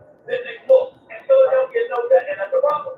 Now, when it comes to Saquon and the offensive line, and we've talked about nausea, but it's worth revisiting now because you heard what Lisa Shelton said earlier. He's trying to just play, maybe not think as much. I thought that was interesting. When you look at him in regard to this offense, what's the issue? Running is so hard. It takes a running back, the other side, tight ends, all these people want to get rid of. One guy's off. There's one person that throws the whole thing out. They've had injuries, and that guy's taking out on them. They need reps. They need to go to a decent run. Right here, we're looking at this block right here between the left tackle and tight end. This is what we call the O-block. Tight end needs to give Jordan a lot of something to hit. He ends up hitting his own player and working against them. It doesn't make sense. Now we got 3 guys on the backside going for 2 defenders. You can block the backside end here. Instead, the edge 3 on the backside. The O-block are working against each other. And now we got 2 players unblocked in the backfield on the outside zone on early. Now, we are seeing the adjustments. Here we go. Dallas Goddard coaches over. Hey, there's communication here. They're working the O-block. Now Dallas Goddard gives Jordan a lot of something to strike. He's working together. and then shoot them at the club. How about this right here? That's what we need more. Left, reliable, front side walking break. Now the backside's off. Here we go. Speed goes a little bit too far. Giving too much space between him and Fred on the backside. And they get split right here. Right? It's a great play by number 50, but if we secure that, we got a big run right there. Now they're looking at when it all looks right. Now they're communicating. They feel the sway about to happen, and they're in sync. They know these guys are spiking down. They zone it off, and they get right there. Look at the man, Fred Johnson, filling in for Lane Johnson. Driving his feet, the big ugly. That's what we need right there. That's it. This is what he can do. When he has the blocking, he can make things happen out in space. He's still a special player. They just aren't clicking on all cylinders, and they need to continue to build that tonight. Yeah, but Tula had this house egg, and Nick Sirianni's like, oh, now everybody's got to be better. Start with me. So I we talked some about this. You have constant turnover of your coaches because you get coached because you got good ones when you're winning. How did that impact when you don't have continuity from the voices that you're getting your instructions? Oh, wow, man. I mean, philosophically, you would love continuity each and every year. But that was the case, right? We have the same team play there. The talent has the same so many points at the offense quarter. And that's going to be the spot that everybody focuses on. Especially when once you make it, you have 2,000 yard rush, you know. Super Bowl MVP, you had 2 wide receivers that went up out last year. So nobody is going to look at the individual player and say that they changed. They're going to look directly at the guy that's calling the play. And I'll talk about this throughout the season, man. Sometimes having a lot of talent is hard for an offensive coordinator coming in the first time. You not only want to keep everybody happy, but you also want to have an offense where you can be expandable enough for everybody to contribute what they expect to contribute. I think you kind of fight that a little bit. And it was interesting hearing you talk to Nick Sirianni about how he got himself involved with an understanding of what's been going on and successful as he's been the head coach. Something I want to say to both y'all, he knows this. I'm going to say this to both y'all. Working in Philadelphia for 17 years for the Philadelphia Market. Let me tell you something right now. Of course, people have to be a lot better. You don't egg somebody's out. You don't act like that. There's no excuse for any kind of behavior like that. I'm telling you right now, Philadelphia fans are looking at it and saying, we didn't touch him. We didn't do anything wrong. But he's an offensive coordinator. There's no excuse. They're wrong. They're wrong. Let me be very clear. They don't know that. And the reason they don't know that, their mentality is this. That this team is the same team we had last year, with the exception of you, the offensive coordinator. That's how they're looking at it. And so somehow, some way, Sirianni was absolutely right. Telling them all to calm down. We got to be better than that. No question. And you know what the Eagles fans are saying? You're absolutely right. We do have to be better. But so do you. That's what they're looking at the Philadelphia Eagles and saying right now. And that's where be all you can be. Just like you were last year. You might not win the Super Bowl, but there's no excuse to be looking this way. They're not going to let you get complacent. They're not going to let you get like a day. They're going to remind you there's a standard you said you gave us that you met, and they want you to do it again. That's Philadelphia. And right or wrong, that's Philadelphia. Understood it. I think momentum, or there's people that discount that. I wonder how much do you fight the momentum of the backslide? Because what happened, like losing the lead against Dallas, one thing we've seen weird halves. But they didn't believe on their own field much counter. That was eye-opening to me. I'm just curious if you were troubled by what you saw there. I was there. It was a somber move in that stadium. And that didn't happen a lot. No, it doesn't. The fans have been phenomenal since they've been there. And that's a big reason they won the Super Bowl last year. Their defense has been the thing that's really allowed them to be 84 to this point. And for them to kind of go out there and get tossed around like they did, credit to Ben Johnson and Chicago Bears. This is the part I hate, right? Philadelphia is a good football team. You talked about the standard that people expect from them. The other damn team's good too. Some weeks they don't have good enough. We watched Carolina Panthers beat Green Bay Packers. The Packers look like the best team in the NFL yesterday. So again, I understand all of the things, but we don't need to absolve all of the numbers as well as not absolving Kevin Tula. This is a conglomerate. That's the way this game goes. And there's good teams on the other side of the ball we get right down, including tonight. And speaking of a coordinator that battled in Philadelphia, well, in Los Angeles here, as you mentioned. And this guy's going to be a head coach. I would say was sooner than later. We're in Philadelphia's somewhat struggling offense faces tonight, led by that boss. We said the number 2 Michelle Bonds to run the right one.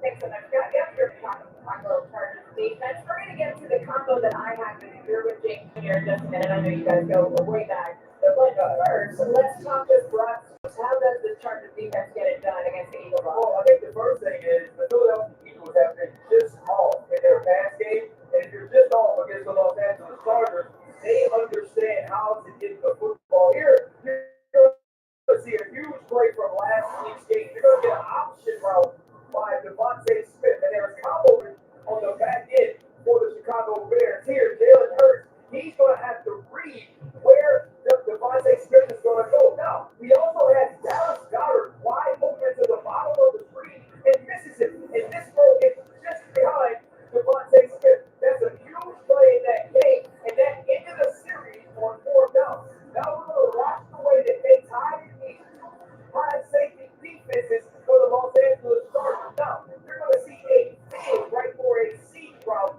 in route by DK Metcalf. The backers going to roll right underneath him and force the overthrow by Aaron Rodgers.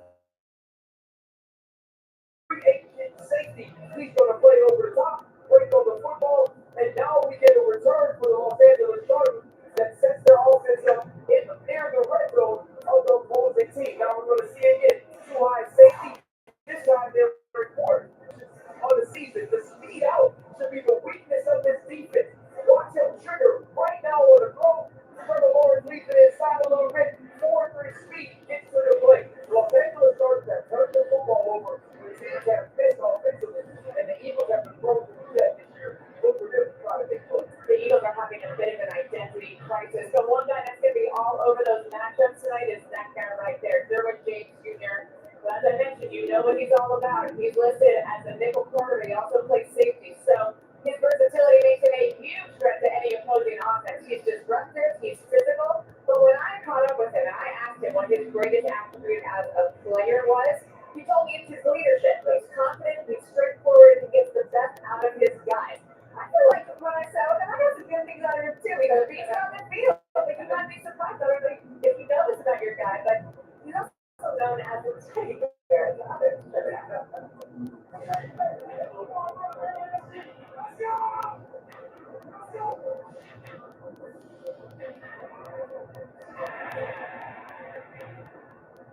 Okay, so Derwin, thanks so much for doing this. As a token of my appreciation for you taking the time to sit with me before your big Monday night game, I got you a little something, a little holiday gift. Okay? Oh, I know you ain't here. I know you ain't here. I did. Tell the world, why would I bring you a Pooh Bear? Pooh Bear is a special name that my mom gave me when I was a kid. To this day, she still calls me Pooh Bear. I'm her little Pooh Bear, so that's where it kind of came from.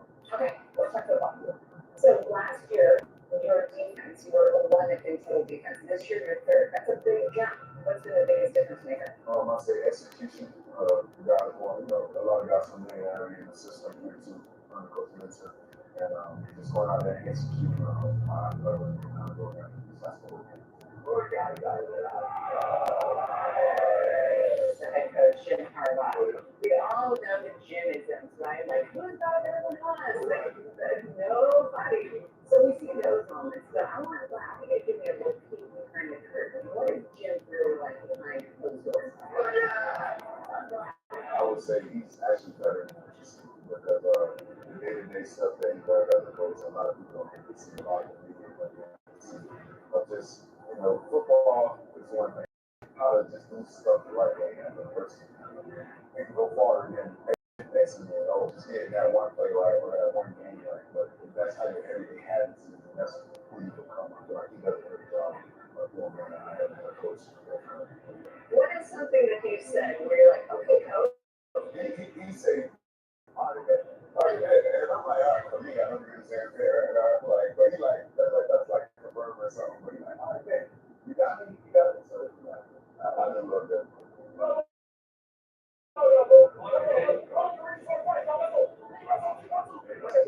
Saying you are the best safety we've ever seen in the history of the National Football League. That's good. Every day I wake up, I try to go train to be the best. I even tell my teammates to break it down every day, BTB, and what that stands for is being the best. So that's our motto, and try to go out there and be the best. Not just be the best on Sunday, but teammate be the best. All I can do is go out there and try to have my team win game. All right, man. Good luck on Monday night. Give that to there. What do you think? Thank you. Oh, I just adore that guy. He's so great. The Pooh Bear, man. Pooh Bear. You can keep calling him though. Just for mom. Okay? I asked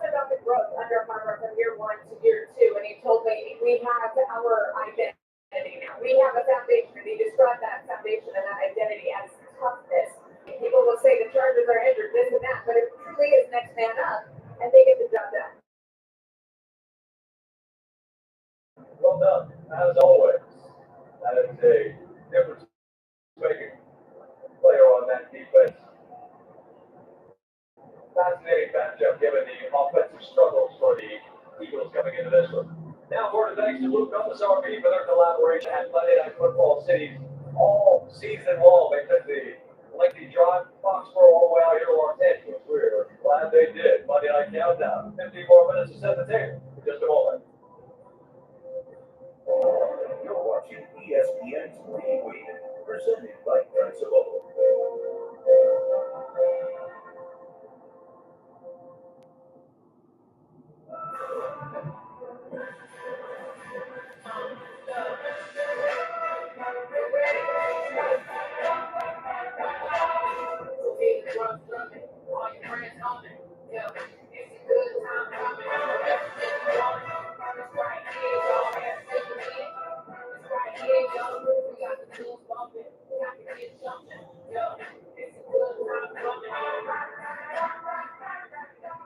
Since Domino's specialty pizzas are just $9.99 when you mix and match. You don't have to hold out for just one day a year to Ricotta, We're talking to pizza. ricotta, Extravaganza? ricotta. Can I just the new spicy chicken bacon ranch pizza?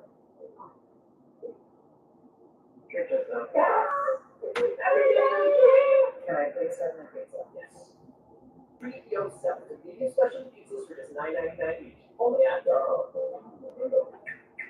You know, I've always found it strange. People really want to save money, but are so willing to toss their hard-earned coin into a 3-foot pool discipline. I want your rest. You don't need to throw your money away. All you need is your phone. No, go to Geico, get a quote, and you could save $900 with your phone. What about it? Bring it. What? What are you doing, man? I'm going in. It feels good to save some more. It feels good to Geico.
Desert Diamonds celebrate every milestone that makes her her.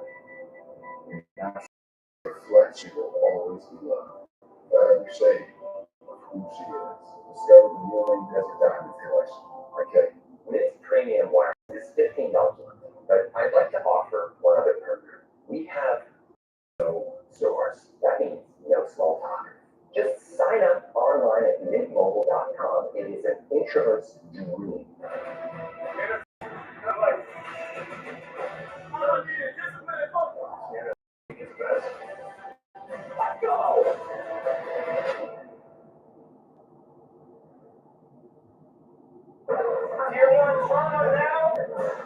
Winner for best drama. 150,000 people die every day. Starring emulator Bill Wiley. He's now Jackie Blair on TNT. Let's go save some lives.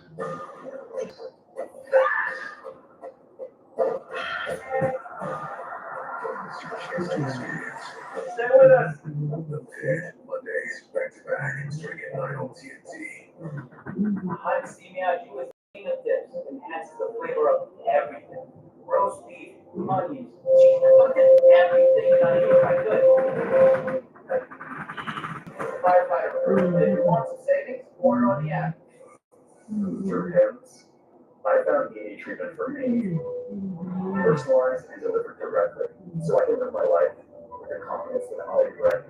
If my treatment is made for me, get started today at ED.com. Welcome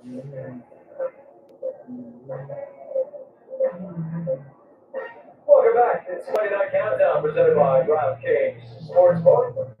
Tonight's aerial coverage is brought to you by Goodyear. A beautiful day here in Southern California. 2 months to the day from Super Bowl 60 from Santa Clara. And it's SoFi, sir, and ours as well. Super Bowl Valentine's Day 2027 will be ESPN's first ever. Really, certainly hoping they can be part of the Super Bowl picture. Cloudy as it might look right now, it might just depend on your vantage point on how you're seeing things. By the way, Atlanta is next up in 28 in terms of upcoming Super Bowl venues. So whether it's then or this year, Philly hoping to be part of that picture. It's up. The Philadelphia Eagles won Super Bowl 59. They have faithful against the Chiefs 40-22. Until someone else wins in Santa Clara in February, the Philadelphia Eagles remain Super Bowl champions. Their reign, however, is complicated. A bit of a Rorschach test. What do you see when you look at them? Do you see a team who blew a 21-40 lead against a division rival, giving life to Dallas and adding down to their own growing pile? Do you see a team who was Rolling home field the day after Thanksgiving to the tune of 281 rushing yards surrendered against Chicago? That's just the last 2 weeks in Philadelphia. Kids are making their offensive coordinator house, with their head coach keeping it in-house since he's looking at everything, starting with him. Every area that we need to improve on. Looking just through that lens, man, this team must be a mess, right? And in some ways, maybe they are. Or they are the NFC East leaders, and the team comprised largely of players who are reigning Super Bowl champions, who even win it all from over 23, still made the playoffs.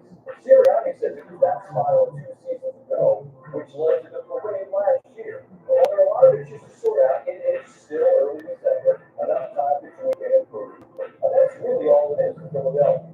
A far better line of life than some other preseason favorites, like the team they played in the Super Bowl, who's currently on the outside looking in. It could be worse.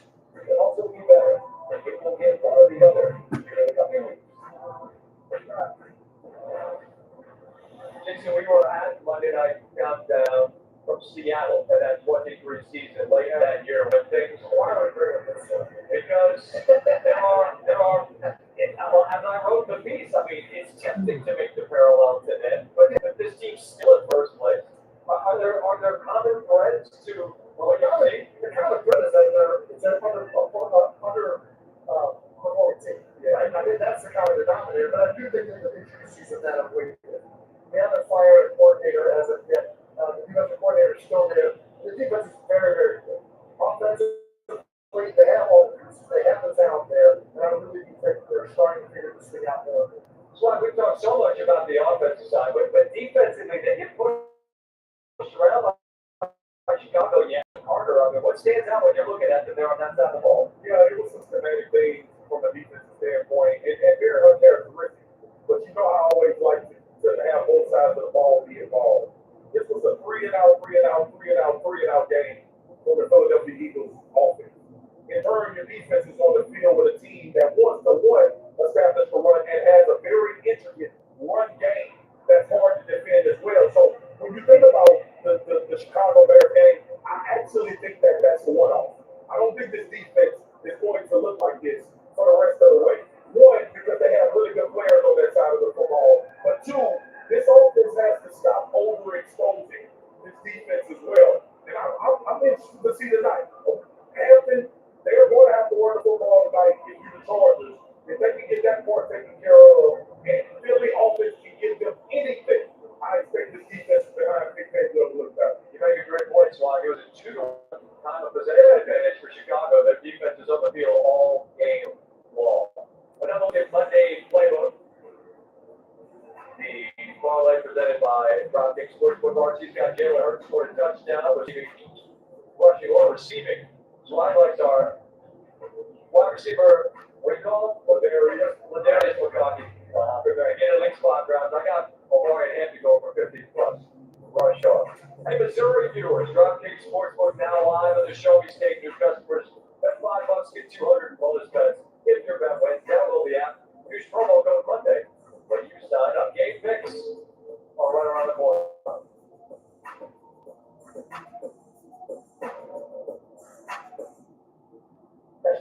Texas time. Music City Miracle. I just snagged it. Son, why did I use double clock? What's the play I gave into the locker room? Man, everything. That's it. Where's Shaq? Is Shaq available? Yeah, because he's not going to say it's everything. If he did say it, he'll go. New customers, bet $5 to get 200 if your bet wins. Pay instantly in bonus bets. The crown is yours. Lasagna? Lasagna. As in lasagna? That 60% cats are overweight. Feed them I's healthy weight. We know tradition. It's what inspires us to make Tostitos the traditional way, starting with whole corn kernels for our masa, crafted for that perfect crunch in every bite, with no artificial flavors, colors, or preservatives. Tostitos. Tradition matters. For now, the holidays are stressful. Verizon's got a bunker sale on the Samsung Galaxy S25. Dad, I want the next one coming. Right now. Nutcracker. Gemini, where am I? You're in a blender. Time for that. Gemini, find me massage, please. Oh, that was fast. It's Samsung Galaxy S25 with Gemini and watch at 10, all for $0. No trade-in needed on any plan. At Burger King, you write the rules of value. You roll over it too. Everyone gets what they want. Now we choose the deal. So I get exactly what I want, and so there's something for everyone with a $5 deal or $7 trio.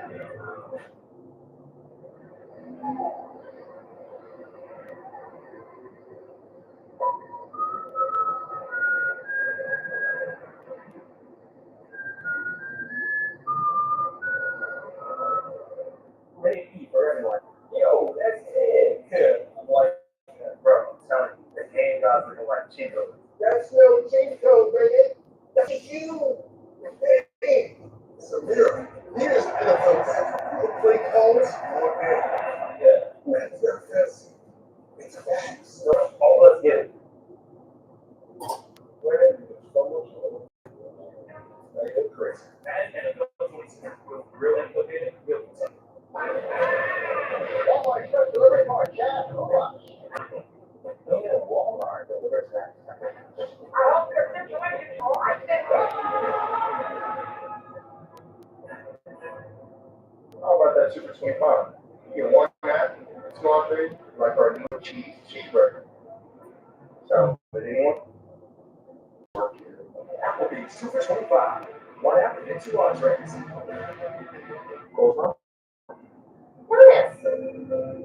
I'm definitely my kids, a little house. And, well, We're making it more of an elf thing. I might have used the elf wheel. Leave the building to smaller kids. Elf wood? Sounds like so mad. How about that for real secrets of gems and black belts?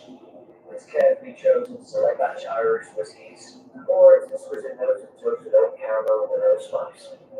It's the greatest whiskey I ever drank, and the greatest story I never did tell.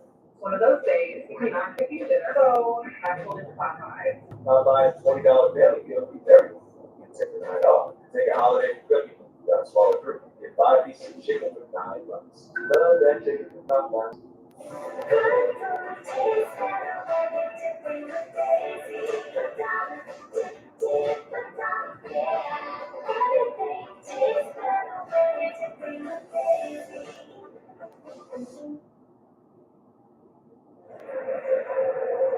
Monday Night Countdown is presented by DraftKings Sportsbook, the official sportsbook of ESPN. We have a winner. As advertised by Young Son, asked my wife, why would someone nominate a head coach? Charlie's furious. Yeah, we knew it was going to be Shedeur. Oh my God. Charlie, sorry, buddy. Shedeur Sanders, swag is on a heater. Young man played well in the snow against the Dolphins. Actually a very entertaining game. Oh, Art was in the middle. Little White. No, that's he's actually in the band. That's Stephon. Yeah. He's in the band.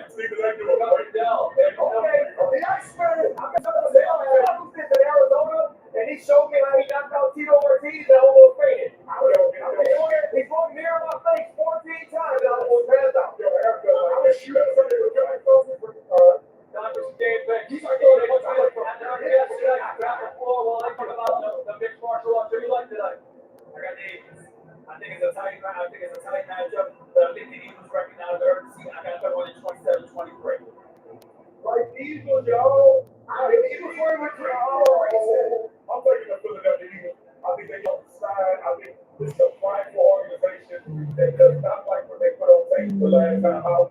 I think they come out more fans. It's probably the biggest surprise tonight. I'm going to go Eagles. We're going to get out there. I mean, listen, I think these guys, they have the talent. All they got to do is put it together. I really think they're going to go successful. Yeah, I think I might be by myself with this. I'm taking the Chargers. Even with Justin Herbert with the injured hand, what they can do in the run game with the Marion Hampton back, and I do love the way their defense plays their pass against a team that struggles. I got your back, and I'm with you. Chargers. I didn't know it was going to be this much of a home game. And I'm going to ride with a home game. Stephen A. Great to have you with us. Great shoes. Hey, you went on. I bet he's going to the home game. What do you say? We'll see it halftime.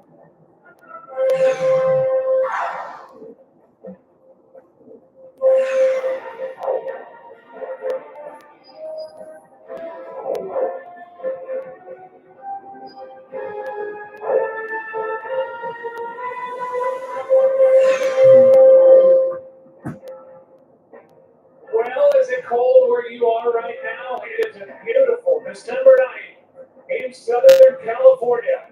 We are in Los Angeles where Jalen Hurts, the Super Bowl 59 MVP, is getting ready to go for his 8-4 Eagles. His counterpart, Justin Herbert, playing with a broken bone in the back of his left hand, ready to go for his 8-4 Los Angeles Chargers.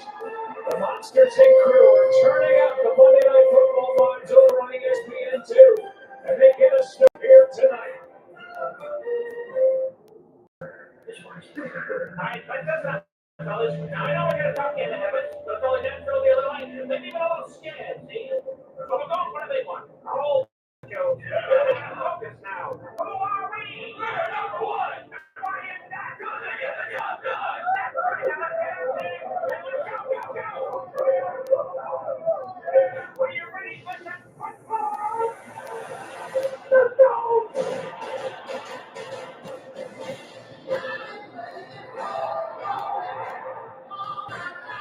Give me that you got. Really fun to Jalen locked in the hole. Looked up over and they ready to roll. Each piece plays two steps. More score. We have a team split. Early your mark. Let's go.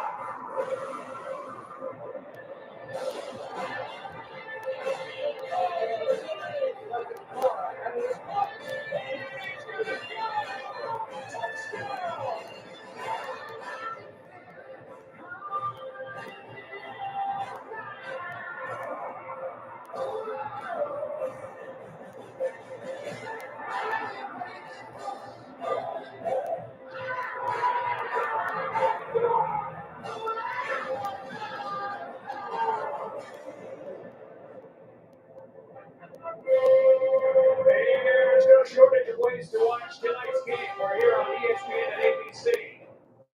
We've got our crew over on ESPN 6, and we've got the Monsters Inc. Altcast over on ESPN2, the ESPN app, and Disney platform. And as we welcome you to the progressive Monday night kickoff. And now we welcome you inside our podcast with everybody. I'm Joe Buck, along with the Hall of Famer Troy Aikman. Here it is, week 14, and here are the Los Angeles 8-4. They've won 4 out of 5. They're coming off an easy win over Las Vegas. And yet they've got a quarterback that somehow has a broken bone in the back. His left hand had surgery on Monday, but he's ready to go. How did they and how does he? How did they get through tonight's game? Well, I'm impressed that he's even playing. I think the game plan is going to look a lot like it did in the second half last week in that win against the Raiders, and a lot of shotgun and trying to protect them as best they can and run the football. And we all know that with Greg Roman and Jim Harbaugh, that's what they prefer to do anyway. The good news for the Chargers is they get Omarion Hampton back. He's missed the last 7 games. He did a lot of good things. He's very explosive. And they're going up against this Eagles defense that had a tough day stopping the run last week in their loss to the Chicago Bears. So they're going to exploit that and see what they get going. Now for more detail on what Justin Herbert is doing at the tech end, we get down to more running. Well, Joe, I've highlighted on my left hand where the break is for Justin Herbert. It's right under the knuckle of the third finger on his hand. And when he had that surgery, you mentioned they were able to stabilize the crack capture with a plate and a number of screws. You can see that protective brace on the backside of his hand. That's extremely important to keep it as stable as possible tonight. And this is what's called a buddy split between the third and fourth finger. Keeping those fingers intact and making sure that the third finger doesn't move. You see him taking a snap under center there, and you can see he's able to do it, but also making sure that that left hand is a little further back, bracing for impact. It'll move around all night long. Yeah, it's not only that, but then how does he protect himself and protect that hand when he gets hit? Let's talk about the Eagles.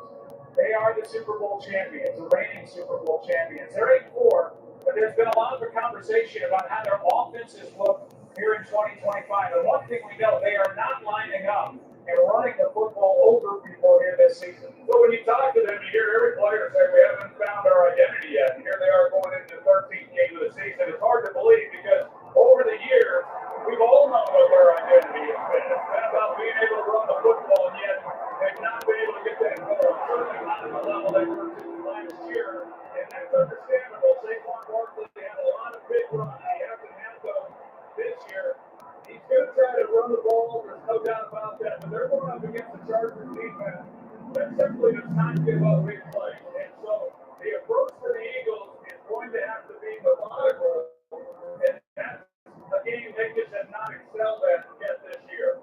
You saw the Eagles stay in the field. There are a lot of Eagles fans in attendance here tonight. We're going to send it down to Lisa Salters and give you a performance above. It's brought to you by Jersey Mike's and Lisa. Week 14, still searching for their identity. Yeah, Joe, Saquon Barkley said he wouldn't necessarily call it an identity crisis because they're 8-4 and not 4-8. But he acknowledged, yeah, it's week 14 and the Eagles are still trying to figure out who they are. Barkley said, we don't do anything great right now. That last year's Super Bowl team knew what its identity was, and that the 2025 Eagles have yet to find theirs. Jalen Hurts said, now is the time for the offense to focus on one thing and establish that. Hurts said, we have the talent to choose the type of team we want to be. It's a matter of committing to it. And Coach Nick Sirianni said, he talked to the team this week, playing with confidence and joy. He said, we're dealing with adversity right now, but the sky isn't falling. We gotta get our butts up off the mat, he said, and let's go. Well, they are loaded with talent, and nobody would be shocked if they won here tonight and just rolled right through the playoffs. But they got to do it. Billy Crystal is getting the crowd pumped up tonight. You are watching the Aggressive Monday Night Kickoff.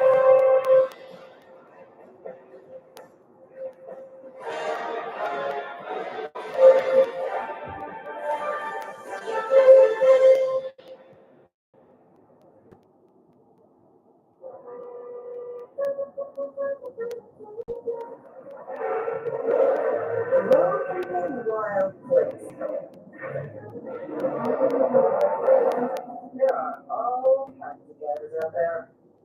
That's why Progressive Snapshot personalizes your based on your driving. So you're not stuck made for someone. What? Is there something wrong with my hair?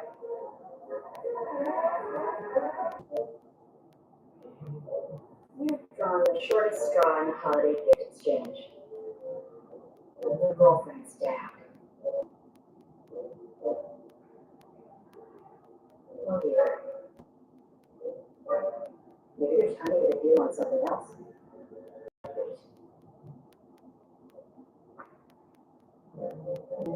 You might just make it years after all. I'm so sorry about the billboard today. I promise I'm not trying to take your job. Well, personally, for those oh, come on, Danny. You made all those? Yeah. And t-shirts. T-shirts. This man's so many stuff. It's t-shirts. Hey, and this stuff. I mean, like, Danny, Danny's been looking at it. Did anyone ever tell you you're as addicted all the time? Jersey Mike's a game day thing. Jersey Mike's a summer club. What are you for it? Jeff Daniels. In every bar, you always know someone behind there. That's what makes Jack. Sometimes the best beginnings start with a click.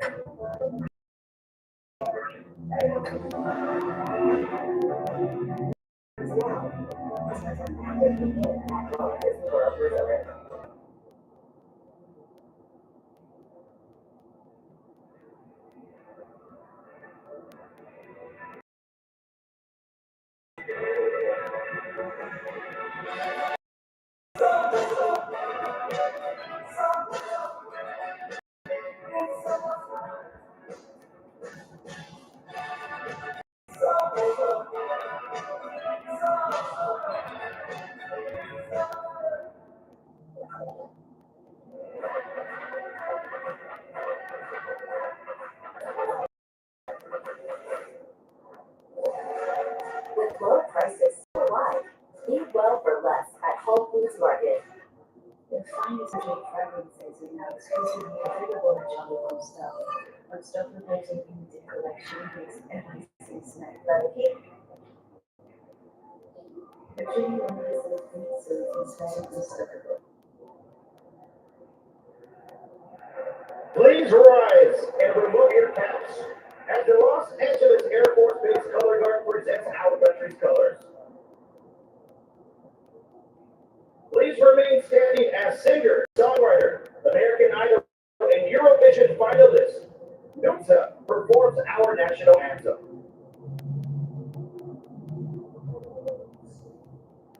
You see, by the dawn's early light, what's so proudly we hailed, and the twice left was blessed in the bright sky, through the perilous night, oh, the ramparts we won were so gallantly seen, and the Rockies right there, the most bursting in air, gave through the night, but our way was still there.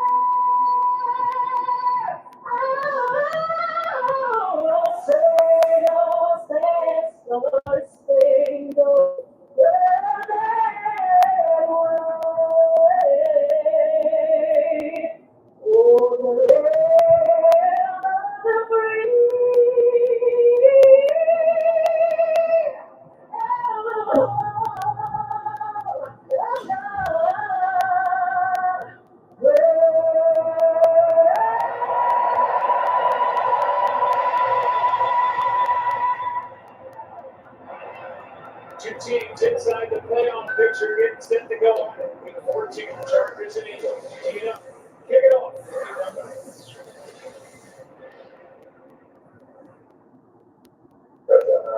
Fine for a touchdown. Watch out. Okay, let's go. Oh, man, touchdown. That's supposed to be grown man touchdown. So what name? Weird beard? You look like you got men bird. You got a long hair? That stole type hat? What's the spread, Mark? Is it 4 scores? New customers $5 to get 200 of your benefits. Pay instantly in bonus tax. The crown is yours. What's up? What this is? Don't worry, they got drop power sides. It traps, locks, and removes 99% of grease, so it doesn't get passed from dish to dish. Clean and stacked like ducks in a row. Drop power sides. $3 back. Holiday inspired. Just got to work on all the room.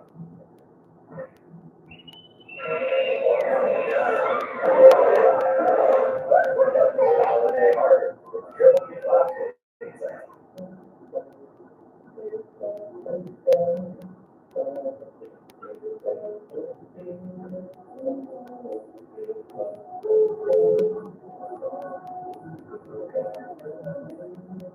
Jack Daniels starts here from Cage Spring Water. Charcoal. The smooth Tennessee whiskey. Made by those who pour everything into their craft. That's what makes Jack. Here's to the stuff that never stopped. To the flavor that found its way into everything. From just one spot to America's #1 spot for women. This isn't just a meal. It's a vibe. Wingstop is here. The magic never leaves you when you stay in the Disney Resorts collection. It's up for giving you extra time at any of the 4 theme parks. And welcomes you back to even more magical moments. Start saving today. Last week, right, what we gotta do? Keep my chins up. That chins up, guys. We're gonna keep our chins up, probably. Let's go, Spency. With an A-line value menu, all your breakfast eggs, like pancakes, eggs, and bacon, are just $6 every day. Cheesy scrambles, French toast, pancakes, all $6 each. The new value menu every day. ESPN welcomes you to the following presentation of the National Football League. We welcome you back and get set for kickoff here tonight. Nick Sirianni, a fantastic start as head coach of the Philadelphia Eagles in season number 5, their first in NFC East, and Jim Harbaugh, year number 2, in charge of the Chargers. Next team in second place in the AFC West. Chargers won the toss. They prefer Eagles on offense to start the night. Second game of the season gets it hard. After crossing the 30, Maelshawn Phillips got him in a return of 23 yards. So we've got Jalen Hurts. He's got 19 passing touchdowns, 2 interceptions, 27 total touchdowns.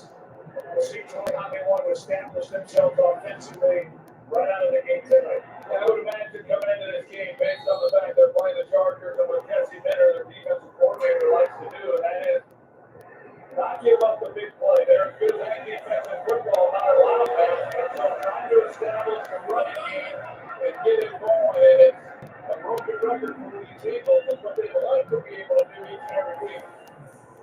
That was Barkley in motion. First can't find anywhere to go with it until now. It's going to put it downfield. Off his hands and incomplete. They had a chance for a big strike to start the night. With Darnell still in coverage, it was there they couldn't connect. Well, it's great protection. As you see Jalen Hurts, he has all day in the pocket, and it's just A.J. Brown. He's just trying to give his quarterback a place to go with the football. He ran the original route, ball in. Everybody was covered up, and they had an opportunity for a big play right on the game. That's a drop by A.J. Brown, the 3-time Pro Bowl receiver, second and 10.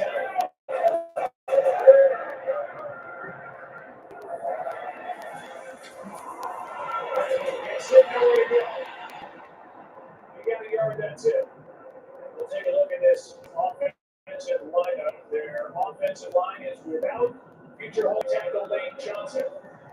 They're dealing with injuries on the inside, but they're all playing. Henderson, Jurgens, and Steen. The backs and receive good on the outside. And now facing a third down and down. Kevin Pacheco, offensive coordinator. Been on fire for his play calling. Third down.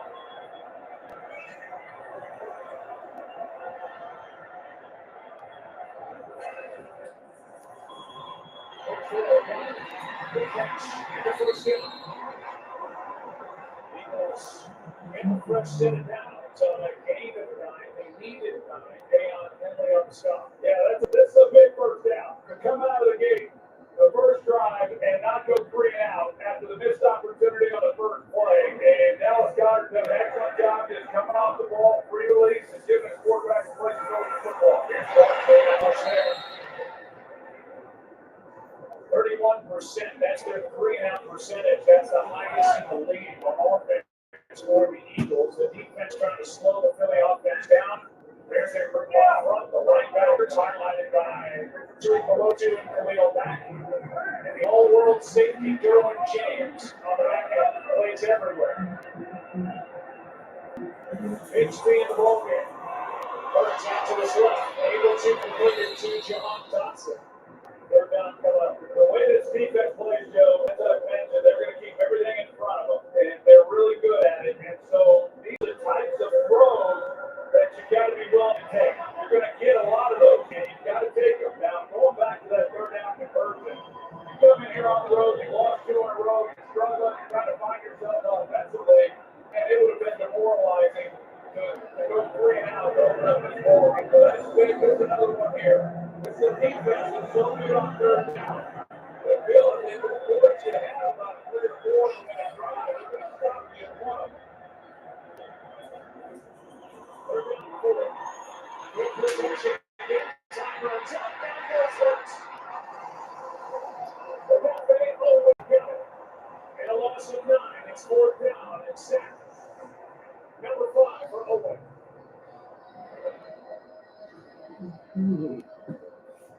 It's Hurts. He tries to bail out of the pocket, and it's hard to do when you've got pass rushers like they have. He had one open guy on the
Christina had posted thinking about how I never had a snack back and I'm devastated. But I tasted the snack wrap for the very first time. You've earned this, so hold it up high. You might not be related, but you're sad. You don't just give an extra hand. You give your whole heart and a whole body muscle. Because it feels good to raise up the community that raised you. You are a fighter. This is your reward. You know, the market will fight. AJ Brown is a football star, but he also has Geico like a regular person. So we had one translate. See you guys soon. Manager, and then boom! He saw those Geico ads online. Seized it. Which Geico? So Geico is like me, always open. He means they're 24/7 flexible. Always open. No one gets over. You're not AJ Brown, but they'll treat you like that. Open. It feels good to get a star treatment. It feels good to Geico.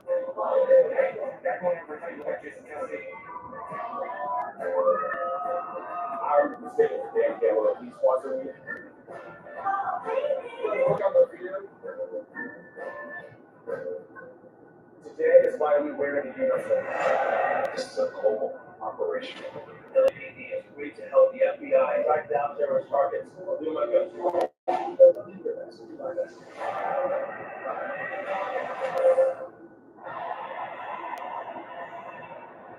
Justin Herbert has taped up that black pad on the back of his left hand. See his numbers 4. He had surgery on Monday. He's been dealing with the swelling, and he will start this night in the shotgun.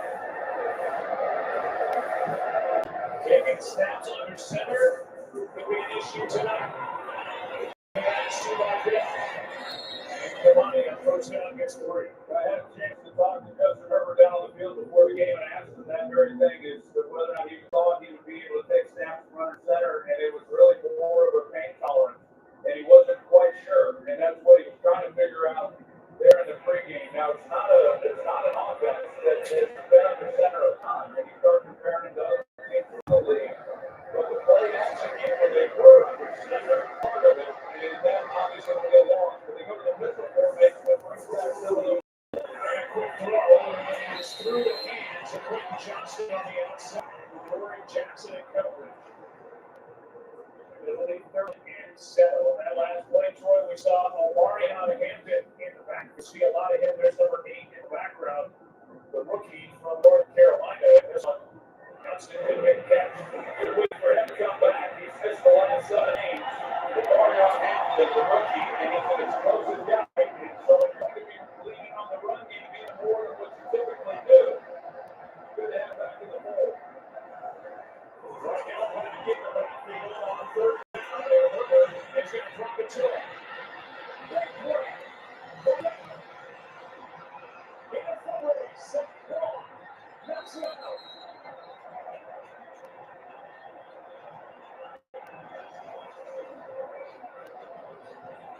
Former 6th-round pick from Troy, making his 8th start tonight, and Vidal goes 60. But he's looking for Lad McConkey, but he collides then with Zach Vaughn, and it feels like his clock is running out. He does an excellent job of finding Vidal, come out of the backfield across his vision, and get him the football. There's a look at number 15, where he initially was wanting to go with the ball. So it's a good out, no one where his outlet was to find out. There's Herbert under center. He tosses the kick to the right road to the side. Set first and goal. So they get a 60-yard catch and run by Kamani Vidal. His longest touch in his 2-year career, had a 59-yard rush last week in their win over the Raiders, and then they go back to Hampton.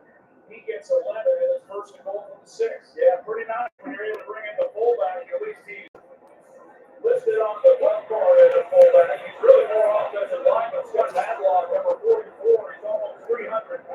He was over there on the edge, kind of saved it. Center, so far, Hampton cuts back and takes it inside the 5. Olin Smith made the stop, a gain of 2. And not only taking snaps under center, but also handing the ball off to a running back going to the right of the quarterback, and no issue so far. That's encouraging to see because that's what we did not see last week when he still using his right hand, even when he was making handoffs there to the left, to the right side. So that's encouraging. Second down and goal. Over. Wide open touchdown. Amari on Hampton was it back.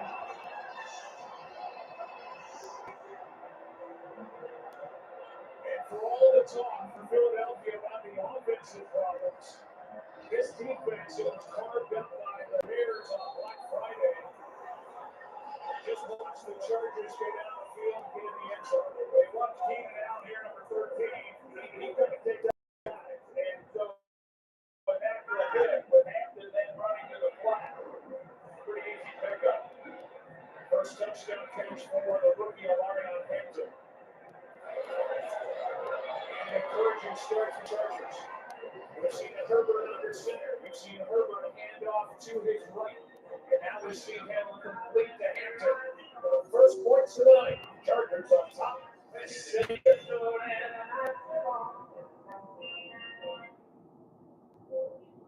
Looks like it's fall season. Better keep up with SoFi. You can earn more money on your money with SoFi Bank's highest APY. My loan. Bank with SoFi to get up to 4.30% APY to get a big club votes.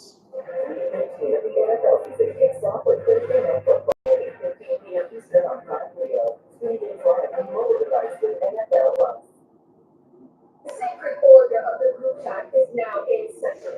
Ingrid, report. Last night was epic. It took Richard. OMG, Dad. Doctors prefer liver defense is doctor developed to support your mental detox function with clinically validated triple tested key ingredients to energize your liver.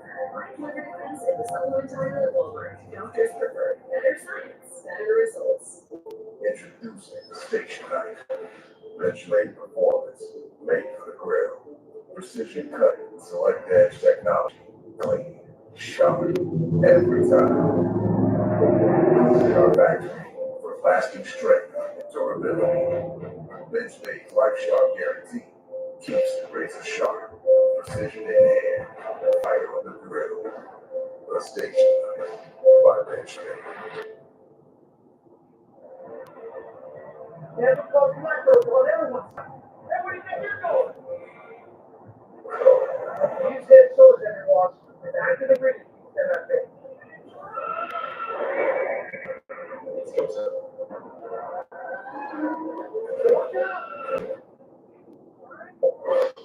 Take my quote. There's nowhere left for you to go.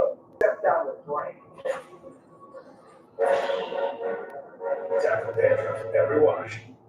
ESPN's Monday Night Football brought to you by Progressive. Get coverage you can count on with home and auto at Progressive.com. So far, get your money right. And where game day meets the holidays. Earlier this week, outside linebacker Khalil Mack visited UCLA Patel Children's Hospital. Spending his off-day with hospital patients and staff.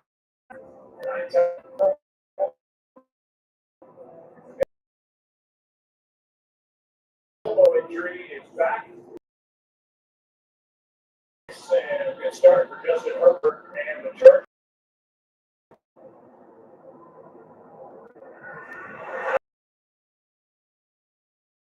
Second possession of the night. If you want to compare what's happening this year to what went on last year, they won it all, the Philadelphia. See the numbers on it has taken a precipitous fall. They just have not been able to get the big run that they did last year. Now, last year was a bit of football, the year that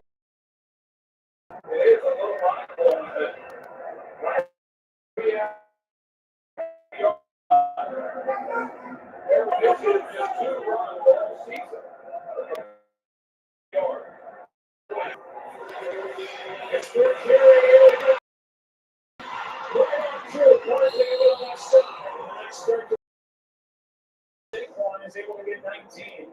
Finally forced down. Good start. Yeah, really good. The blocking up front by the offensive line is really good as they move up to the second level.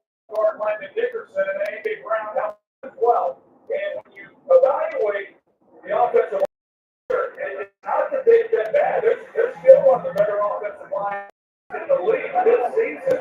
It's just that a guy here, a guy there on top of one thing. That's what they have a hard time correcting it. That's a nice run for Saquon. Let's get rid of this thing. And why not do it again? Over the left side on back-to-back plays. And back-to-back first and areas, I believe. The line to gain, and they're going to get the first down. Yeah, they come right back. And again, A.J. Brown out here, but nice job helping out. And that's key. So that when Barkley then gets to the next level, he's got a chance to get it out on the edge and have some running room. He hasn't a lot of runs this year. He's had lanes like that to run it. Bush out to his right. Umpire threw the flag behind the holding. Offense number 6, second. Tyler Steen taking over at right guard from a guy Bennett who's now with these Chargers. Yeah, Tyler Steen, I know he got a ball there defensively on the whole. Well for them. Guy Beckman, of course, as you mentioned, with the Chargers. He was outstanding last year when they moved him to right guard. But Tyler Steen, he's been a real positive guy for this offensive line, replacing Guy Beckman, but that's in the back after that last penalty. And a hold of the shot hand. And then let it go first and 20.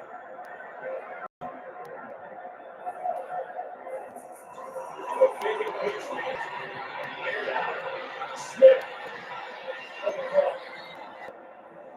Cam Hart back there, stride for stride in coverage. It's 7-20.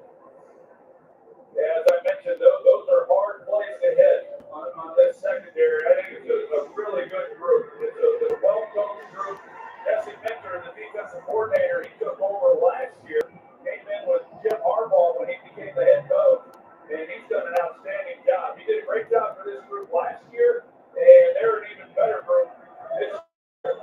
He was with Jim in Michigan, and before that, he was with Jim's brother John the Raiders. 7-20. The late handoff is Berkeley. There is running on this left side.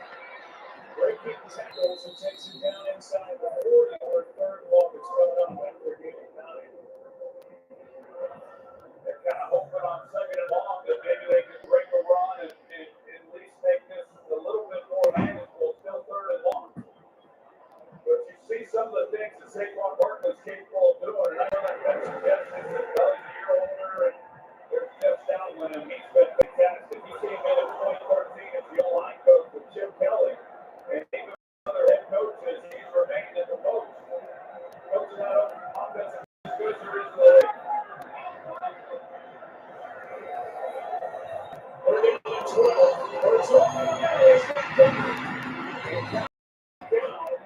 Right at the marker, and it's a first down for Philly. So they overcome the hole, and they're able to get the first down. Well, here's Goddard, but you see in the middle here, all the room. So all he has to do then is win coming off the line of scrimmage versus Matt Goddard. And not anything real fancy on the route, but he's get inside and nobody takes that away. That's a lot of work. And that is, Joe, a great job by this offense overcoming that. Hopefully, I don't have to keep this throw line. Goddard with 2 big third and long conversions. Only 10 catches his last 4 games combined. And 2 against the Bears. So they're going to try to run the Hurts more tonight. We lost a yard here. Yeah, that was a design quarterback keeper. Going to pull the guard out and kind of lead the way, but just not much there. Hurts had nowhere to go with it. The design runs are way down. It's 3.6 this year compared to last year. It's the lowest for Jalen Hurts since his rookie year. Yeah, some of that you would expect as you get older, but it is such a big part and it's a weapon. And I know defensive coordinators, they hate the threat of a secondary weapon. He's going to be mobile here. Get on the ground with a short game. First ball coming up again. The wheel back. There to chase him out. A gain of just 2. It's the one thing when you watch this Eagles offense, as far as the passing game goes, we've seen it a couple times. The Goddard that's converted some of these third downs, but by and large, you don't see a lot of timing in the offense, the passing game, with her dropping back and getting the ball out quick. There's a lot of time for them pushing inside the pocket, trying to find somebody. Not ideal.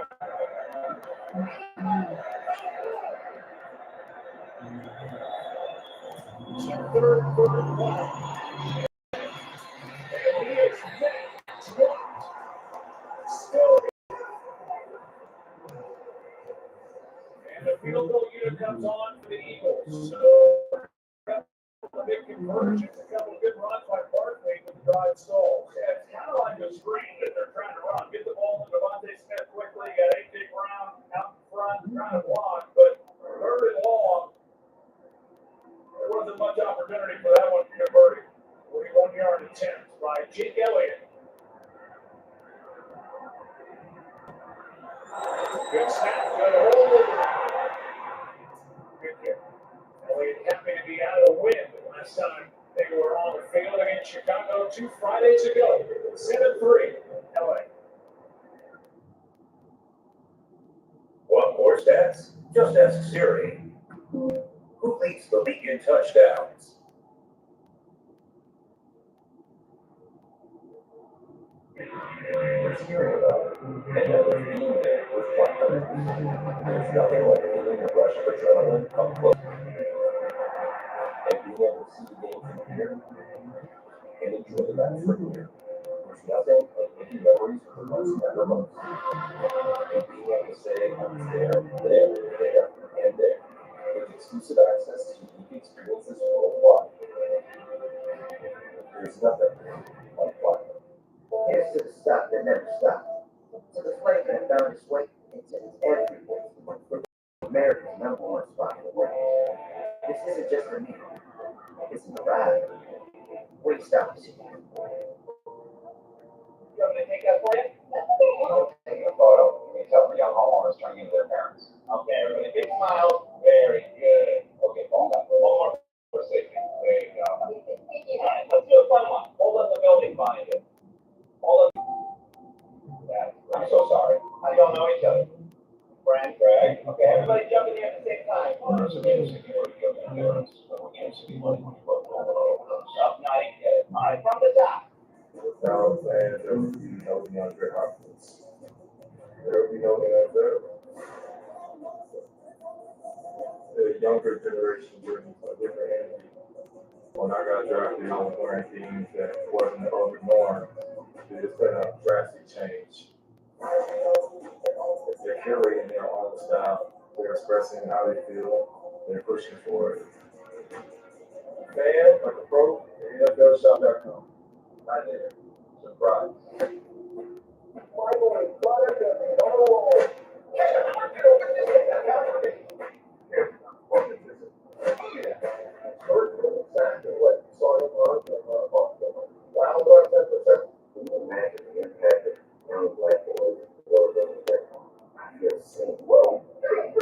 He changed the culture, he changed sports.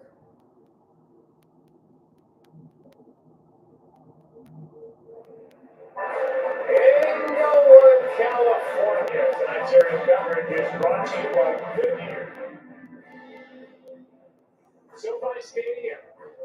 It's been a home to the Chargers, to the Rams since 2020. They were inside the Super Bowl 61 and got through it. The kicker over there, not being here for that. Vidal gets popped.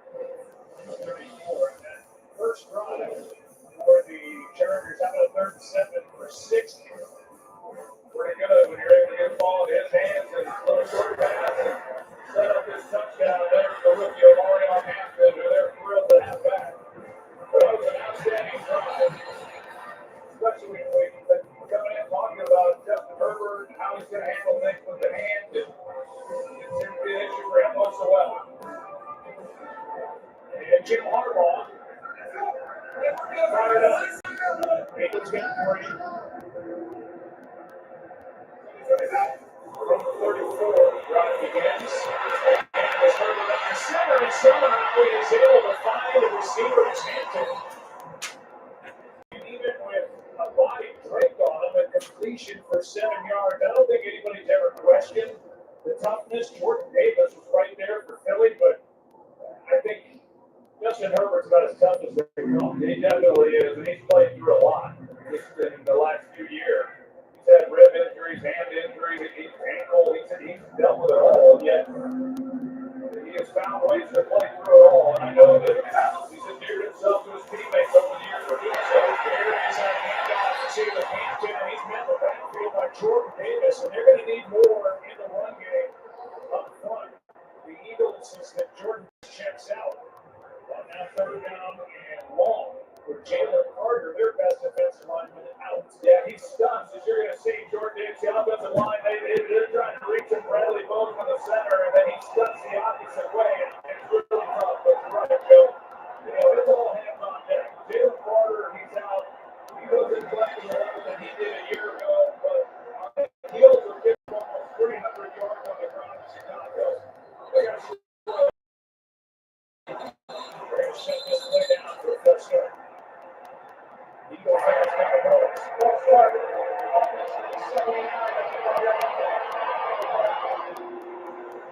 There was a lot of them, but they were driving in. You can see them. They travel well. When they travel well here to Los Angeles, they let you know that they're here. In a hotel, they're allowed to straight out of fun there. Not just in the stadium. Hey, fuck. We got a couple on the move with us tonight. 3rd down and 12. Looking up front and safe free play. Eagles came across early. Herbert down the middle. For the 2nd count. Herbert and Chain. But we might as well just take a seat.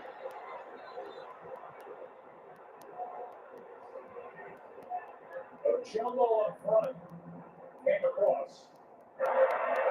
Upside. Defense on the low side.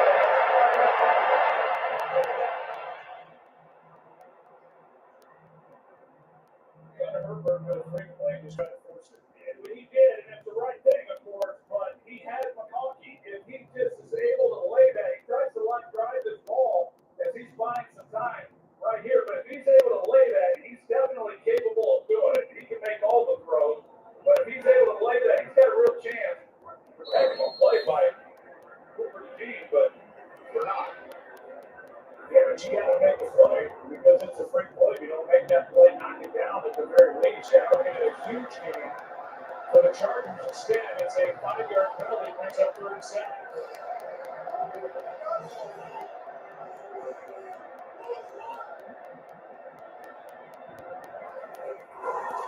Dean on a press. Carter getting rid of it. It's 4th down incomplete. It's an incomplete pass. And the Kobe Dean was untouched. Going after Justin Herbert. Going on the field, and they don't put it in the area. It looks like Bradley Bozeman, the center, is the one who has the air. And he's got to pick that up. And Kobe Dean, he just got 3 shots. Nobody there at all to slow him down. And take a look at how Herbert's able to try to protect himself. That's the key as he gets hit. He's been hit as much as any quarterback in football this year. And on the play, Herbert gave us there. J.K. Scott hits the punt. And the Eagles get it back down 7-3. Eagles back on offense on the road. 2-8-4 teams going at it in week 14. It's hard to change. Me? I'm pretty good. Been on the same team for 17 years. Same coach for 11. Never switched my number once. I started every warm-up with a pass from the same guy. That hurts. I shoot from the same spot. Every time. You can imagine how good something has to be for me to change. Can't beat it with the big bad no, come on. Don't make it look easy. Don't make it look good. Yeah. question you get this is on my body, you want it better. I feel it's sad.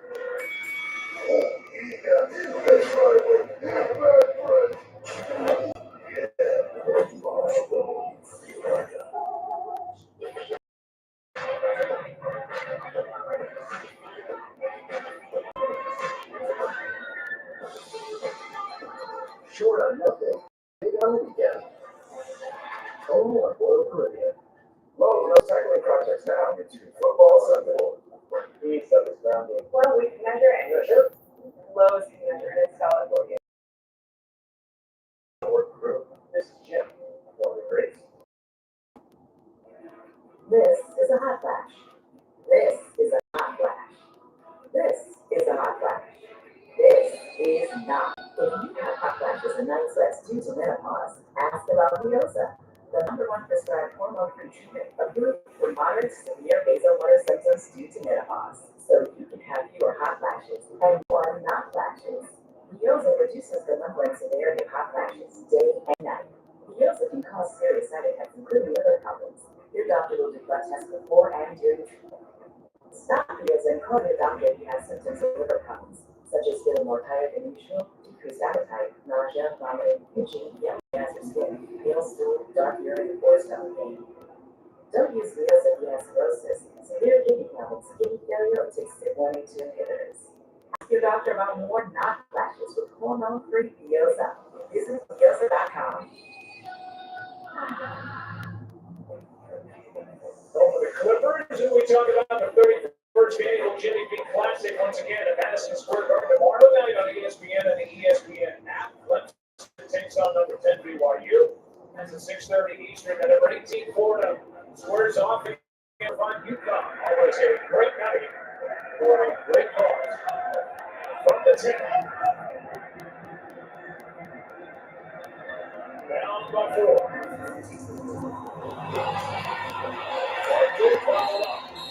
This time it's linebacker Denzel Perryman, who once called the San Diego Charger, and now, after some time extending, he's back on the team, and an LA Charger made that stop, but no loss of one. Denzel Perryman, he plays on rundowns, and then they bring in guy quite a bit on passing downs, and Perryman, he's just able to get right into the backfield, and boy, Saquon Barkley's been dealing with. He checked back in the backfield far too many times.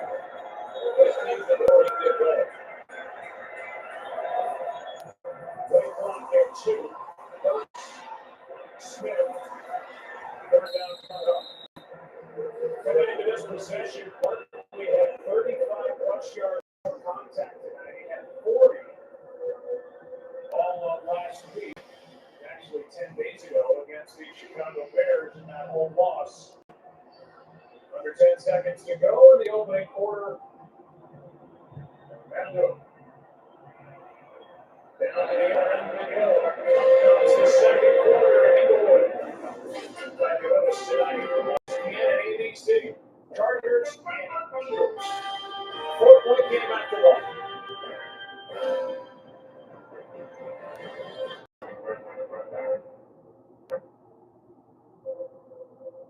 Burning, itching, and pain from moderate to severe plaque psoriasis. Imagine being a million miles away. With Tremfya, clear skin is possible. Most people saw 100% clear skin and stayed clear even at 5 years. Allergic reactions increase risk of infections and liver problems may occur. Before treatment, your doctor should check you for infections and immunity. Tell your doctor if you have infection, flu symptoms, or need a vaccine. Imagine being a million miles away. Ask your doctor about Tremfya. The sacred order of the group chat is now in session. English report. Last night was epic. We took literature.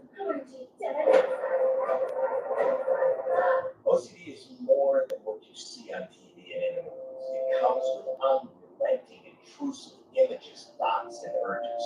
If you have OCD and need help, you can get better, specialized treatment. Go to nocd.com to learn more.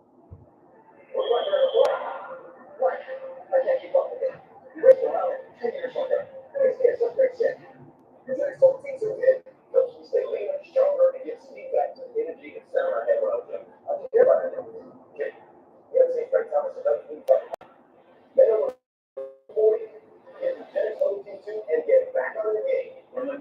selling testosterone brand. The GNC and Walmart. New Genetics Total T2 is back with even more man-boosting power. It's the next generation testosterone. That sends nitric oxide levels skyrocket in just 3 hours. Feel leaner, stronger, and ready for anything. With more energy and drive. Get your complimentary bottle like that. It's a score. The 215, 215. Hey, what up? Marcus, we're getting something? New T2 is not available in stores. Get your complimentary bottle by texting SCORE to 215 215. Do it now, and we'll also send you a bottle of New Genetics Dermal X, our most powerful fat incinerator ever, absolutely free. Look at the numbers for the quarterbacks through one quarter. And for my money, Troy, for the Eagles, outside of a couple of good runs by Saquon Barkley, so far it looks like more of the same to me. Yeah, I agree. It's been pretty pedestrian. If you look at the quarterback numbers, you see the yards that Herbert has because of the run after the catch by Vidal. The Eagles, on the other hand, for the year, they're near the bottom in yards after the catch. So they just don't get the ball in the receiver's hands as much as you want. Hurts. Overthrown and picked. Mickens with the interception. He had Devontae Smith and missed him by 20. It's an interception for RJ Biggins, his first. Let's make sure he made the catch. Doesn't look like he did to me. It looks like it goes through his arms and it hits the ground, Joe. They'll take a look at this one. I'm not sure exactly where Jalen Hurts was trying to go with the football because even to get the ball to Devontae Smith, that was going to require an outstanding throw. It was tight, but it sailed on him, and I don't think Pickett's got that. Troy, I agree with you. The ball hits the ground without control, so this is going to be reversing incomplete. Actually, they'll do this on an expedited basis. Yeah, that last shot was close. It hit third. Well, it was a 3rd and 5 from the 15. Expect the call on the field interception to be overturned, but then it would be 4th down. After an expedited review, the pass is incomplete. It will be 4th down.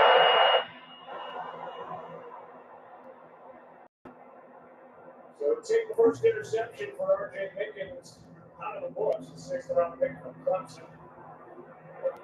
Dropped it. You see the route here. It was actually John Dodson that he's trying to get the ball to, but that was good coverage. I mean, there just was not a lot of space there.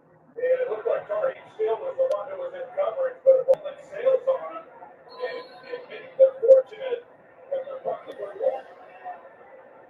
Another 3 and out for the Eagles. It's a line drive. Darius Davis says a little long out of beat. And a good job by Keely Ringo to slow it up. And now brought down after losing more yards. It's no fumble. He was down. But Kylan Granson made the tackle after Ringo slowed him down. That was a great play by Kylan Granson. I mean, Rolling on the 3 around again. Granson's able to come up from behind. Great play. That punt at 63 yards in field position for the Eagles. Well done on the special team. Touchdown. Tennessee Titans. Music City, New York. I just snagged it. Started playing like he's double pump. What's the play like that in the locker room? Right. There. That's it. Where's Shaq? Is Shaq available? Yeah, because he's not going to say it's everything. If he did say it, he'd go. Customers, bet $5 to get 200 in your Netflix. They instantly and bonus bets. The crown is yours. Having insurance is the same as having State Farm. It's like needing the strength of this King Henry, but getting that King Henry. Oh no! Very technical. I can't believe it's a deal. Oh, Barry! Oh, my God! Oh, I have called. But also just any insurance when there's State Farm. Like a good neighbor, State Farm is there. Now, SpongeBob, you search for Smart Bets menu is now on Burger King. Are you ready? A fun meal menu featuring SpongeBob's Krabby Whopper. This treasure's all mine, swashbucklers. Let your imagination sail with the new tasty SpongeBob menu at Burger SpongeBob movie, only in theaters December 9th. And up the game. Get live, local, and primetime games on mobile with the NFL Plus.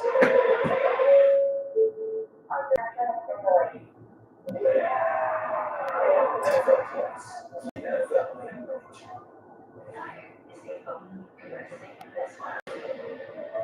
There's something you're hiding.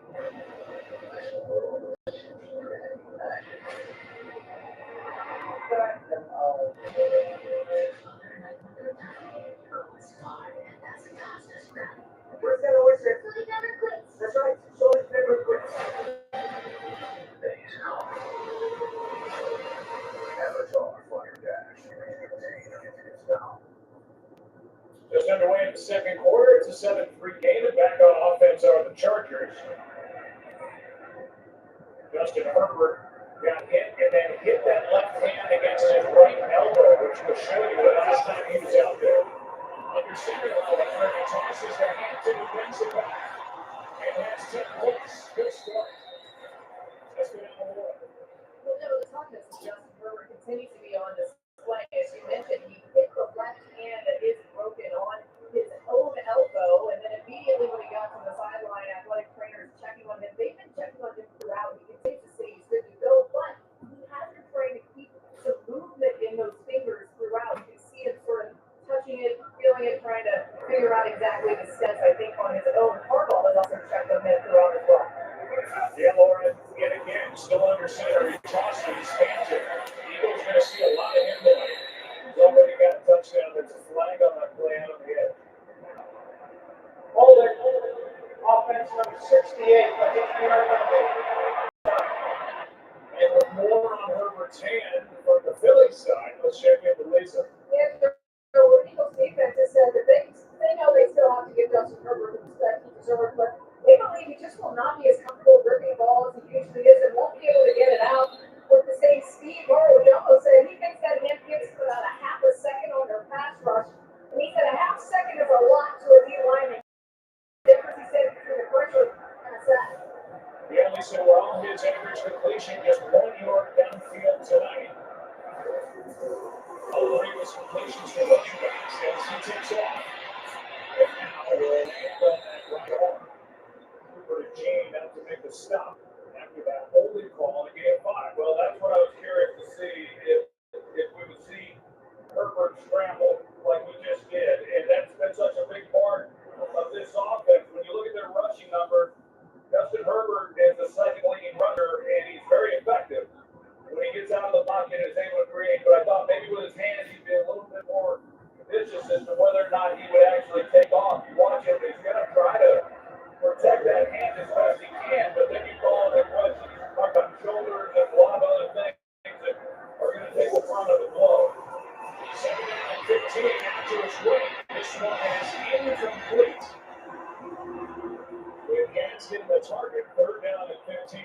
I thought, Joe, when we talked to Jim Harbaugh, he didn't seem overly concerned, a little cavalier about Justin Herbert, the fact that he might play. He says a chance to test his pain tolerance and fortitude. You know, to get out there, show what he can do. He talked about how he went out and played after getting part of his meniscus taken out when he was a player, and he showed up. So probably looks third on it to go. He was definitely known as a tough quarterback in his day. He sure was. Here in contemporary, 3rd down and 15. Moving around the downfield from a funky, DeGene is there for Philly. Boy, he's so good. Cooper DeGene and with McConkey in the slot, those two are going to face each other a lot. Yeah, Joe, this is outstanding. Cooper DeGene has been a heck of a player, and he's right. Number 33, as McConkey comes off, and he's in man coverage, but he does a great job of locating the football. He knows that Herbert's gotten out of the pocket. It's not easy to do. Herbert's just trying to give McConkey an opportunity, but he plays it perfectly. Bring it out now for the Chargers, and J.K. Scott hits a return is able to get it to the 26. So 2-yard return after a 56-yard punt. There's Cooper DeGene. Great slot corner, as good as there is in the league. Eagles ball, down 4.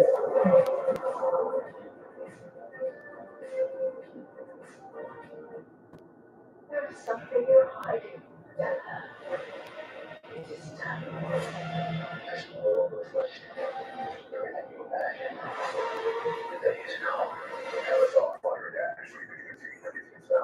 We're following developing deals at Old Navy. And coming up next, are accounts in neutral or just a cry for attention? That's the truth. Like that? I do a little bit. Okay. Without, You've heard this. This is open up holiday. You don't just get an extra hand. You give your whole heart. Because it feels good to raise up a community that raised you. But this is your without the market. you've probably heard of Scientology. Well, whatever you've heard of. Plus, I can assure you, we are not without that.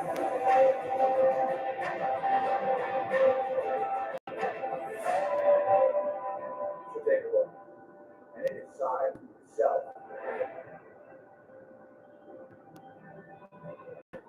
Station, America's fastest growing cable. If I'm fastest growing plus destination, Qatar. Discover 1 million around the globe. Tiny kingdom. Let's go, Camel. Riding up there.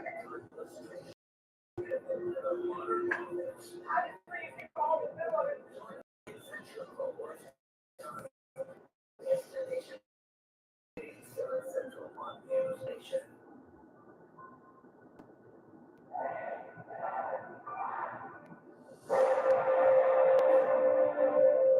I think that you have some skills on that.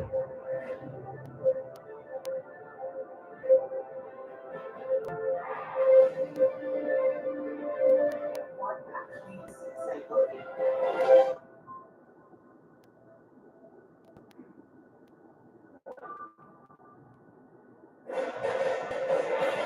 7-3 ball game with 12:35 to go.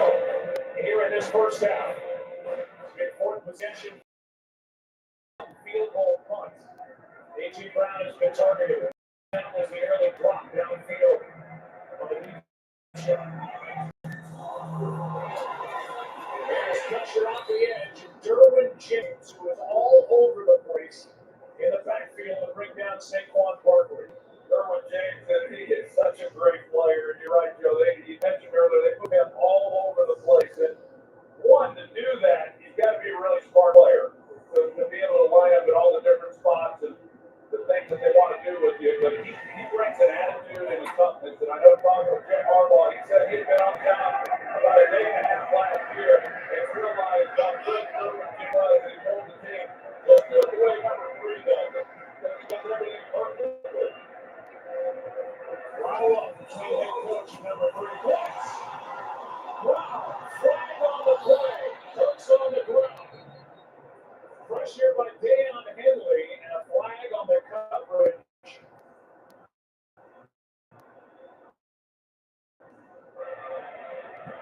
While the quarterback was in the pocket, little contact on the defense over behind our Henley. Boy, Hurts got a big hit. This Charger defense doesn't blitz a lot. But Henley came on the blitz and he delivered a blow. They brought a 5-man rush. Deion Henley, he's unblocked, and they freed up A.J. Brown. This is the second time tonight they've had an opportunity now to Brown, and that's what they got the call for. But Hurts, because he's under pressure, just was not able to get the ball out where he needed to give Brown an opportunity to try to make a play. I mentioned that this defense, number 1 in the NFL, not getting enough plays 20 yards or more in the air. And yet the Eagles have had a couple of chances. They just haven't quite been able to connect for this reason. Jalen Hart guilty of the hold. So first into the shot 30. James went off the edge, and again, catch is made by Shipley. The running back with a gain of 3. Yeah, a little different look by Philadelphia. In this game, we've already seen that do more motions than we've seen. And they come with the 2-back. This isn't something they do a lot of, but just trying to get some different looks, mix it up a little bit, and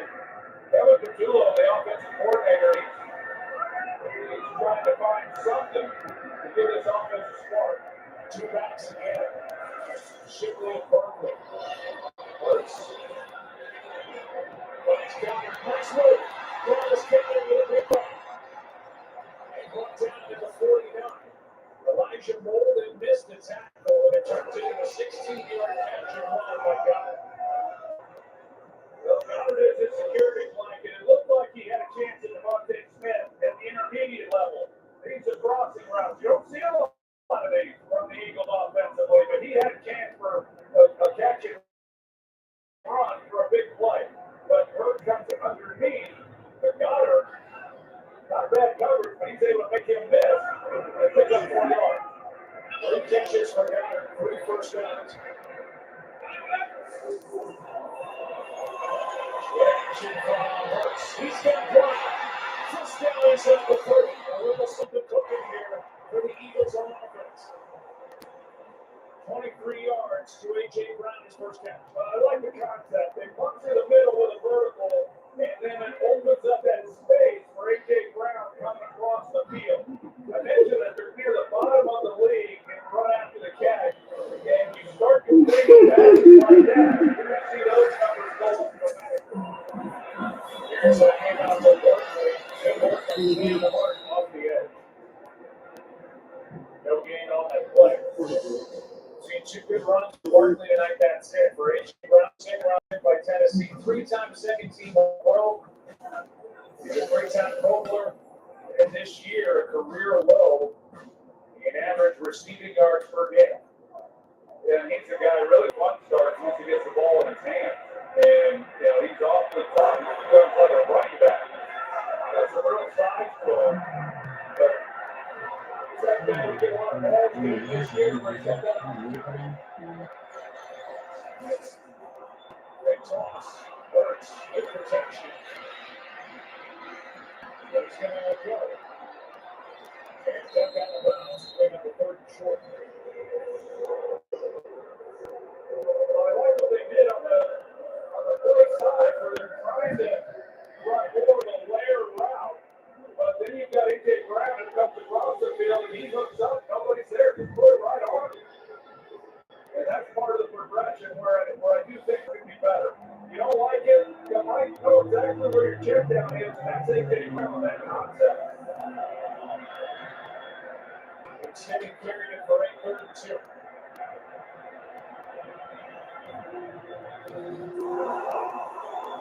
Close. Intercepted now, balls out, and Hurts ends up with the ball in his hands. He fumbles.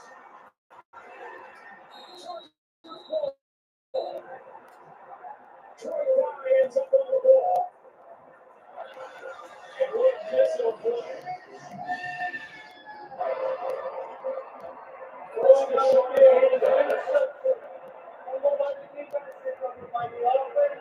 Fumbled by the offense, and recovered by the defense. There you go, back takes you through the play. As it was an interception by Deshaun Hand. That's a great play. And then the fumble, and Hurts gets it. And he has it knocked out. And Troy Dye gets it. Chargers ball. What a mess that was.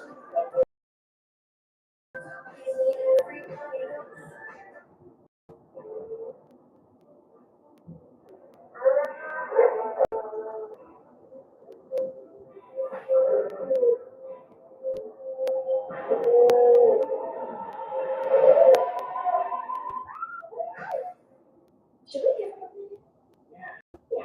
The holidays are here. KW Roto sales event on the KW Best 3 for 5 months. See loyalty credit of up to $1,000. What is it? Could be Frost-O-Matic, Texel-Matic, 1.5% cash, Back-O-Matic, that's Grease Lightning.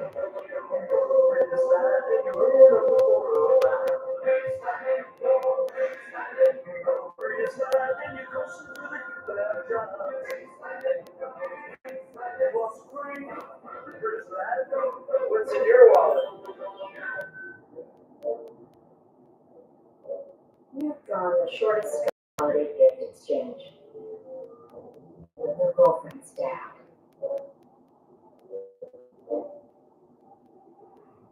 I'll be right. Maybe they're trying to get a deal on something else.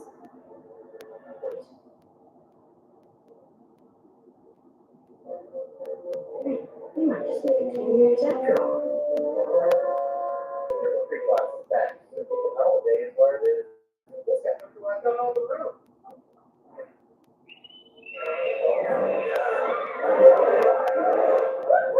Holiday harder. Triple P classes. The apple and mountain approach is really cool because when you learn cool, you can push your limits. You do the 35 trillion complex tasks a second.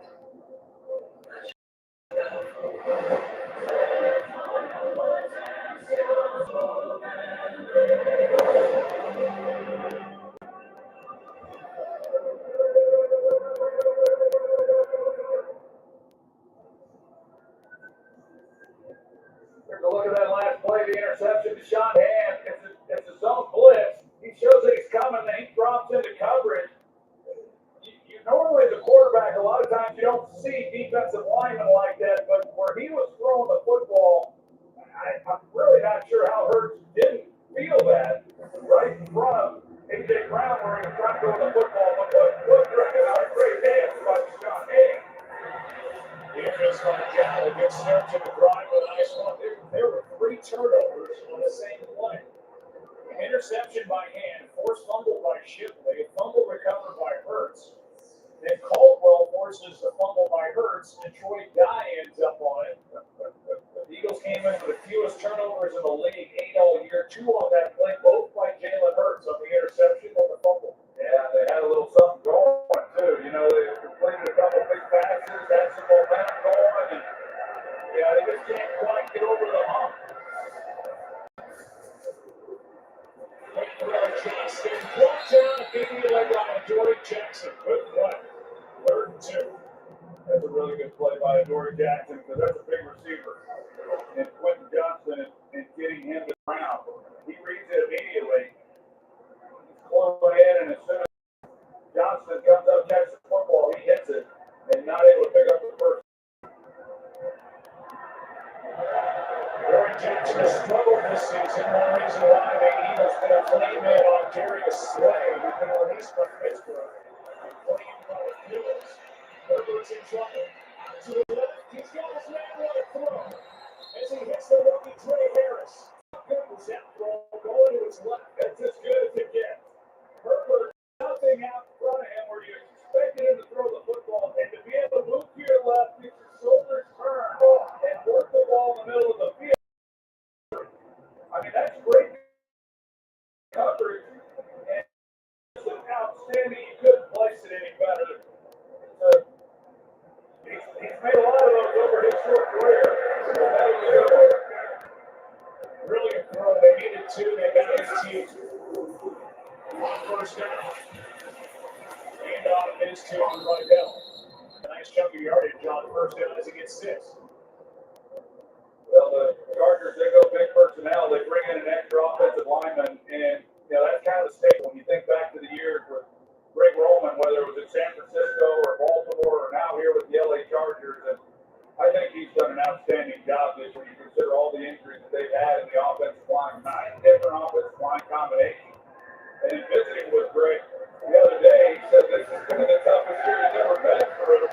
If you lose your rookie running back, and then your quarterback's got a running left hand. And that rookie running back, we just talked about, got half a yard, brought down by Byron Young. Another guy they're going to ask for more from. And now Trey Pipkins is out. Well, I said they've had 9 different line combinations. They've had 4 just in the last 4 weeks because they've had a different left tackle. And now you've got right tackle Trey Pipkins around. And Trey got Trevor Penning, who we just showed you on the sideline. He may be called into work. Well, they help in your weight loss journey. Once weekly step out with obesity, lose weight, and keep it off. Don't take it for obesity, or if you or someone in your family had medullary thyroid cancer or multiple endocrine neoplasia syndrome type 2. Tell your doctor if you get a lump or swelling in your neck. Stop step out and call your doctor if you have severe stomach pain. or a serious allergic reaction. Severe side effects may include inflamed pancreas or gallbladder problems. Tell your doctor if you experience vision changes, depression, or suicidal thoughts before scheduling anesthesia. If you're nursing, pregnant, plan to be, or taking birth control pills. Zepbound with sulfonylurea or insulin may cause low blood sugar. Side effects such as diarrhea and vomiting, which can cause dehydration and worsen kidney problems.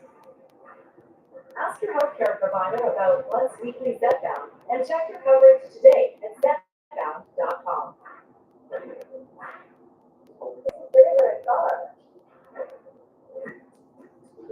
So we only got 1 hour. Could you play us a tour? I see you're at the Museum. Shall we focus on traditional Korean art? Well, we are in Korea, so let's do it. Great. Head to the M1 building to see historic. Fascinating. That's not a book. It's a blue tile, often found on the houses of the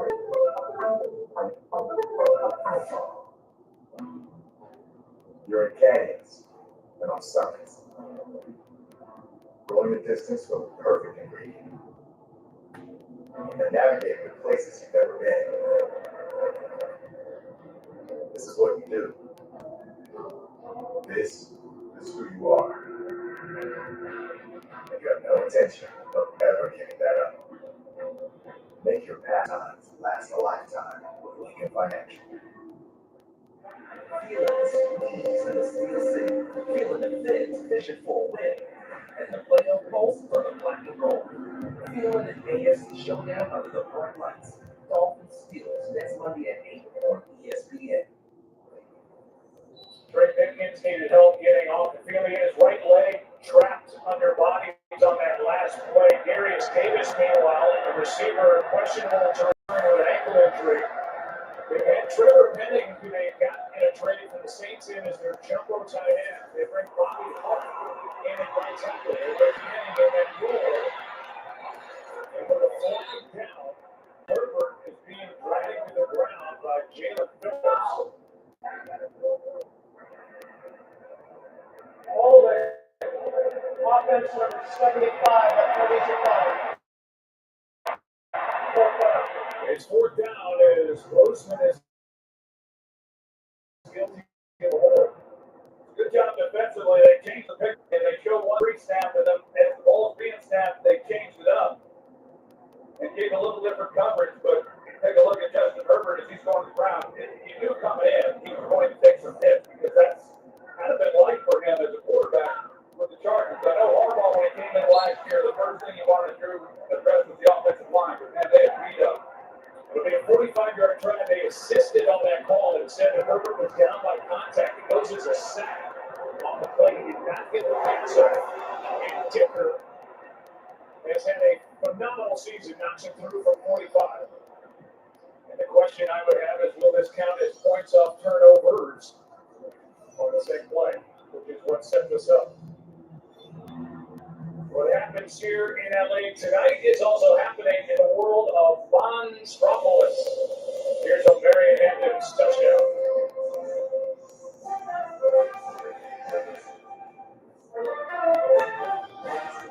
There you go, that's Sully. I believe that's Sully who took it in. You can keep watching the game here, head over to ESPN2 or the Disney platform to watch more of the Monsters Inc. Monday football telecast.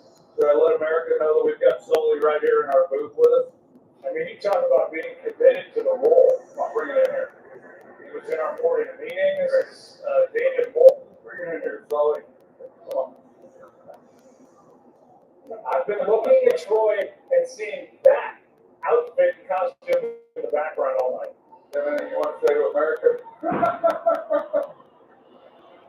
Grown man, David Bolton. There's the very nice story. It's coming on the return. And offensively further, he got hit and hit hard by Delshon Phillips. Well, let's see who's designing success. Brought to you by Kohl's. And we highlight this Chargers defense, which has been really good tonight and all year. Yeah, they are just a well-coached group. They've got a talented group of players as well. The secondary is as good as they're in. They cannot make mistakes, and they make you take the wrong road. As an offense, and it gets challenging.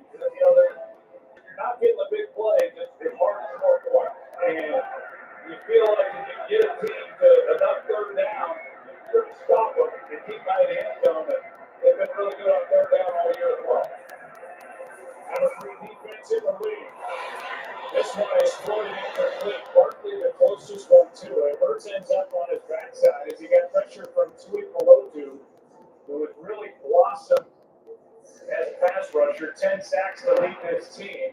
Better every year. And he was coming off the edge. Yeah, watching him prepare for this game, he has been really impressive in what he's been able to do. Last year with both Khalil Mack and Joey Bosa, he was in that rotation, but not getting the big snaps. He knew this offseason was going to be his opportunity. With Bosa going to Buffalo, and he has really delivered. He's gotten better every year. Second and 10 in a 7-point game.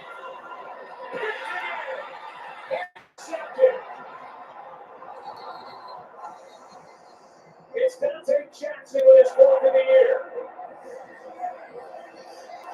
And just a nightmare first half for Jalen Hurts. His third turnover in the ball game. But Dante Jackson, this is what he does so well. You're going to watch, his eyes are on the quarterback. He feels Smith coming off the ball, but his eyes are always on the quarterback. And this is a defense that plays a lot of zone coverage. So with that, you're able to have eyes on the quarterback. And it's the reason why he's been able to get the interceptions that he has this year. The scores on the season, he has been terrific. Second pick of the night thrown by Hurts. He had 2 over the first 12 games. And there was another one by R.J. Pickens that was trapped. So he, to say the least, here in this game. But when you watch Dante Jackson, he's got so many interceptions playing just like that. He's excellent. Not every quarter. He's excellent at looking at the quarterback, feeling the receiver, and driving on footballs. He takes chances, and they usually get up. There's a ball out on the sack. Philly's ball. Recovered by Byron Young. Knocked out by Nakobe Dean. And Philly needed that to get it in mid.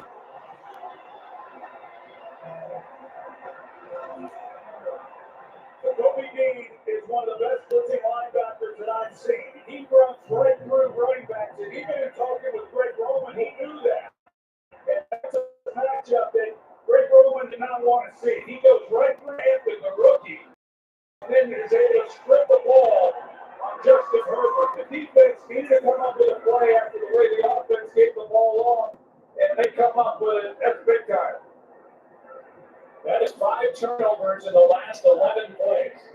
As these two teams come back to back on snaps, handing the ball off to the other team. Yeah, you know, this Eagles defense, I get it. They gave up 280 yards on the ground last week to Chicago. They folded in the fourth quarter, but going into the fourth quarter, they'd only given up 10 points. The defense that is good, but you wear down if you're not getting much from your offense, and this is a game tonight that has gone like a lot of them, and yet the defense comes up with a big play to keep them in it and not give up points and set this offense up with good field position. They ruled Young down by contact back at the 42, so they moved it 8 yards. They initially put it at 50. 4.5 to go. Here's Barkley. And for a rare run in tonight's game, he had some run over the right side. They picked up 9. Good tough right by him. He's having to make some people miss shortly after he gets the football and picks up some positive yardage. He's having a decent night. Running the football, he has a 19-yard run a little bit earlier. He had 1,000 yards last year at this point. Came into tonight with 780. Only one 100-yard game. Left side. He's got a first down and then lowers his shoulder. And it's Tariq Steele. Still made the stop in a gain of 5. And maybe, as I said the last time, they have a little bit of momentum right here gaining as they trail by 7. This run, when we look at the first quarter, there's Sherwood James. That's not good. You hope that he's okay. He's the heartbeat of this defense. Take a look and see what happened to him. But Tariq Steele, that was a nice run and good blocking up front. But for to make the tackle that he made on Saquon Barkley in the open field, that's not what we have to do that.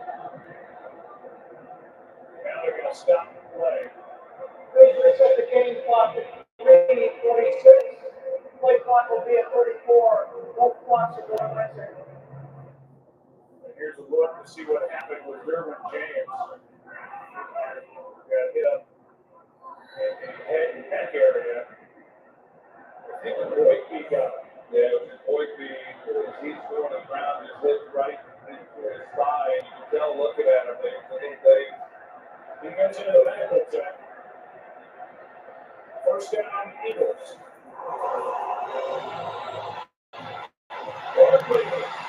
looking over. And last year's Offensive Player of the Year gets 13, brought down by Molden, the safety. Well, that's the crease. Cam Jurgens, the center, number 51, right here in the middle. He gets the kind of the key block, and Barkley's working off of that. So you see that lane that he has, and he can still get it, and he can still make people miss. 3 minutes left now. Left side. Barkley trying to bounce it.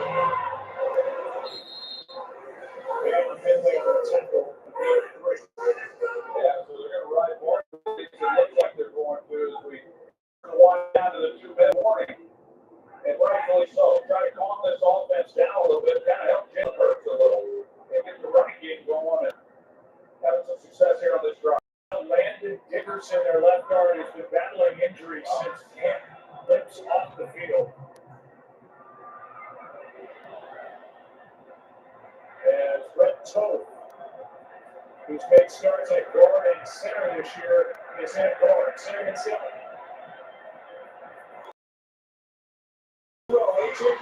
First down. And that will take us to the 2-minute warning here in Los Angeles.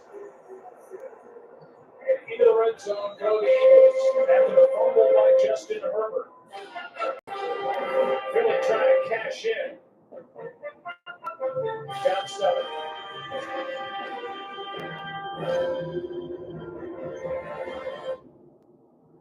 The NFL pass protection play of the year. In Week 11, Vikings lineman Christian Darrisaw and Donovan Jackson provide great pass protection to the quarterback McCarthy time to connect with receiver Jordan Addison for a 15-yard touchdown pass against the Bears. Protection up front, opportunity downfield. What's true in football is true in business. That's why leading organizations line up behind Cisco, the critical infrastructure for the AI era.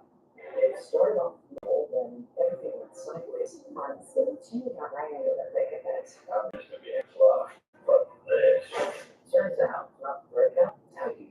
I'd be mad if I wasn't so impressed. Jesse, oh, this must be some kind of TV fans. No, it's reality. Tableau reality. Tableau lets you watch on before live TV. Hello, Jess. I'm here for 100+ channels. News, reality, movies, free. It's game time. Tableau. It's reality and a smart play. Learn more at Tableau TV. The MVP of TV. You guys may not be sure already. Okay. This is exactly how it started with Mom. Worried about your brain health? Sarah Boland Brain Wellness has a dual formula that slows cognitive decline while improving memory, focus, and concentration. Those taking Sarah Boland Brain Wellness experience a slower rate of brain shrinkage. Now also available without a prescription at sarahboland.com and Amazon. It changed my mind. Neurologists recommend it. Sarah Boland Brain Wellness. Doctors prefer liver defense is doctor developed to support your natural detox function with clinically validated triple tested key ingredients to energize and renew your liver. Find liver defense in the supplement aisle at Walmart. Doctors prefer better science, better results. Coming up with All-State halftime first half takeaways with SVP Ryan Carter, Jason Kelsey. Over as fast as 3 minutes at the half. Phil Rivers is going to try out the Colts. At 44 years old, maybe the Eagles with these banged up interior offensive linemen can call on our friend old 38-year-old Jason Kelsey. I would be surprised if they have it at some point this year. I mean, even last year, I think I'd be knocking on his door every week trying to get him to come back. He can still do it. Brandon Grant back. He's 37. First hit. Big speed. One of the many players who traded into the Eagles by Howie Roseman during his tenure from the Jaguars earlier in the year on first down. Let's see what happened here. Dickerson got trapped in that. It looked like he and Cam Jurgens collided somehow with their legs, and they're going to go check him out.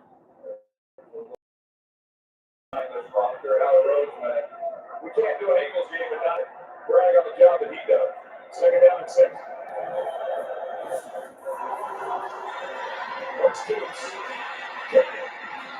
Out of bounds. Inside the 5. Golden dragged it out. And they're going to place it just outside the 1. Well, the play action has an impact. And even that, as subtle as that is, the guy who was in coverage with Goddard is holding the safety and gets hit a bite just enough. Take a look at him right here. And just that little play action, and he's anticipating hitting the run, and it just frees up Goddard for a nice pickup. Another catch for Dallas Goddard. All 4 catches have gone for first and goal.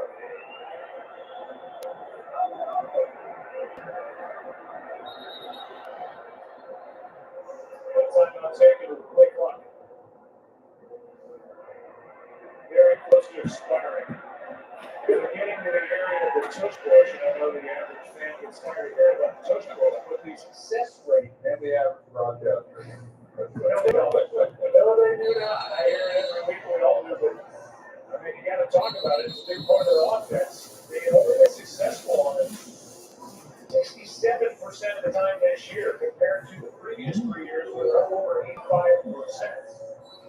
But when they do it, compared to all other teams, you see, since 2022, they are better than everybody else. Yeah, it's still good when it rains it pours. And you know, everyone's heard about this offense all year.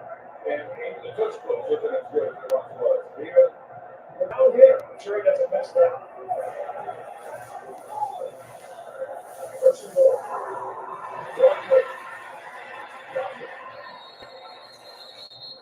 No game.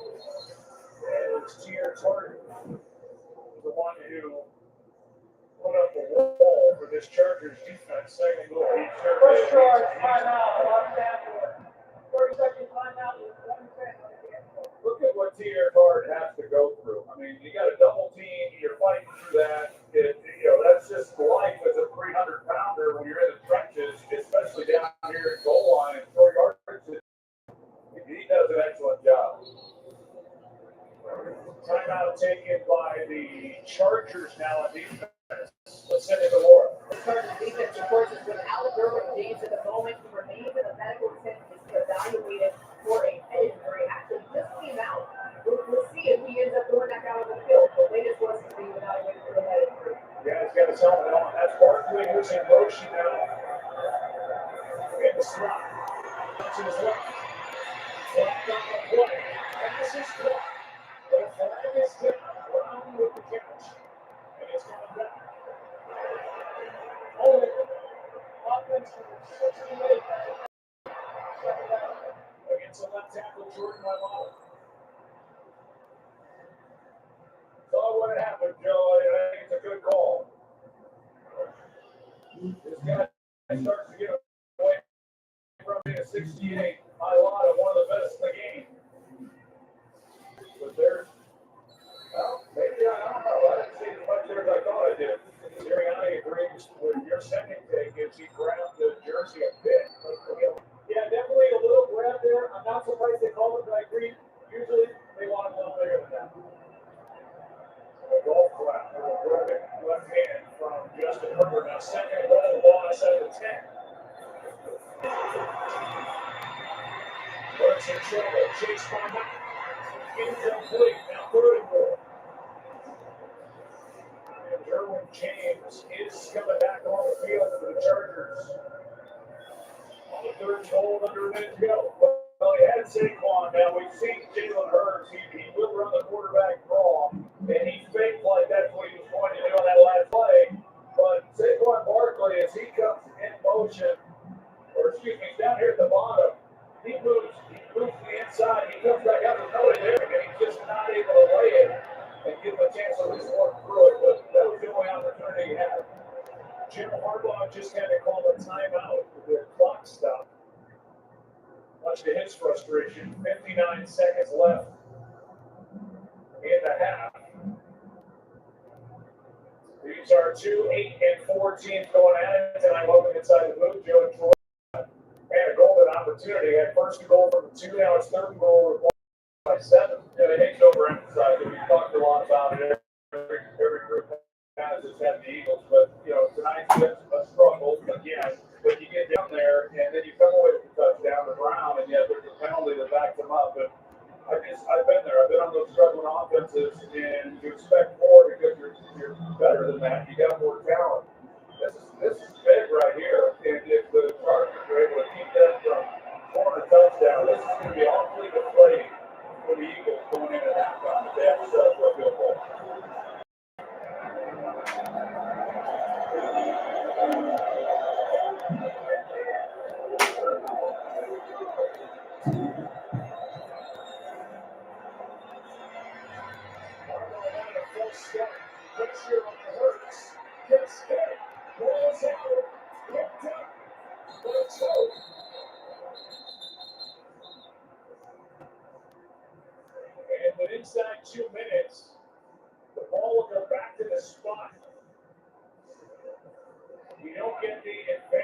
toed, and then the other question is, was it an incomplete pass? Either way, it's 4th down and goal, as it was knocked out by Deion Henley. Timeout number 3, Los Angeles. Third and final, 47 on the game clock. And Troy, I agree with you. It looks like that ball is coming out just as the hand is starting to go forward. It's really tight. You see toe come out of review. It is an incomplete pass. Los Angeles will not be charged with their 3rd timeout. So they are not calling that a fumble. They're calling that an incomplete pass, which will move the ball back to the 12 and bring in 4th down and goal. And on that play, just nowhere to go with the football. To the right side of Jalen Hurts, nobody's getting open. And then you come back and you can take a look at it. I mean, there's just nothing. And then he's got pressure. So this is time after time. The timing of the passing game hasn't been great. And then so many times you just simply don't know where to throw the football. And at the end of the day, it doesn't matter much what the ruling was with Coach being able to recover. They didn't really complete. But they did get the timeout back. The Chargers, 30-yard try here by Elliott. He's 2 for 2 tonight. And the Chargers now with that one timeout back. 48 seconds left. We're talking about Nick Sirianni and the Eagles. Circulated to LA with a season full of ups and downs. They started 4-0. The Chiefs and Rams lost the match 2. The Broncos and the Giants. They got right back on the board. They had a 4-game win streak. 8-2, but they lost back-to-back games coming 18 tonight. After losses at Dallas and at home against Chicago.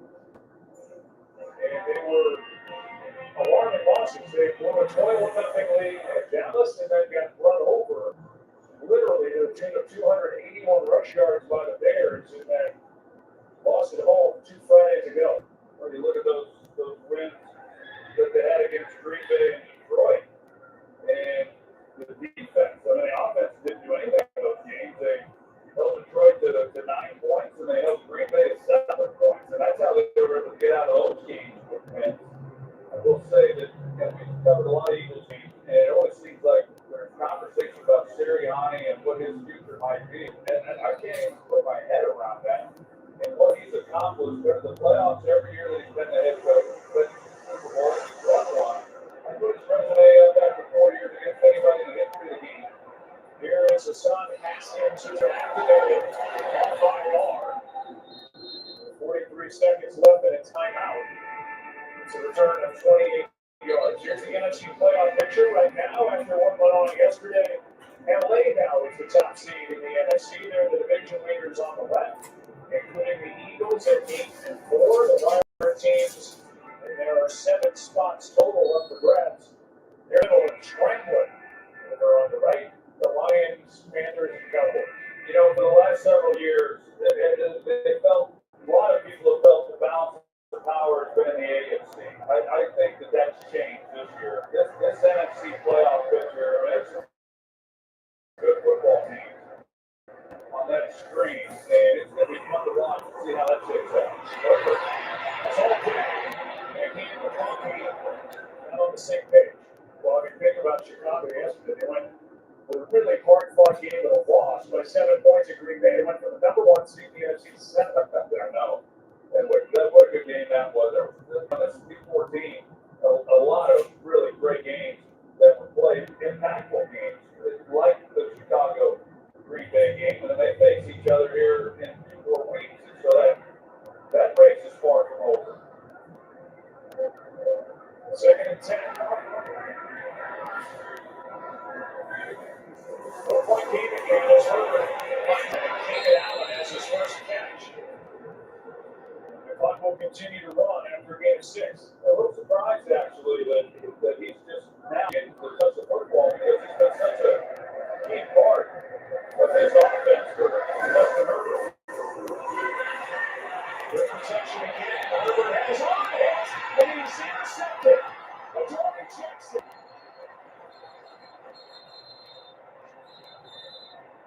The flag is down. As Jalen Phillips hit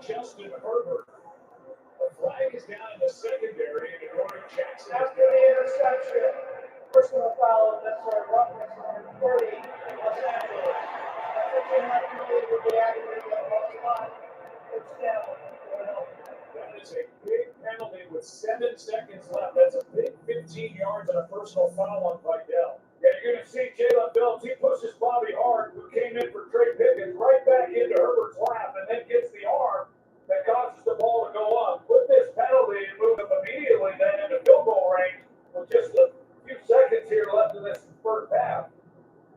There's a play made by Phillips, who has 1 sack as an Eagle after getting picked up at the deadline from Miami. And then here's the call for why he got the flag by Dell. But throwing Adoree Jackson down to the ground, and with 7 seconds left, they are standing at the 30-yard line. They're already inside field goal range for Elliott.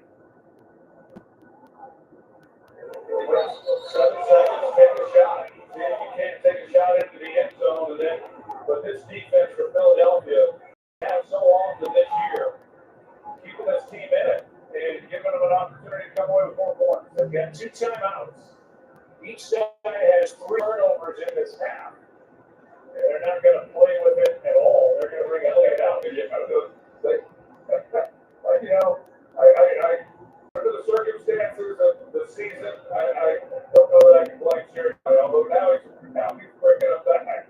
It would be a 48-yard try from here. If they want to take a shot at the end zone, they may have time. They've got the timeout.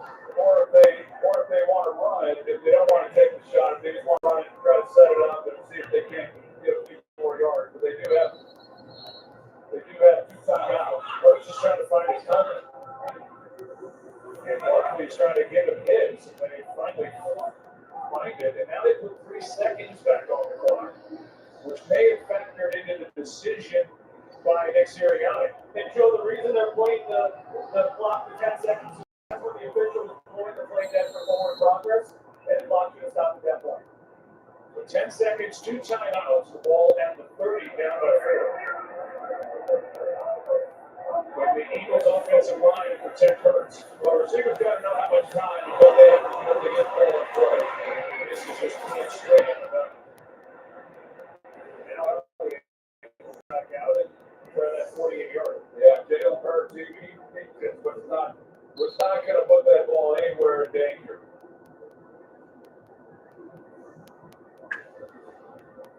He's hit from 41, hit from 30. In this controlled environment, 48 yards for Elliott to make it a 1-point game. It's Smith will hold. The kick is no good.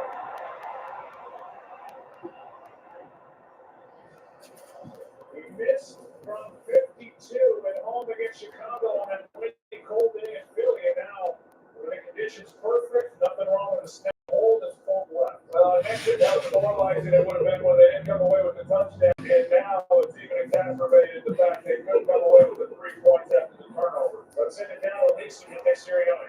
Thank you, Bill. Nick, you guys have given your chances, not able to capitalize. Just what are you going to say to your guys in one? Yeah, we got a whole lot of football. We've done a lot of good things. We had some drives a lot. Had a chance to get 3 right there. We did it. Don't forget us there. You talked all week about wanting your guys to play with confidence and joy tonight. What do you see it from? Yeah, but we've got to go do it again in the second half. All right, Lisa, thank you. And just so you know, the Chargers will get the ball to start the second half. It's a 10-6 game. Home team on top. Stay tuned. I'll stay at halftime. Next. I think I'll stay first and say hundreds on my contracts. Unfortunately, I didn't check the Jordan Market boss and we broke So we need That's not. Checking Allstate first, smart. Barking at my boss, dumb. At least I checked Allstate first and said hundreds. That's good. This is the Allstate halftime. 10-6 Chargers at the halftime with this field goal from the Eagles. Welcome to the Allstate halftime live. Clark takes the Allstate Scott Van Allstate to the side, right into that Eagle goal line situation right over here, they go, coach push from the 2, and then they miss a field goal to end the half. What do you make of the decision down here not to line up under zone? Well, it's probably been thinking about how the season's gone for them. They're kind of looking for the Sunday. The pass out has been easy. Just push on first down, just push on second down, and still looking at another touchdown. They're starting to run the ball very effectively. They just stick to that. The turnovers is still there. This play is a wild play I've ever seen. I mean, that three turnovers in one play. You got the interception, the other fumble, recovered by Taylor, through the interception, then another fumble. I mean, it's kind of been indicative of the first half. Together. He becomes the first play since 1978 to have the turnover on the application of the ball stayed inbounds. But our season Chargers haven't taken advantage of the opportunity they got. I think you put it perfectly. You talked about this game being close, but not being very well played. And both of these offenses have been sloppy, but the defenses have been opportunistic. If I'm the Philadelphia Eagles, I want to run the football. But also, if I'm Jim Harbaugh on this offense of the Chargers, think back to that first drive with Liddell and also Martin Hampton. Put the football in their hands, protect your quarterback, keep them from taking any more punishment as this game goes along. They still do have the lead. They will get the ball coming out of the locker room or come out of the half. Hey, it's Jimmy Kimmel. Tonight after doing I put the bucket and Brianna Taylor and think it's John Lennon and Todd McCobb Leonard and everything we're rooting for tonight. This is the time of year. It's important to remember the right word. You mean like a Giants? Yes, the Giants, Titans, Raiders, who are all in our prayer. You're watching the All-State halftime. All-State. You're in good hands.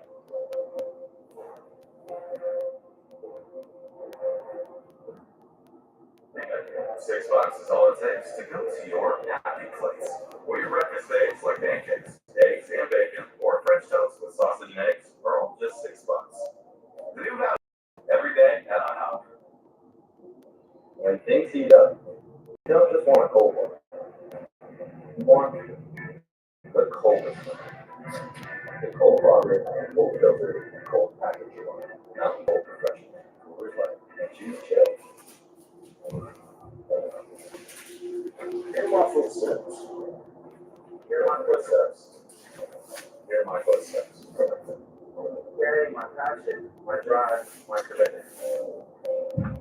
Making my purpose show. Making an impact on and off the field. These cleats gave me a platform. To help others. Now I wear my heart. That's why I'm proud to represent the National Medal of Honor Museum Foundation. We lift our families, lift our communities. That's why I rely on our foundation. I started the entrepreneurs to lift up kids that need help.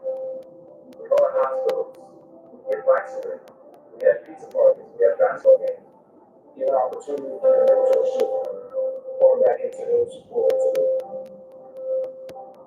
I'm lighting the path to the next generation to find their own way. I will continue to make my community a better place. Running towards a better future. Making big footprints for other people to follow. Hear my footsteps. Hear my footsteps.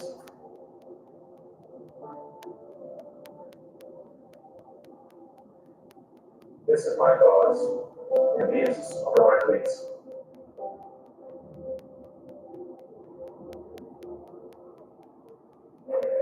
Welcome back to the All-State halftime.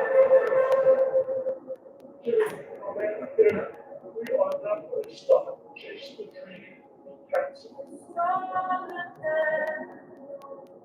Don't give up. Don't ever give up. For the first time in a decade, the AFC West will have a new champion this year. Kansas City, if there's a singular player, it's a microcosm of the totality here. This basketball great time. Got to tell they can't squeeze that. That Texas defense roll, but they win by 10. There's both in the practice. Thank you very much, Scott. Public service announcement. It's December, which in football terms means here comes the weather, which reminds us of the motto of the U.S. Post Office.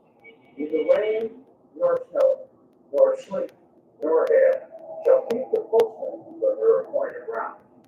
And we're going to feel the same way about our grass in 3 minutes. Here we go, and where else will we start the snow in Buffalo? Why not? One of the last games ever in the 53-year history of the round. Joe Burrow, the Bengals have found sentimentality script. But sorry, as a touch on the T. Higgins, the Bengals lose by 10. They still lead by 10 in the fourth quarter. A little Josh Allen. You can't do it. Puts the Superman tape on. 40-yard run. The Bills within 3. It was 5.5 to go. Defense steps up. Jim Bedford with a kick. 63-yard touchdown. Jim Keller. Thurman Thomas. Have seen this movie before. No one circles the wagon like the Buffalo Bills. Ray Lewis of the 2000 Super Bowl champion Ravens certainly circled everyone's wagon. He's back in Baltimore, but so is 42 years young Aaron Rodgers in the Steelers, up by 14 early. Lamar Jackson and Isaiah Likely likely had a touchdown, but it was overruled to the chagrin of John Harbaugh by Collins in third place. Hello. Only George Allen and Curly Lambeau have both more against each other than those two. There's a catch. Caleb Williams. Alabama Shakir. There's one by three. It's Michael Francis. You're addicted to love. Jordan Love. Christian Watson. Patrick Lee 10. Bears down 7. Final minute. The Keyshawn Nixon steals the deal, making it perfectly clear that the Packers split by the Bears in first place. Every ran in Jacksonville, heavy need for the ball. And was going to block the right Achilles injury. Also having Travis Etienne and the Jags reminded them the whole trouble started our place in 2014. Jackson first. Wolverine in Tampa. Tyler Shuck, New Orleans Saints. Not Shuck and Arthur. Shuck and Buccaneers. A surprise point for New Orleans at first place Tampa Bay. Now it's time for Carolina. Matthew Stafford opened the door. They won it to every week. Back in the win column with the goal of Arizona. Rams for 10-3. Sharon Reed, DeMarcus Lawrence. David Witherspoon. No one playing fantasy to the Seattle Seahawks right now. 3 turnovers in the second half, 8 quarters. They have a lot of touchdowns. The whole Knicks. Broncos beat the Raiders for the second time this year. Won 10 straight. Vikings also forced 3 turnovers. Andrew Rick Van Ginkle wakes up with a long nap. And it's a shutout last week. It's a shutout this week at Buccaneers. Here comes the foul back. Devon Achane over 1,100 yards for the season. Dolphins put it to Jets. They scored for the win the snow in Cleveland. Tony Pollard and the Titans will remember this. He had 161. Tennessee, a winner goal the second time this year. Aaron Coach Mike McCoy congrats. Want to stock in supper? ESPN Plus and ESPN app. Oregon ended up on live every Sunday night, and they won every one. Scotty, try it out. Well, thanks, George. 5 of the game resulted in the Y&M. Just that they get the ball coming out of the locker room. They leave my foot. We'll see you when this is done. Enjoy the second half. We'll end. Thank you for watching the All-State Halftime.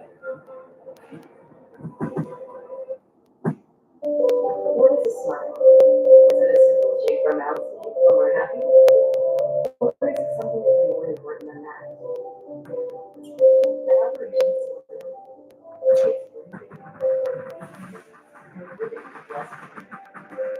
it's a little hope. And because of you, we can bring that hope to so many who need it. Stand or go on my tour again.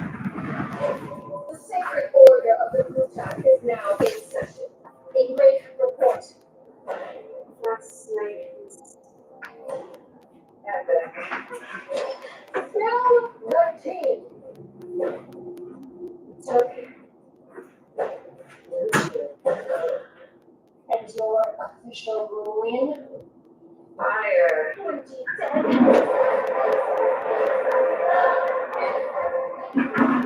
Was where you were doing. Let's do that more. Yes, please. NyQuil Hot Remedy soothes your cold symptoms to sleep. NyQuil Hot Remedy, the nighttime symptom sneezing, cough, and dusty with cold medicine. I have found a job, so I buy my clothes where I buy my seafood. Stitch Fix makes shopping easy. Just share your size, style, and budget, and your stylist is personalized looks right here. Oh, man, that was easy. Stitch Fix, online personal styling for everyone. Is greater than awesome. So we enter the scene of monsters.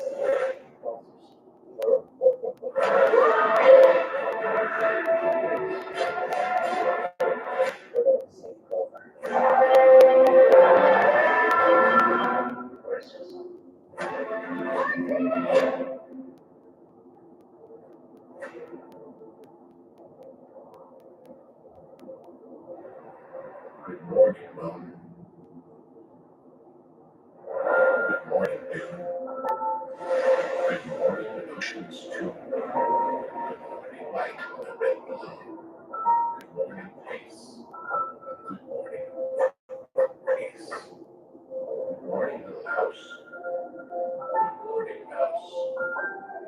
Good morning, nuts. Good morning, flush. Good morning, crush.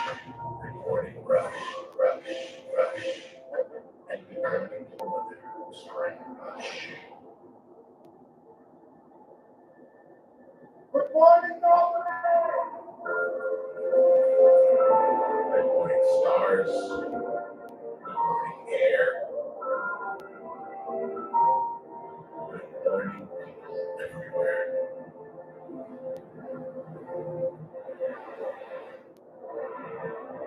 Every coffee macros, what everyone's got. Everybody got their going. You said source, everyone. An active ingredient. It's go time.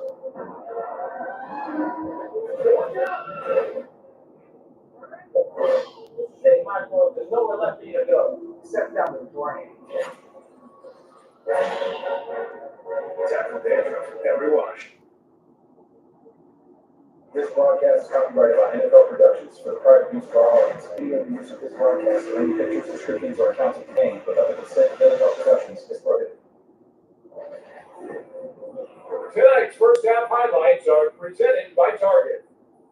It is a beautiful December night in Southern California. Touchdown, Omari Hampton. Backed off, balls out, Hurts ends up with a ball. He fumbles. That's right. It's ball out on the sack. His ball. This holiday season, get game day ready at Target. Second half about to start a moment ago. Laura caught up with Jim Harbaugh.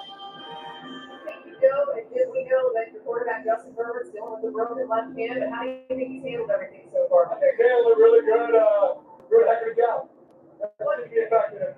Now, what can you say about your defense? How can they continue to affect Jalen Hurts in the second half? Yeah, keep him out of the end zone, man. That's what we loved about it. Getting the turnovers. Just everybody. Special teams, offense, defense. 30 minutes. All we have to everything we got here is 30 minutes. Thank you. Yep. All right, Laura, thanks to Jim as well for stopping by. We saw a second quarter that featured 6 points and 6 turnovers, 3 each side. And the Chargers will start the second half of the football as Elliott will kick it away, coming off that miss at the end of the first half after the Eagles defense got the takeaway miss for 48. Here's Haskins on the return.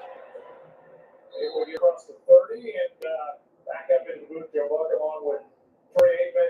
And right now, the Chargers have the ball, so we'll talk about that. They've got to protect Justin Herbert. They have protected him very well all season. And tonight, playing with that broken left hand, he's taking a lot of hits again. Continues to take a lot of hits. It would help if they're able to get the running game going, of course. That first half, we talked to the struggles of Philadelphia, but pretty ugly half for the Chargers as well. Both sides of the ball offensively. This defensive battle is going to make the play. Here's Omari Hampton. He gets to the line of scrimmage. Gene was in there. Bond was in there.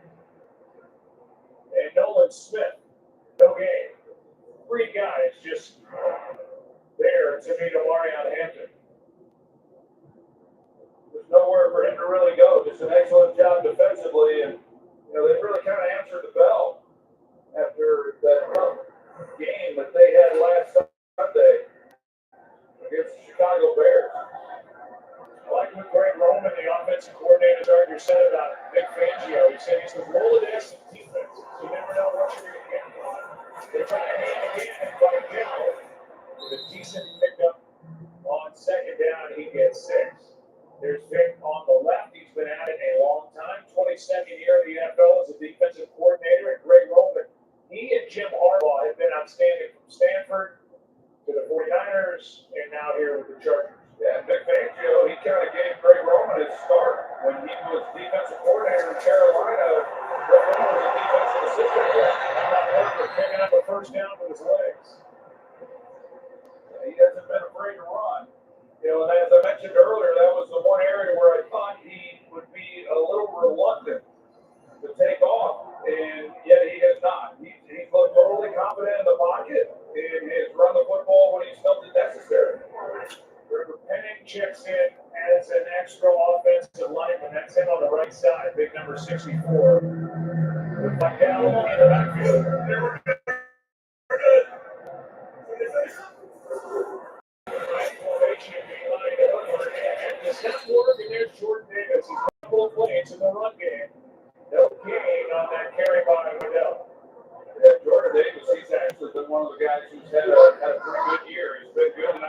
to run. He's career high in sacks this season. Done a lot of good stuff.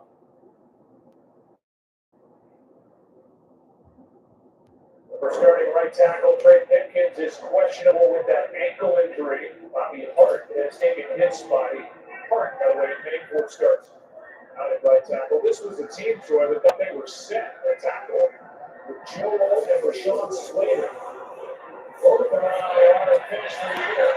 Johnston gets tripped up. Play made by Marcus Epps, who was just activated, made the start tonight, a gain of 8.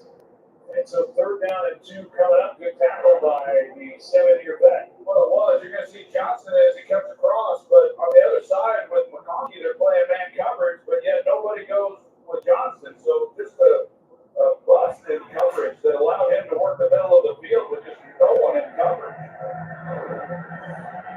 His second catch of the night, McConkey does not have a catch. Neither does their tight end, Gadsden. 3rd down and 2. The first down carry by Hampton. And Zach Vaughn made the tackle, but not before O'Marion got a first down. You know, Joe, you talked about the offensive line and you know what they thought they had coming into this season. Rashawn Slater, their left tackle, 1st round pick, he goes down in August, and then they lose Joe Old. When he had to move over to the left side and kind of fill that gap, but they thought that they would pair those 2 guys, the bookends up with Mekhi Becton, the free agent, and really have something solid. But injuries have just totally decimated him, and that's why I'm so impressed with what Ray Roll. This offense has been in the middle. It's a hand out to Travis. Jet sweep, and over the left side, he's able to get a couple. That one in on the 2nd down and 8. Well, they're methodically moving the football to start this possession, and go back to the way that the half ended by the Eagles just failing to capitalize on enough opportunities that they had, and especially with the missed field goal.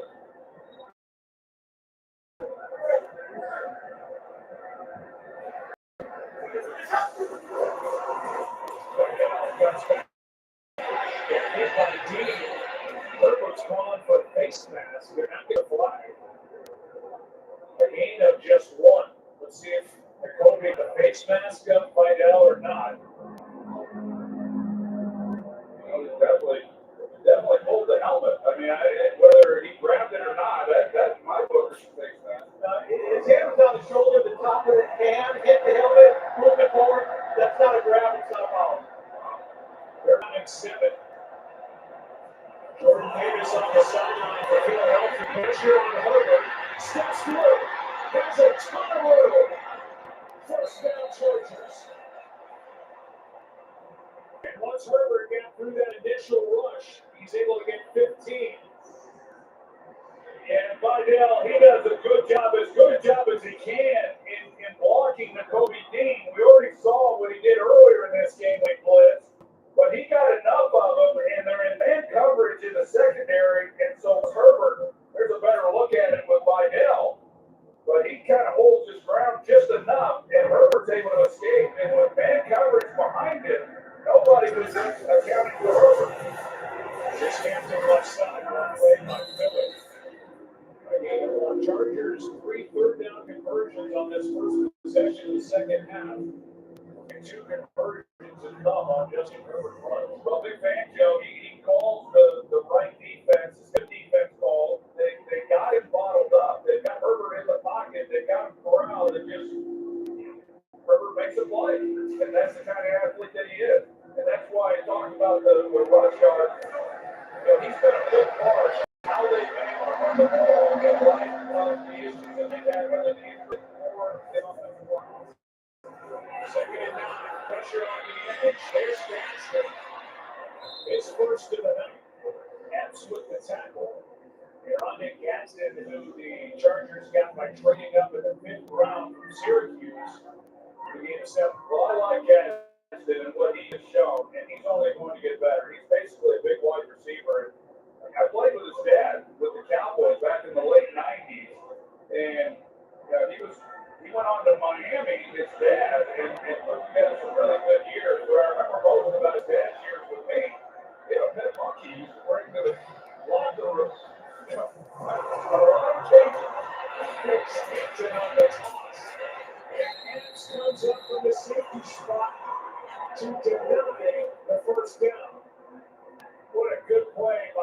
Marcus Epps. It sure was. And Marcus Epps, who has missed some time, had a shoulder injury, and he got the nod tonight. Comes up and makes a big play. He was a starter on that 2022 Super Bowl team that lost to Kansas City, and they're glad to have him back. They lost Andrew Makuba, their rookie, to a broken ankle at Dallas a couple of weeks ago, and Jicker now is at 36. He's good. Put a flag on the play. Chargers indicating it's against the Eagles. This could be big. It's a 4th and 2, so any call would give the Chargers a first down. If it's against Philly. Unsportsmanlike conduct on the defense of the 97. Love it. After this is the roll. So they called leverage on Moro Ochoa. And the Chargers will take the 3 points off the board as Ochoa puts his left hand and uses leverage off the bottom of Jabari Sawyer. Wow. Yeah, Joe, that's a good call. He puts his hand, like you said, on the back, uses it to gain height, gain elevation. That's good leverage ball. And that will set up the first and goal with a ball at the 9. And back to a 4-point game.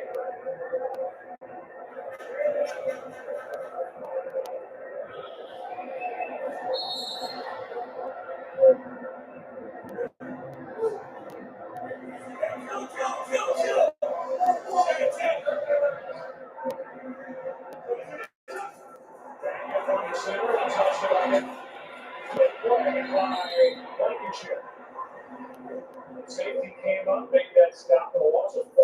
Yeah, it sure was. Just selling out, hitting the run, and it was Moro Ochoa on a special teams play that obviously got him a set it down.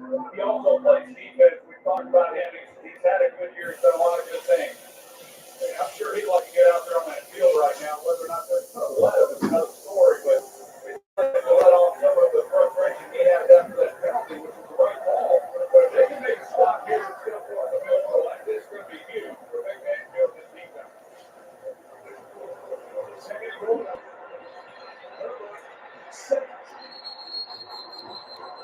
Byron Young was the first guy there. And he's got his first sack of the year, a loss of 2. It's not a wall. Yeah, the protection actually wasn't all that bad, just excellent coverage in the secondary. There was nowhere Herbert to go with the football, so as he's realizing that, he's thinking, okay, I'm gonna get some yardage and get what I can out of this, but you see that he really didn't have to scramble. And that's a good job there. Taylor's Hockey's trying to punch it out. Well, they've got Herbert stood up. He's also missing the ball, punching the broken left hand of Justin Herbert. And if you punch the ball and miss it, that can be a foul. Go down and goal, and incomplete, trying to set up a screen for Montana. So the Eagles do get that stop after the special teams penalty on Ojomo. And Moro's got to feel a whole lot better. Yeah, I guarantee you. He walked around a lot wider than he was just a few minutes ago. I would imagine he will not be turning the ball with his stop. I would hope not. He might have bigger problems on things. Now it's a 34-yard try to cap the drive that took 9.5 minutes. And Dicker adds to his right here. Take a look at the rules here in Los Angeles. Favorite shopping and dining destination, Fairfax District, Los Angeles, California. Back to a 7-point game. Gangwood.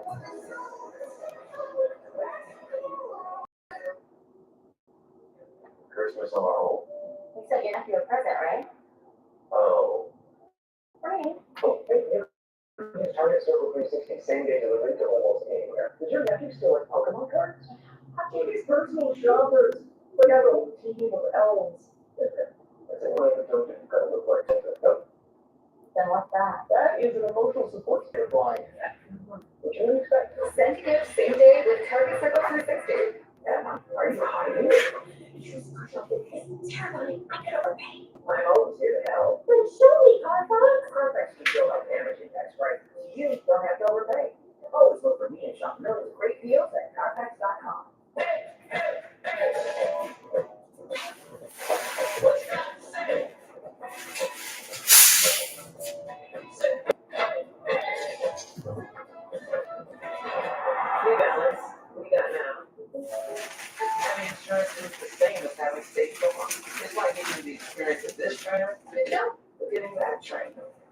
Begging machine. I'm all about that way. No, sir. You're on. Start for that. Who are you? Patrick, I play football. This is Patrick, everyone. Give it up for Patrick. He does sports. Also, just any insurance, and there's State Farm.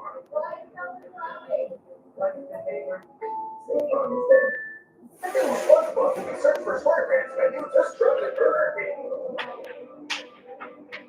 Dive into 4 delicious treasures while you still can. Hey, what was that number? The SpongeBob movie, only in theaters, December 19th. Steel City. 2 tours, playoff live at stake. Feeling the fins, fishing for a win. Bringing that Miami Heat and that all the HA.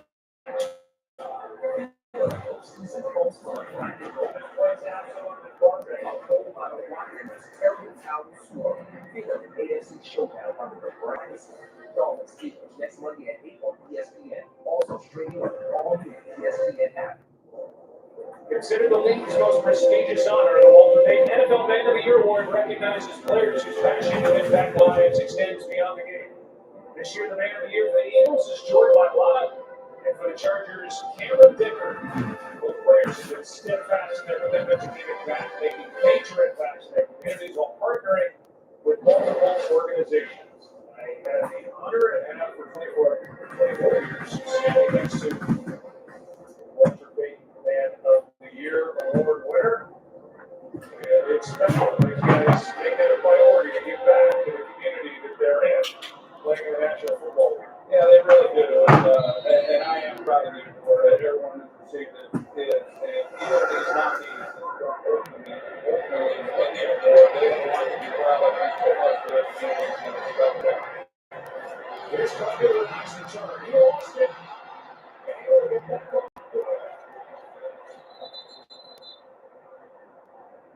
Troy Dye knocked it out. And Greg Covey just got right back on it. Great job by Dye and Covey as well. Not protecting it, not so much, but the fact that he was able to go get it. Great hustle on his part. Can't even imagine what's going through his mind after the night the Eagles have had. Really, the Chargers as well, put the ball on the ground. That's the last thing they could do. These Eagles had 3 Pro Bowlers on their offensive line last year. Jurgens, Lane Johnson, Landon Dickerson, they're down 2. First throws, he's got AJ Brown. Good start for the Eagles. Good play to start this position as he gets 26. That's a good concept. They're going to clear out on the outside, and then they got AJ Brown in that intermediate area. This is that layered route, and then they got a man in the flat. But this is the best throw that Jalen Hurts threw tonight. Is to lay that ball, and he lays it perfectly into the hands of AJ Brown.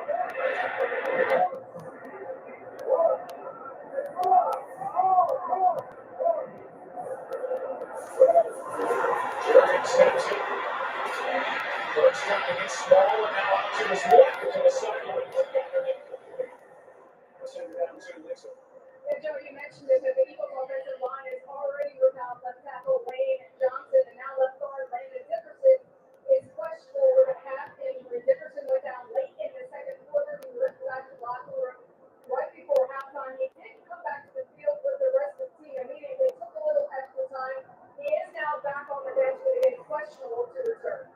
Yeah, he and Cam Jurgens have been dealing with injuries on and off for the first 13 weeks, and here they are. They're without Dickerson at the moment. Lane Johnson, their Hall of Fame right tackle, is out with a foot injury.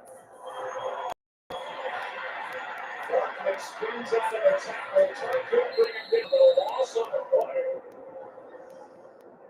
A loss of 5. And after that big completion to A.J. Brown, the Eagles aren't doing anything with it. Well, Cam Jurgens, he's not able to make the block here on Tierra Card. As you mentioned, Card doesn't make the play, but the play's essentially over at this point. And Barkley's just trying to make something happen. Now, the first down play is what messed this thing up. Hurts gets out of the pocket, but he had A.J. Brown over the middle of the ball, and he just put it on him. We showed something similar earlier in this game. When your first read isn't there, your second read's not there, just check it down, and they would have had a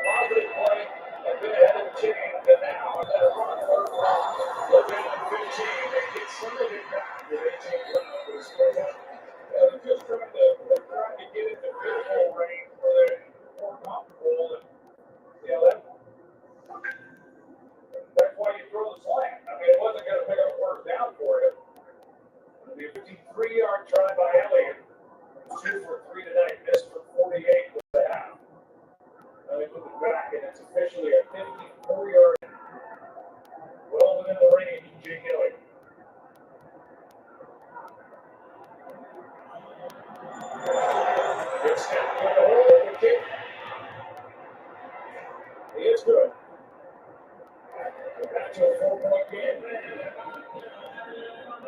On a nice December night in Los Angeles, where the Chargers lead by 4. Just been really distant lately. Maybe it's scared of for getting hurt. What do you think? Yeah. Totally. Okay, Bridgewater, you're in. Hey, Bridgewater, you back up? Listen, your phone right here, Rebecca, to real life. Help for the blood. At least there's progressive to protect your home and auto. Think you scared commitment? Exactly. Out of the can. It's not your job to fix it.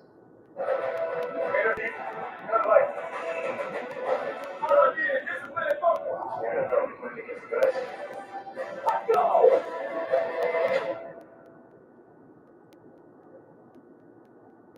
Everybody be asking me,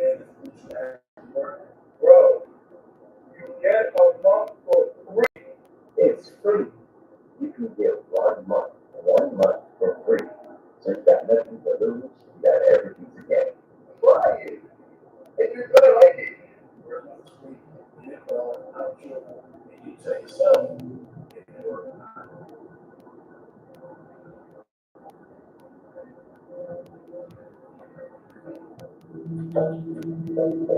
Friday is company dinner, 90s pop theme. And something of a karaoke connoisseur. What's this? Brian wants me messaging. And what's my Friday? Try to throw me off my karaoke game. Rarely got me covered. Let's sound more engaging.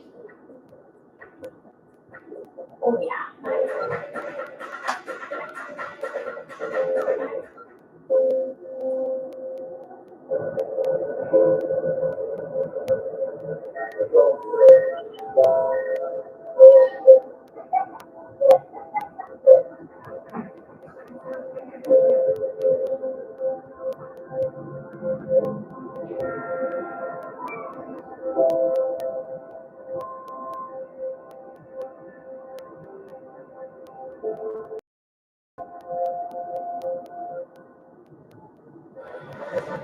Our friends at NBC will have Super Bowl 60 on February 8th at Levi Stadium in Santa Clara, California. Then it will be our honor at ESPN and ABC to bring the Super Bowl 61 on Valentine's Day 2027 right here at SoFi in Inglewood. And the other one we know will be Super Bowl 62 February of 2028 in Atlanta.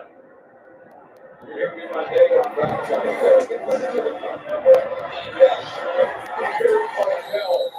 Up to the 25, the 16th-yard return. I'll be honored to be here, and this great stadium that is in its 6th year.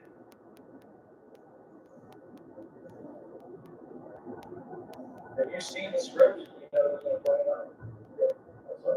No. Okay.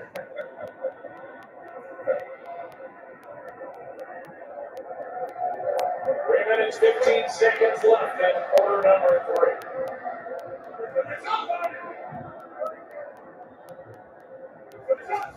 Right down on the backfield, they take the handoff to him. Herbert scrambled around again. The ball is out. And it's recovered by the Chargers.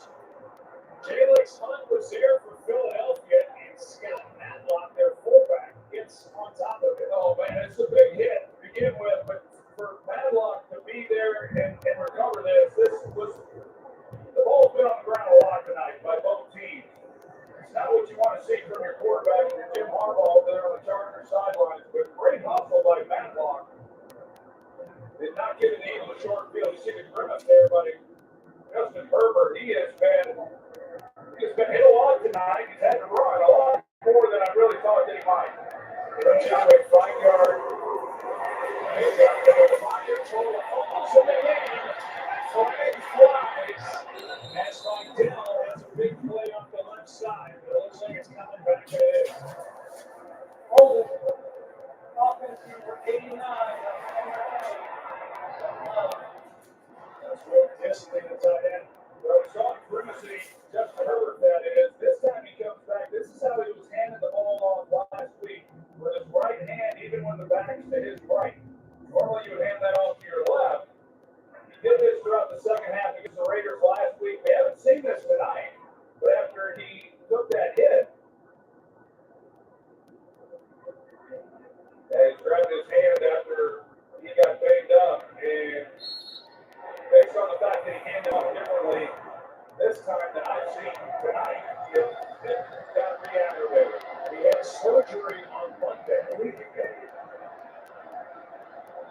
Dealing with swelling, and there's obviously a wound on that hand as it well playing and screws it. He's in trouble and down he goes. Sent ball on the first there. Byron Young there as well. And Jordan Davis. And Big Fangio's got his defense revved up now. He really does. We've seen a Kobe Dean come on the blitz a few times. This time they bring Zach Vaughn. And once again, the rookie, Omarion Hampton, is the one who's being asked to block him. It's just an open game. Justin Herbert, but he had time. He knows the blitz is coming.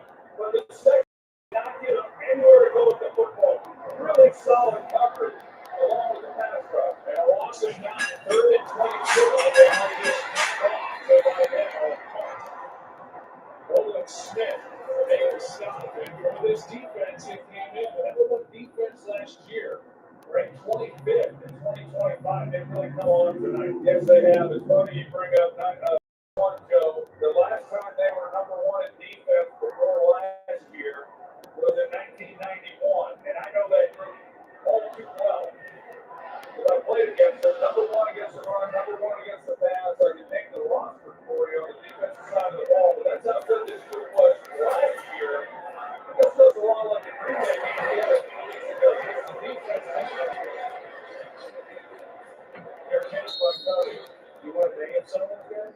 Yeah, Reggie White, Seth Warner, White Simmons, Rudolph Brown, Eric Allen, Byron Evans, Buddy Waters.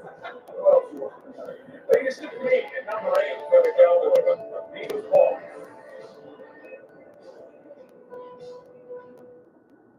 Toyota McDonald's. You'll get more than you expect for breakfast. Like buy a sausage burrito and add a sausage for a profit for $1. Because a late night double shift reserves are very warm. More than you expect with McDonald's. Everything that the usual. Alright, so.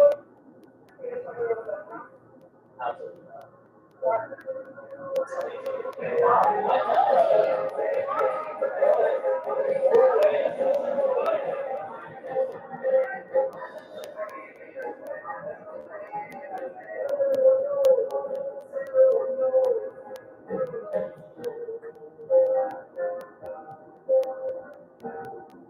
I tried the new 100 milligram generic Viagra for only 87 cents to try plans that everyone's talking about. I wanted to see if it's a scam. Here's what happened.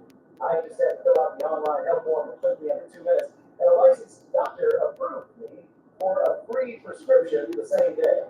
They even included free 3-day discreet shipping right to my door. I tried my first tablet, and within 30 minutes, it was working as well as the name brand. My wife can't stop smiling, and my confidence is through the roof. Scan the QR code or go to grabfridayplans.com to try it for yourself. I still can't believe I got 9 tablets of 100 milligram generic Viagra for just $7. I feel like I'm in my 20s again. My wife even told me, you're like a whole new man. Don't wait as long as I did. It is the best $7 I have ever spent. Scan the QR code or go to grabfridayplans.com right now to get yours before this deal runs out.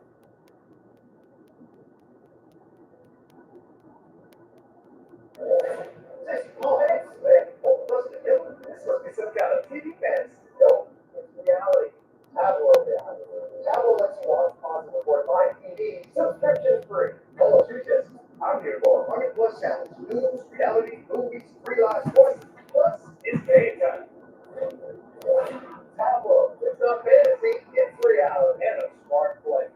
Learn more at TableauTV.com. The MVP of TV.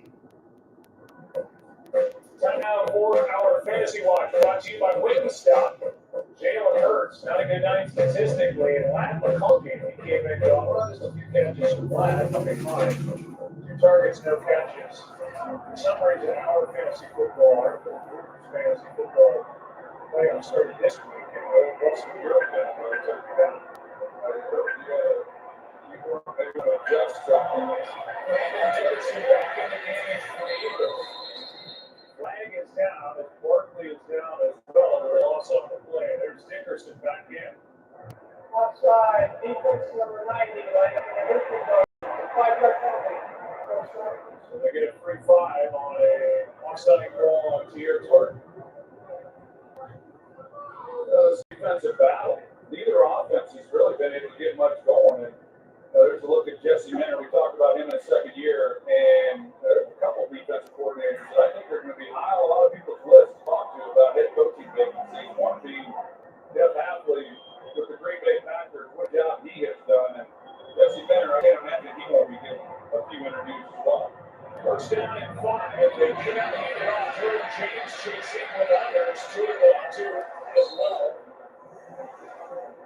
couldn't get there, but with 5 seconds left in the quarter, it'll be second down and 5.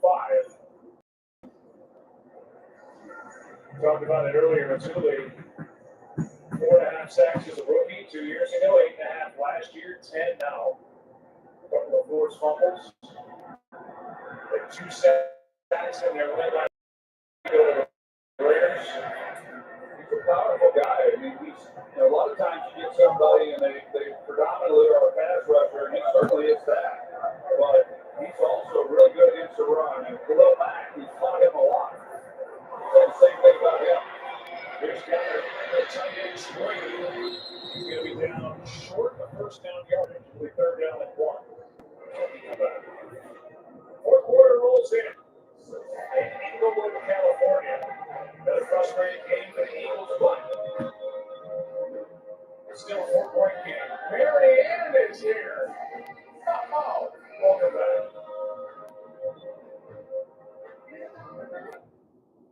All let's wait for. Let's meet our challengers. Perfect is biggest challenge yet. On December 19th, get ready for the comedy event of the holiday season.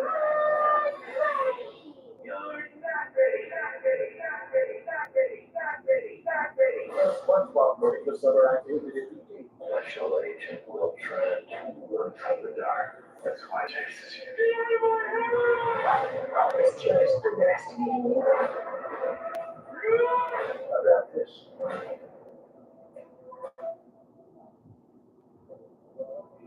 You've probably heard of Scientology. Well, whatever. If you haven't heard of us, I can assure you, we are not what you expect.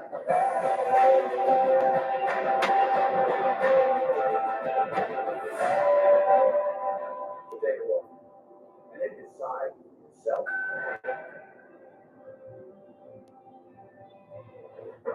Tier 1 trauma now? Be anywhere for best trauma. 150,000 people die every day. Storing everywhere in the library. He's crashing. He's now charging clear on TNT. Let's go save some lives. Take a deep breath.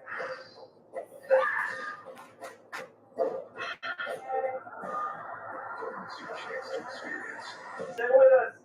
the Dead Mondays back to back, streaming live on TNT.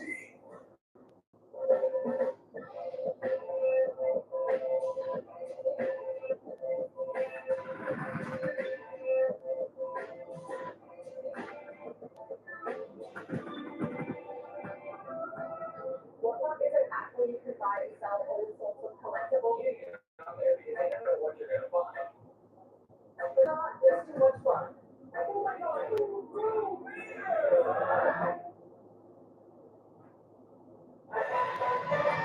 Can't wait. The 12-team college football playoff first round kicks off in 11 days. Once again from campus stadiums. 8-seeded Oklahoma hosting 9-seeded Alabama. And 8 on Friday night, December 19th. Final pick, 7-seeded Texas A&M. Most 10-seeded Miami at noon. Both games are on ABC, ESPN, and the ESPN Parkway. Touchdown! Goodbye! Eagles on top, no flags.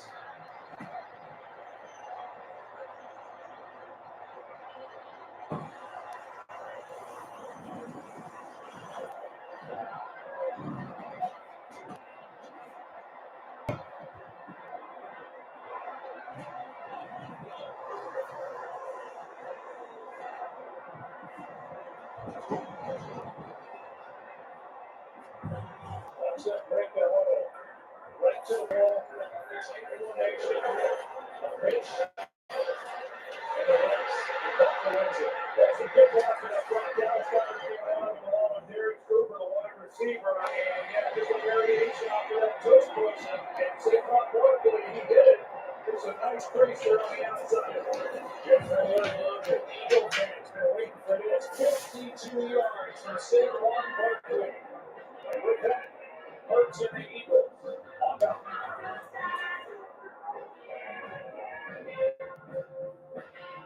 The NBA on Prime.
this, you can count on USAA membership for the spouses, kids, and grandkids of those you serve. We've got your back. See if you can join today. We're following developing deals at Old Navy. And coming up next, are metallics a net neutral or just a cry for attention? Yeah, that's true. Do you like metallics? I do a little bit. Okay. Now, When your phone plan is good as visible, you've got to tell your people. I just switched to Visible Unlimited Data at $25 a month. You should join. Oh, yeah. It's your future. You should join this one. $425 per month. Unlimited data nonstop. All on Verizon, America's best 5G network for just $25 a month. It's the ultimate wireless hack for those in the know. A top-tier network at budget-friendly cost. Now, for a limited time, get Visible for $19 a month for 26 months. Visible. Live in the know.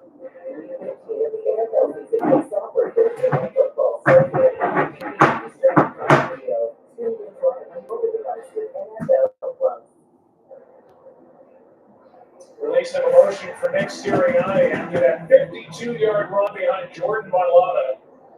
They've gotten away with a hold on that play. The Eagles came out fast, got to the line, looked like they might try to tush push. They don't. They hand off and watch Mailata grab Russell the shoulder pad and Khalil Mack. He does grab the shoulder pad right as he's going by. It looks like he might have gone past it, but I didn't get one as they went called foul, and it's exactly what Philadelphia needed. And now brought down on the return. Smile London made the stop after a 20-yard return, and here it is the carry by Barkley. He did get away with the hold here. If you think back to the first half, he got called for the hold that we didn't think should have been called that nullified a touchdown. So we'll call that a wash. Won't we, Russell? Absolutely. I mean, it happened both ways. For Saquon, his 12th career touchdown run of 50-plus yards. And this Eagles defense has been red hot just to step by down. We had that 60-yard screen right at the beginning of the ballgame on the opening drive by the Chargers. Outside of that, it's been 111 yards allowed by this Eagles defense, and they have been all over Justin Herbert. They have been really good, and now the pressure's back on the Chargers. This is the first time that they've been behind tonight, and I know Greg Roman and his offense wanted to attack this defense after all the yards they gave up to the Bears. But Vic Fangio and this group has really held up. They toss it on him. Herbert moving around, nice play. McConkey's first it out, and the left has a first down up to the 42. 12-yard pickup with Herbert moving around to find a lane. Yeah, that's kind of been the theme, really, this season, as you said earlier, Joe, but certainly tonight for Justin Herbert. Just having to avoid the pass rush and then try to find somebody. McConkey does a pretty good job after he gets it creating a little extra yardage, but there's some of the things that Justin Herbert's capable of doing, and we all know that he's a big guy. I went down there and was talking to him after the game. I'm not exactly a small person, but he's power.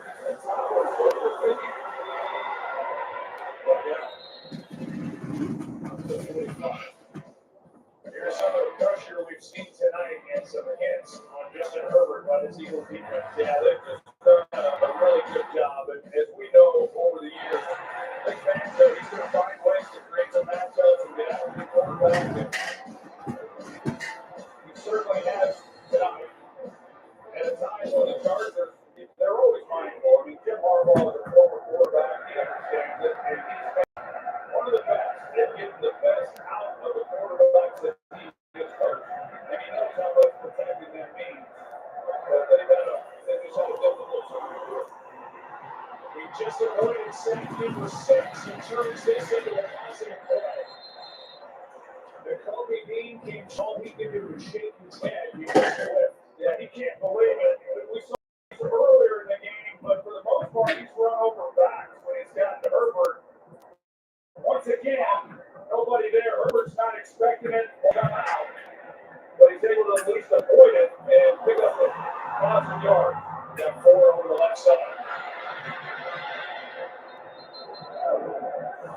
Durant 3rd and 3.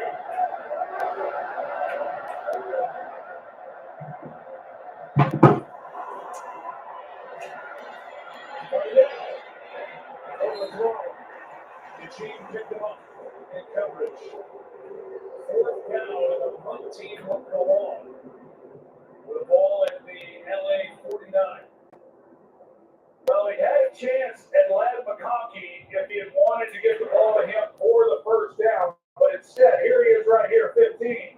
When he hooks up, he's across the line to gain. But Herbert had bigger things in mind and wanted the home run shot to buy out. Analytics, by the way, would tell you they should go over here, but that's not Harbaugh's style. Kentucky wins that first tackle, turns it into a nice return across the 25. What a good job by Britton Covey. 22-yard return in his second game back with the Eagles. Injured earlier. Saquon Barkley, the reigning Offensive Player of the Year, broke free last time the Eagles had it. Got to work at 3.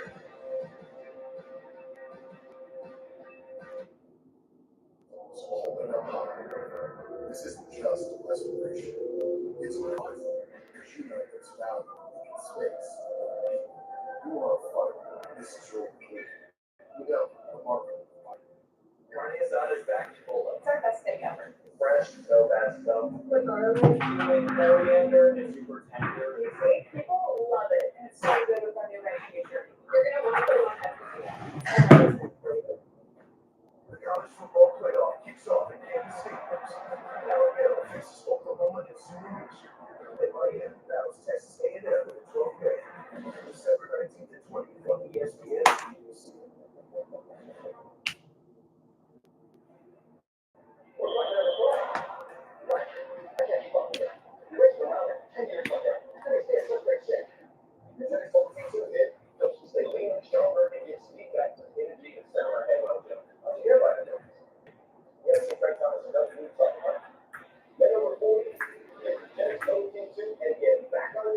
From the #1 selling testosterone brand at GNC and Walmart, with Genix Total T2 is back with even more man-boosting power. It's the next generation testosterone that sends nitric oxide levels skyrocketing in just 3 hours. Feel leaner, stronger, and ready for anything with more energy and drive. Get your complimentary bottle by texting SCORE to 215-215. New T2 is not available in stores. Get your complimentary bottle by texting SCORE to 215-215. Do it now, and we'll also send you a bottle of new Genix Thermal X, our most powerful fatty simulator ever. Absolutely. Let's see that cold. Yes, please. NyQuil Hot Remedy soothes your cold symptoms to sleep. NyQuil Hot Remedy, the nighttime symptom sneezing, cough, and dusty with cold medicine. I have done a job, so how about I go where I buy my seafood? Stitch Fix makes shopping easy. Just share your size, power, and budget, and your stylist will bring it to your door. That was easy. Stitch Fix, online personal styling for everyone. Benjamin St. Jude of the Chargers got away with a face mask. They didn't call that. And Britton Covey had that 22-yard return. I don't know how they missed that. But Covey had a 22-yard return, bobbled it twice along the way. I don't know